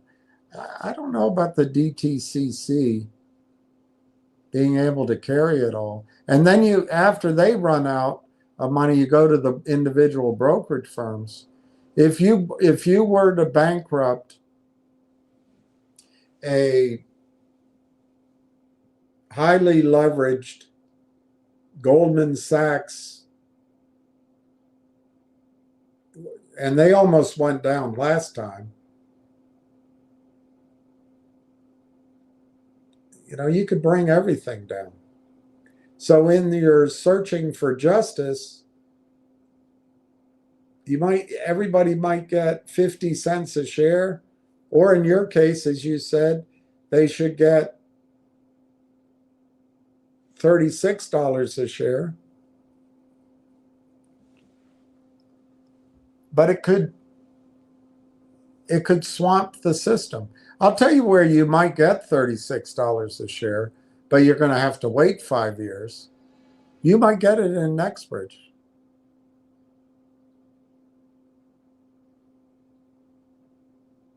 I don't know. I mean, maybe the system can come together and, the 10 trillion that BlackRock manages, but those assets belong to somebody else. So you've got to narrow down what in each one of these brokerage firms and pools of money belong to the brokerage firm or the pool of money. A lot of the rest is owned by you and your retirement accounts. You get the government to pay for it. That's who's going to pay for it. You're ultimately going to ask the taxpayer to pay for the settlement. I don't know. By the way, I agree with you. I would love it if a settlement were demanded and it took out Goldman Sachs and Stephen Fink or Cohen. I would love it. I just don't see it happening. I don't see it happening. But anyway, you might be right. Akira Nova, hello everyone, hello. Alan Weiss, all my NextBridge shares are 100% real. Exactly, mine too. I feel sorry for people who still hold the MMTLP shares. And they listen to dull diligence. And he's not going to come up with the money.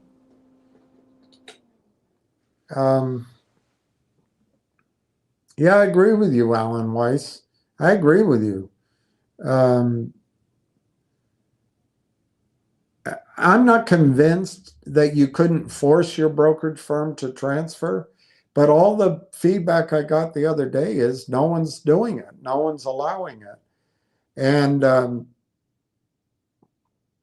so the window's shut, which many people predicted I did that it's going to, and it's too bad. I do know, Alan, that Greg told me about 2 weeks ago. He said, look, if people have their shares at NextBridge and they decide to take whatever settlement, it's going to be for everybody. But you know what, Alan, might be funny. Nothing about it's funny, but might be ironic, is if the wending and whining through the legal courts, because even if Congress mandates a settlement, the white shoe boys at some law firm are going to try to stop it. It's just going to take a long time, I think. Anyway, what would be ironic is if the system, the process came up with a settlement figure, and let's say it was everybody gets their money back. I mean, probably be everybody gets their money back minus legal fees. But let's just assume everybody gets their money back who still owns shares on the last day, ignoring losses in trading, or maybe that's a whole separate class action suit they have to resolve. Everybody gets a buck or there. But everybody gets their money back and legal fees are paid separately. So I'll just look at it in my case. I get $7.96 back a share in a taxable settlement, by the way. I have to pay taxes on it. But I have to give up my right to NextBridge shares to help reconcile everything. And let's just say the dozen high-risk wildcat, I bet if you talk to some of those men and maybe some women who are put that portfolio together, they might push back on one or two of them being wildcat. I don't know. They might call them high-risk developmental wells. I don't know. Everybody has their own spin. But if you had 3 of those work out, and then that cash flow set up a whole drilling program in southern Louisiana or in the Gulf, and let's say it took 5 more years to come to a settlement negotiated, and I got my 796 back in 5 more years, but I'd have to forego my NextBridge shares. and hopefully Nextbridge isn't publicly traded so they can dilute the hell out of it. But even if they did at that point, Nextbridge might have reserves. Netherlands Sewell estimates it at based on their models, which are really tight on discounted cash flows and volume, whatever. They have a whole. It's pretty detailed. I always pretend I can really understand everything, but I go to the summary and I can get the proven, the probables, the possibles, I can get some of that, and but what you really do is you read kind of the letter that comes with it, written by the engineer, and it's bankable, But in a bull market, it's great stuff. But let's say that all works out to $45 a share. Maybe the stock's trading at a discount because we're in a bear market, or there's some concerns about their CapEx plans, but normally those reserve reports take into account decline curves, reserve lives. So maybe it's all worth risked, and trying to be conservative, it's all worth $25 a share. And then in order to get $7.96 payback net of attorney's fees, in my case, I've got to give up my right to a $25 per share. I'm probably going to say, nah, I'll keep my shares. So, I agree with Matthew, and I get angry. I've been angry about a lot of things in my personal purview, and a lot of, I think,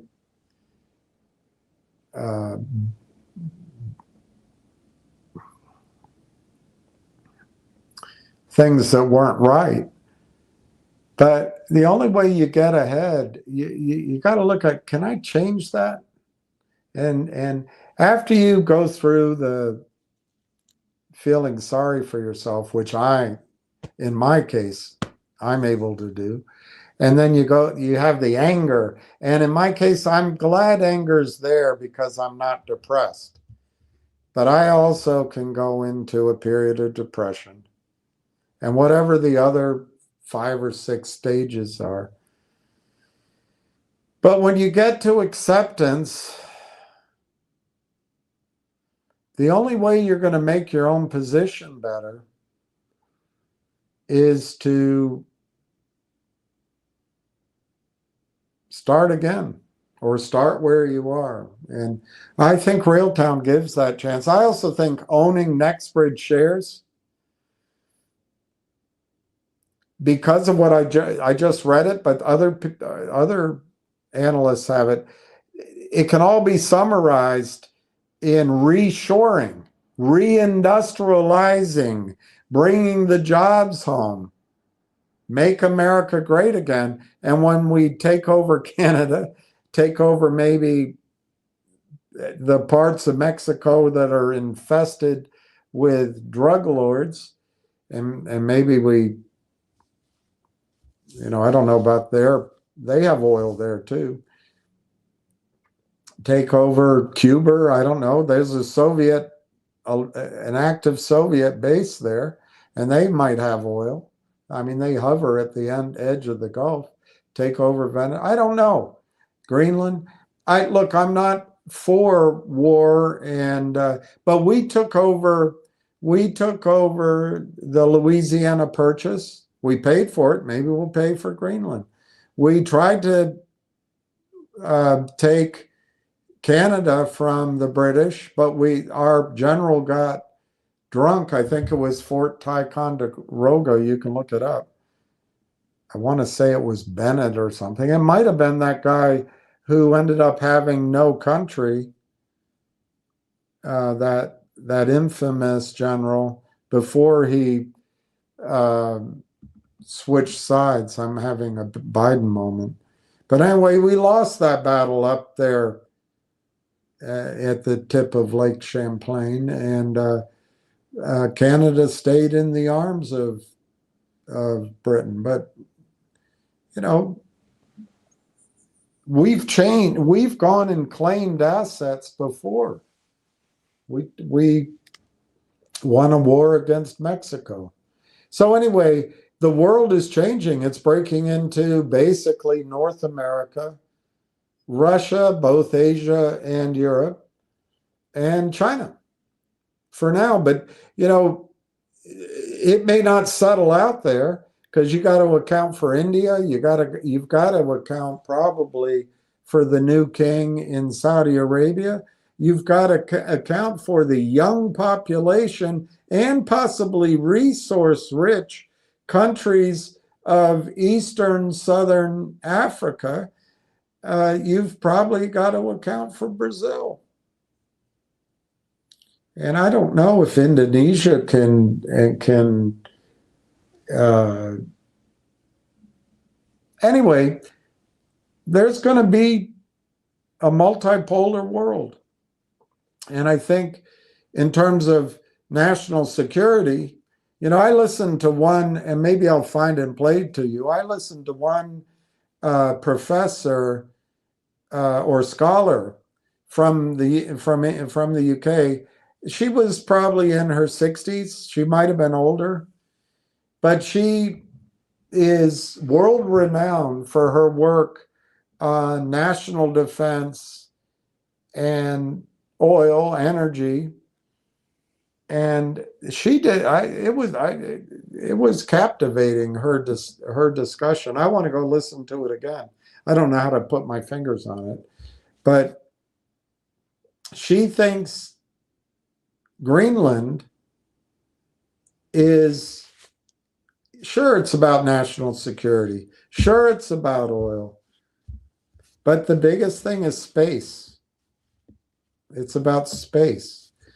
When you put satellites in motion and you are building things in space, that part of the globe stays in a relatively defined spin.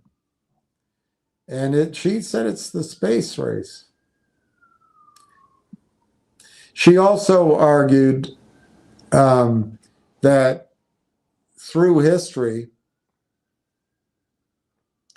there's a premise, I guess, or an accepted rule of law, not law, but rule of power, I guess, that if you can't, whoever's paying for defense, whoever's defending a part of the field or of the globe, essentially they have sovereignty over it. So in the case of Greenland, which she pointed out, Greenland is in North America. It's not in Western Europe. It's in North America. And the United States has been defending it and providing protection to it. It sounds a little like, you know, the gangs in various cities that demand protection money. But the United States has been providing the protection. So she said, that's another argument. One of the guys on there said, you know, the deal was with Denmark. We bought the Virgin Islands, the U.S. Virgin Islands, and we signed something. We said we respect that they own Greenland. He said, why don't you just flip it and let them have the Virgin Islands? But I tell you what, that precedent, I wish I could remember her name. That precedent doesn't bode well for Canada. But I don't think it's about empire. I think it's about defense and space and economic power. But anyway, I don't know why I got off on all that, Alan Weiss. I don't know. I agree with you. I think people are fortunate to be in NextBridge shares, and we're fortunate also with Greg that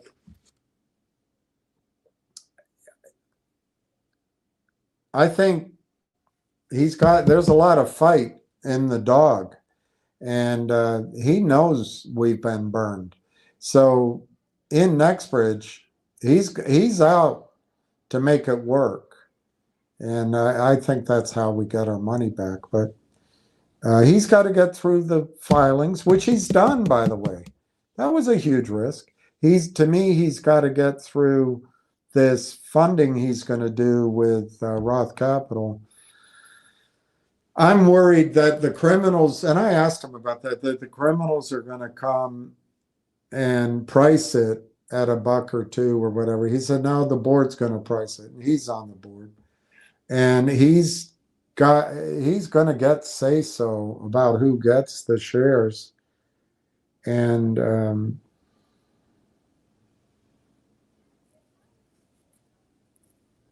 he also, I don't think he's going to do anything toxic. We didn't get into whether it's public or private, but I'm not sure it's going to matter, you know. Oil and gas is going to have a tough time when, as David Hunter calls it, the worldwide bust comes later this year or next year. Oil and gas is going to have a tough time for a while. I think oil prices could go down to $30, 20, even $25. But that's going to be the greatest opportunity ever for a guy like Greg to make deals. And I think coming out of that low, if it even happens, I think in the next cycle, I think oil's going to go to Matt Simmons numbers, $600, $700, $800, $1,000 a barrel. And obviously, same caution applies. I guess I'm talking to you, Alan Weiss. I don't know. I'm talking to everybody. But a lot of that increases wealth creation, but a lot of it's because at that point, fiat currencies might be in collapse. But anyway, I would say one estimate is the worldwide bust happens after the elections or in Trump's third or fourth year. They'll blame everything on Trump, but I don't think it has anything to do with Trump. If it happens at all, AI might rescue it. But if that comes, I think a collapse in the market could be massive. My projection is 95% correction. You know, I saw one person describe that correction in terms of gold prices. That might be a way to do it. But I think there'll be one more chance where the Fed and all the world central banks and the governments will be able to rescue, to pull the economy out and the markets out by spending. And I think the spending will be massive. I think the US debt could go as high as 100 trillion. The Fed could expand its balance sheet to 50 trillion, particularly if you are willing to count in the Fed's expansion other central banks. But I would argue the Fed becomes the central bank for almost every other country in the world. So in that expansion of money supply, I think the money's going to go. It may be AI, quite a bit of AI. It's definitely going to be military spending, and it'll be maybe basic income and welfare. Maybe that happens. But I think a lot of that spending, I hope it doesn't go to the banks. And this is where I agree with Matthew. I hope the uh, bastards and basteresses, whatever you call it. I hope they all, justice comes raining down on their heads. But I think a lot of money is going to be spent reindustrializing America. That means gold mining, that means silver mining, copper mining, rare earths, minerals. It means rebuilding the rail systems, the rail tracks. It means rebuilding our ports, rebuilding our bridges. It'll be a job uh, program on a huge scale. It'll be drilling for oil and gas. It'll be building power plants. I hate that that means nuclear. I hate that. But maybe by then we'll have fusion. I like natural gas. I hope we don't sell our natural gas to the Russian power system or the Chinese power influence system. I hope we keep it in North America. And in that cycle, NextBridge, I think can go to $30 a share, 40, $50 a share.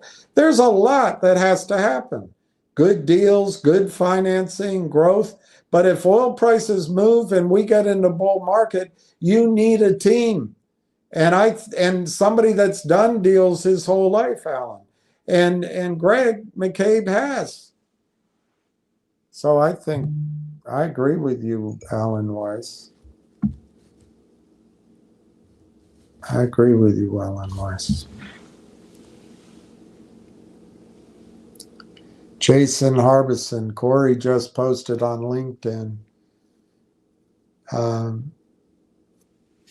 Delep, this is so impolite, but I get my release at Asian Massage Parlor down the street. Well, I didn't know that you could go get your release from Asian men at Asian parlors. Unknown stuntman. Have you ever heard of Robert David Steele? Yeah, he's dead though, right? He made a quick video, or maybe he's not dead then. He made a quick video saying that we have all the fraud, the trillions of dollars, and then he died. Oh, and then he died. And then he died. Yeah, I thought he might have been. Might have been made Red Drum. I don't know. But yeah, I remember him. I even think I might have known him in the silver fight. I've studied silver and oil and gas for a long, long time. Justin, not that it means shite today. I remember E-Trade showed up on the broker page, 365 million shares. Well, I'm going to write that down, Justin, because that's big. And then, those kind of numbers made me nervous because my shares were held at E-Trade. What if all those 365 million came and asked for shares? Then I'm left out in the dark. And,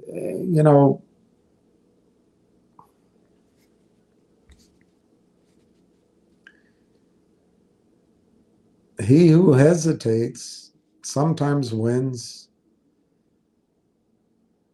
Wow, 365 million E-Trade.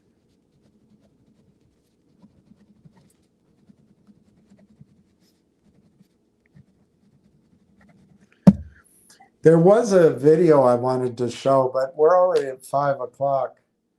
I forgot to do it. It's not very long. It's interesting. I'll do it tomorrow when we're less I've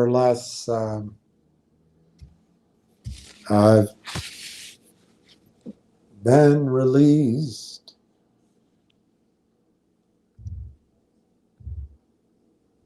I've been renewed.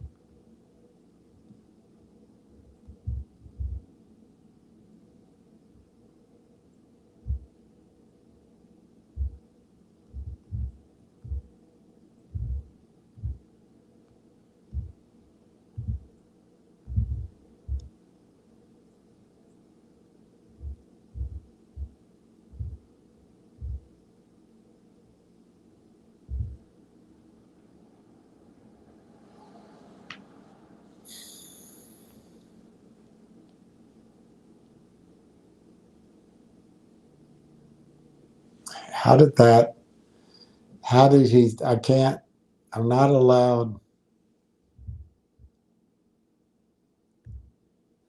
allowed to play it.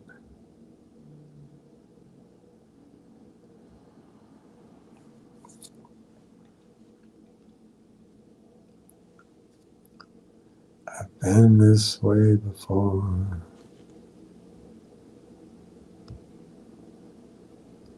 All right, I'm going to block.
All right, Ward, I got it.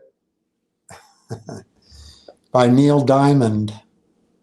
I've seen the light and I've seen the flame, and I've been this way before, and I'm sure to be this way again. For I've been refused, and I've been regained, and I've seen your eyes before, and I'm sure to see your eyes again, once again. And then it comes, for I've been released, and I've been regained. All right, let's go see what Corey the Pori has to say. I've been released.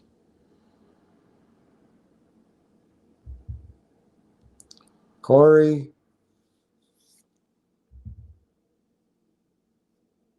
I don't see anything. Exciting things are taking shape at Railtown. Is this 2 days ago? I'm going to say like, and I'm going to repost.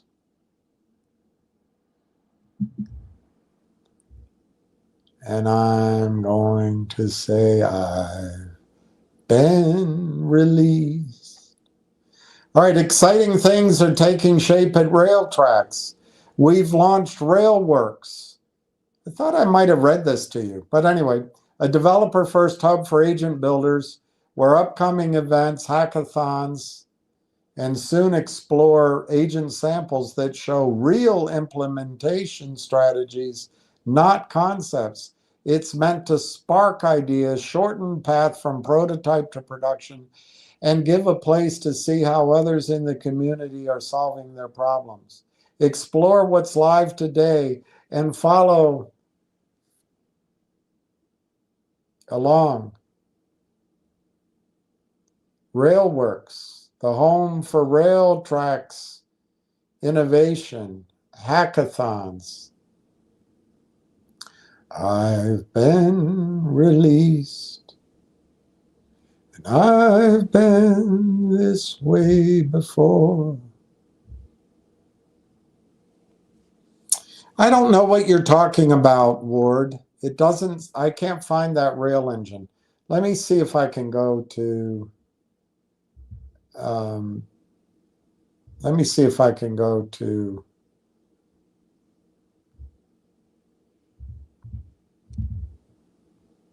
news on Railtown. I've been released. I've been this way before. Nope, no news. I must. So Justin says, no. Who said it? Who said it? Jason did. Corey just released on LinkedIn. I'm see. I might be looking in the wrong place. I've been refused. I've been this way before.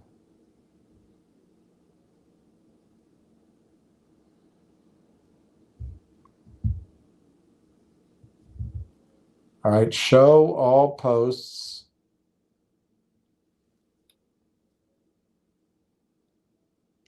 Oh, this is a repost, so I need to look at comments maybe?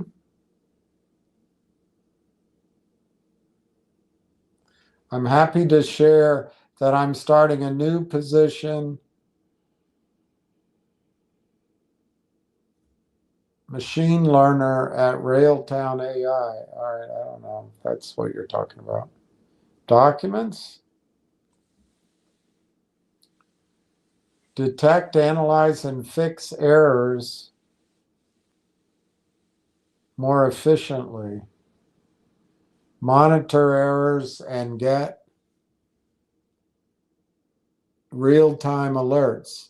Figure out which errors, quote unquote, impact you the most. Investigate and fix root cause errors more quickly. All right, let's go back to comments. Let's go back to posts.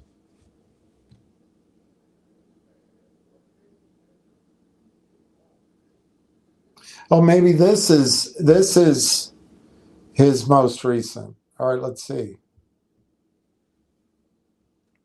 It doesn't have a date on it. 2 hours ago. All right. Thank you, Jason. This is what Corey said, and I'll take a picture of it for tomorrow, but I'll read it to you right now. Let me just show it where you can find it. Let me just show you where you can find it. Corey. All right, I'm going to repost it. I'm going to like it. I have to suck up, you know. I have to suck up to him because if I don't suck up to him, I'll never get another call. That's not why I'm doing it. All right, so here's what Corey is saying on LinkedIn. Happy New Year. Happy New Year. 2026 is setting up to be quite the transformative year. We got to wait all year. AI agents are gaining traction quickly across an array of business applications. As the market for AI agents is expected to grow at a 45% CAGR? Compound annual growth rate over the next 5 years. Wow, for 5 years? That's huge. AI agents will start or have already started disrupting traditional software as a service, SaaS, by automating tasks and replicating workflows, which in my limited words, I told you they're going to have to replace all the traditional software, SaaS, SDKs with AI software or enabled software with ADKs. Well, let's keep going. For example, quote, why use QuickBooks when my own agent can do it for me, unquote. Now, I'm not suggesting QuickBooks is going out of business anytime soon or at all, but they are buying us. No. But the point is still the same. Agents are going to change everything, as agents often do. One can look at the recent trend. Here you go. Constellation Software is a natural buyer here. Okay, one can look at the recent trend of Constellation Software's market cap.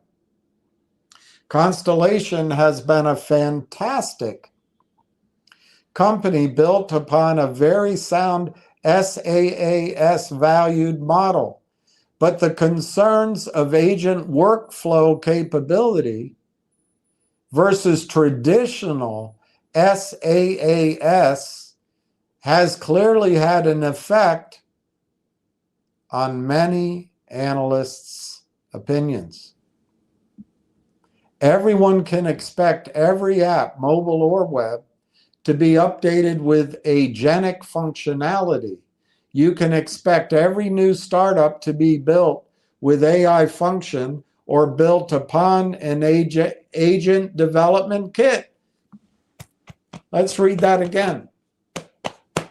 Can I pat myself? Should I put a post? I do all my own due diligence. And I'm going to stick, just because people call me dipshit, but it looks like I was right. Should I put something up like that? Okay, everyone can expect. Let me read this again. Everyone can expect. All right, let's leave that off. Let's remove the introduction to that sentence. And let's start where it has punch. Every app,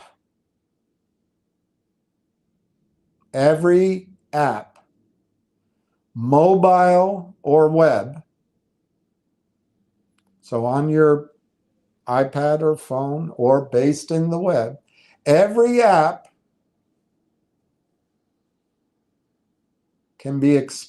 will be updated. You can expect it. Every app, mobile or web, you can expect it to be updated with agentic functionality. You can expect every new startup to be built with AI function or built upon an agent development kit, ADK. So with all of this said, I am excited to introduce to you the one and only Billy Shears, Sergeant Pepper's Lonely Hearts Club Band. It's wonderful to meet you. So with all of this said, I'm excited to introduce to you what the hell is that we've been up to. I know many people have been curious, and many people are curious little creatures. I am excited to say that our new updated site, Railtown AI, is live. All right. That means I'm not buying any more shares. Live today, which will introduce you to our end agent development platform built upon our core technologies. RailTrax ADK, Agent Development Kit, Build the Agent, Conductor, Agent Manager, Observe the Agent, and for Ward the Engine Richardson. That's better than the caboose. Ward the Engine. Rail Engine, real-time event-based ingestion engine, feed the agent. So they can build the agent, they can feed the agent, and they can observe the agent. All three technologies work independently or as one complete end-to-end kit. Please dive in and check it out. Stay tuned. More to come. Our roadmap is exciting. Go Canada, go, as long as you remain Canadian. But then you're going to have to say USA, USA, USA. All right, we'll go through it, Ward. Darn it. I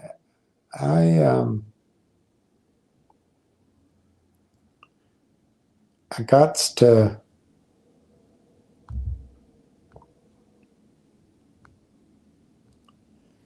All right.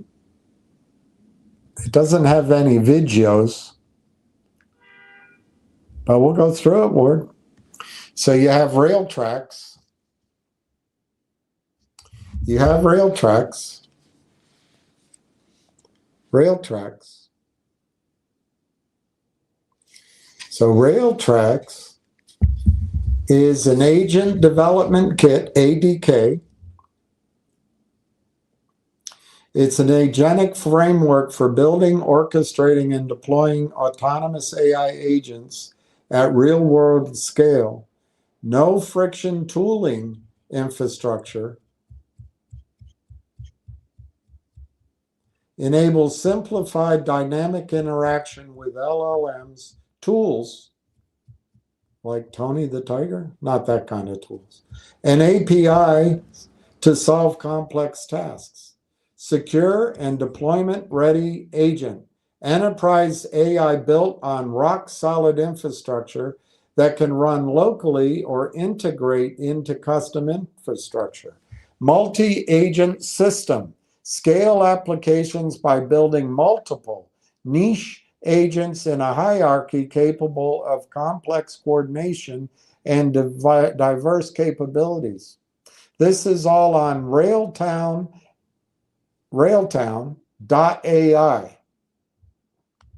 Then, Ward, there's Rail Engine, your favorite. Ward the Engine Richardson.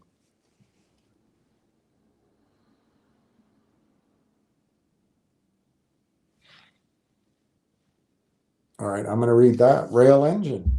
Real-time event-driven intelligence. A data development platform for real-time ingestion, masking, transformation, and storage into query-optimized data stores. Data-to-agent workflows built in hours. Data and events received are masked, transformed, and can be retrieved in hours. Advanced high-value agent workflows. Launch enriched agent runs powered by up-to-date indexed knowledge and pre-built SaaS data connectors. Built-in event-driven activation. Every completed ingestion results to a real-time event, allowing agents to trigger workflows or downstream automation instantly.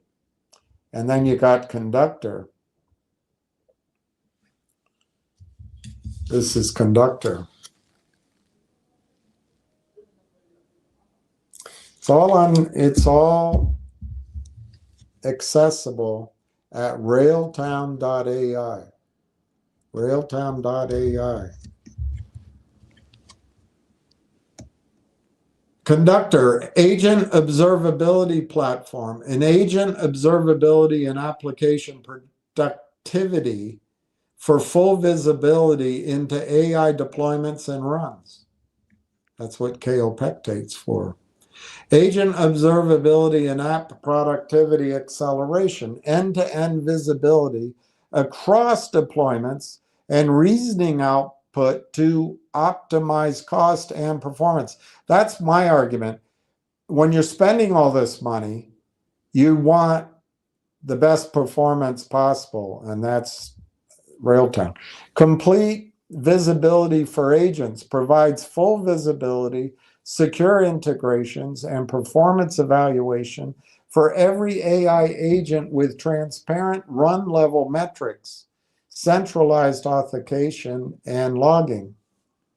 Full app orchestration from errors to ticket creation empowers teams to accelerate productivity via auto-error triaging, root cause intelligence, and team-wide visibility. That's pretty powerful.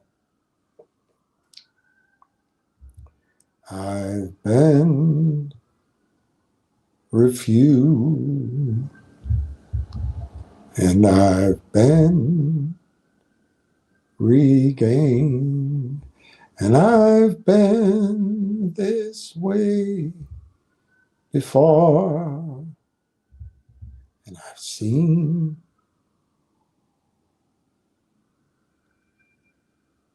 seen your eyes before, and I'll see your eyes again, because I've been released.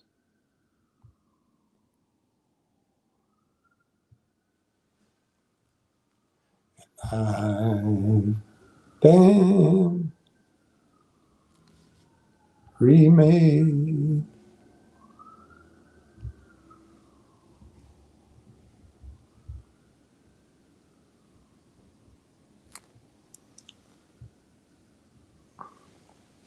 All right, let's just see. He said it's update. Let's see what's on there. Here's, all right, we have that. Let's see what's on their blog. Introducing rail tracks. That's old, but you can go through that. Let me go back to what he said.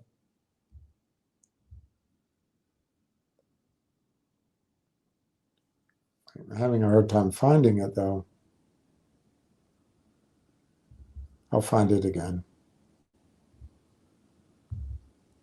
Let's reread what he said so you learn it. See, that's an example of where I made an assumption, I was wrong, and I kept making the same assumption over and over again. And that was bad. It was a bad assumption. You know what happens when you make an assumption? All right, so 3 hours ago, Happy New Year. 2026 is setting up to be the year. AI agents are going to grow at a 45% compound annual growth rate over the next 5 years. They are disrupting traditional software as a service.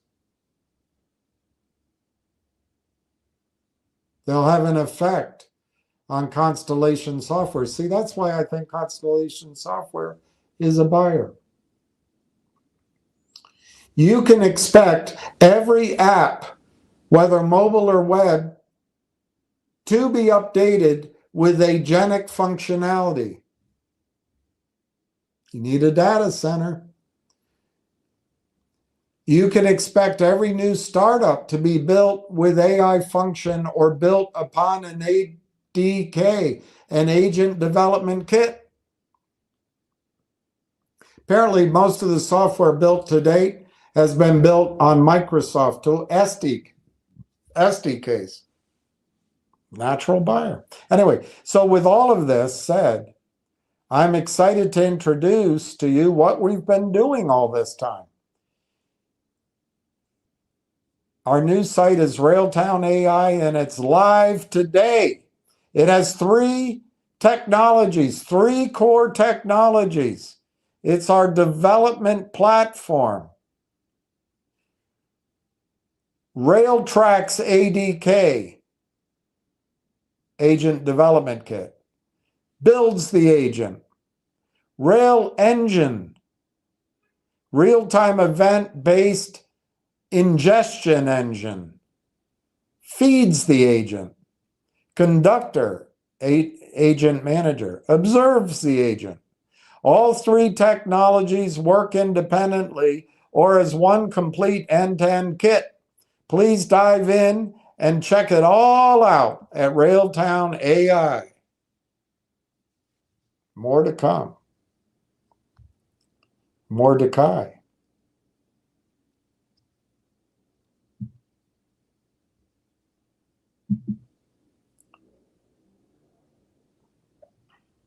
I think it's exciting. You don't? You're not excited? You're not excited? I think it's very exciting. I think it's very exciting. Oh.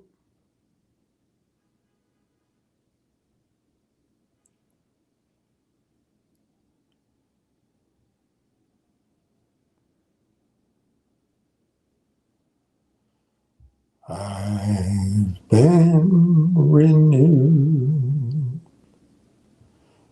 I've been released. And I've been this way before.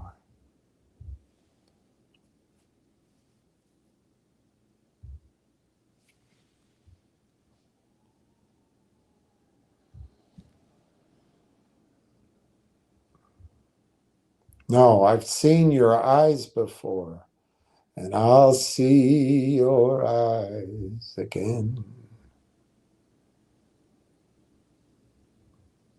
It's too bad he can't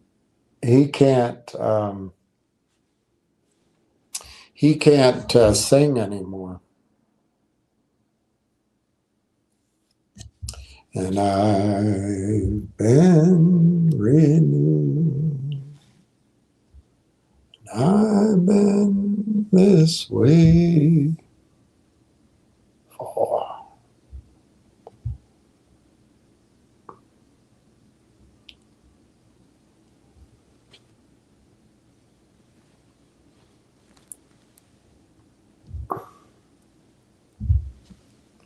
Okay, so I'll go over here, go like this, go like this. Perfect.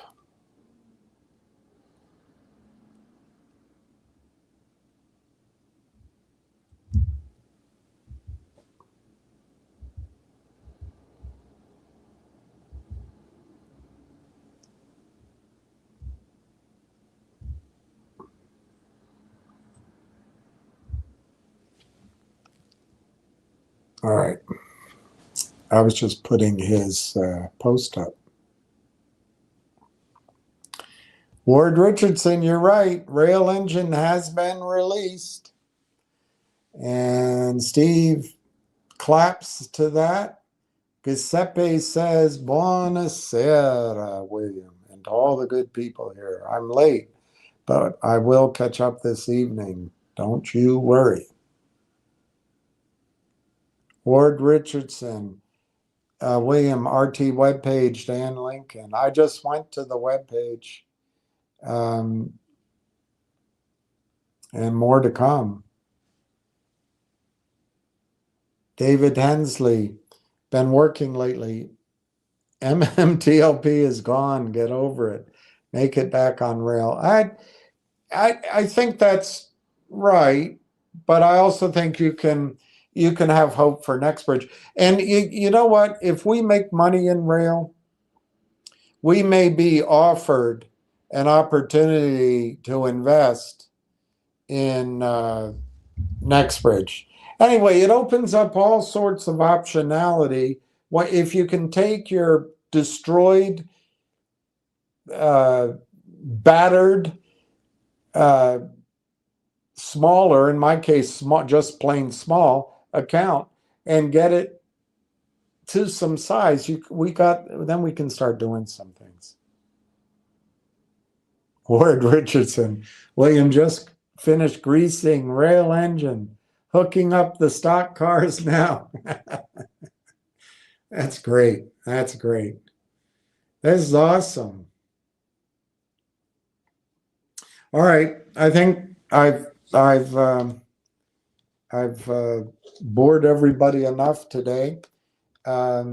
17 million shares of Railtown, ready for the rail train, the love train, the get on aboard and soul train. All right, I'm going to sign off because my mind is drifting. I'm glad all of you have purchased shares.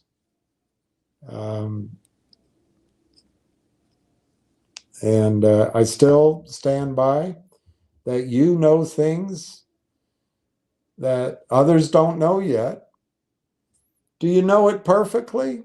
No, you don't know it perfectly. We'll start to know things perfectly. Then we can adjust our targets a little bit and maybe a lot. But for now, you know and understand things that others don't. There are people that know it alongside you and know it better than you, but they can't buy the stock. And then Corey's letting out clues. It's pretty good. So I think it's a good position to build at 2 bits. All right. Peace to everyone. I hope you sleep well, and we'll talk tomorrow. Cheers.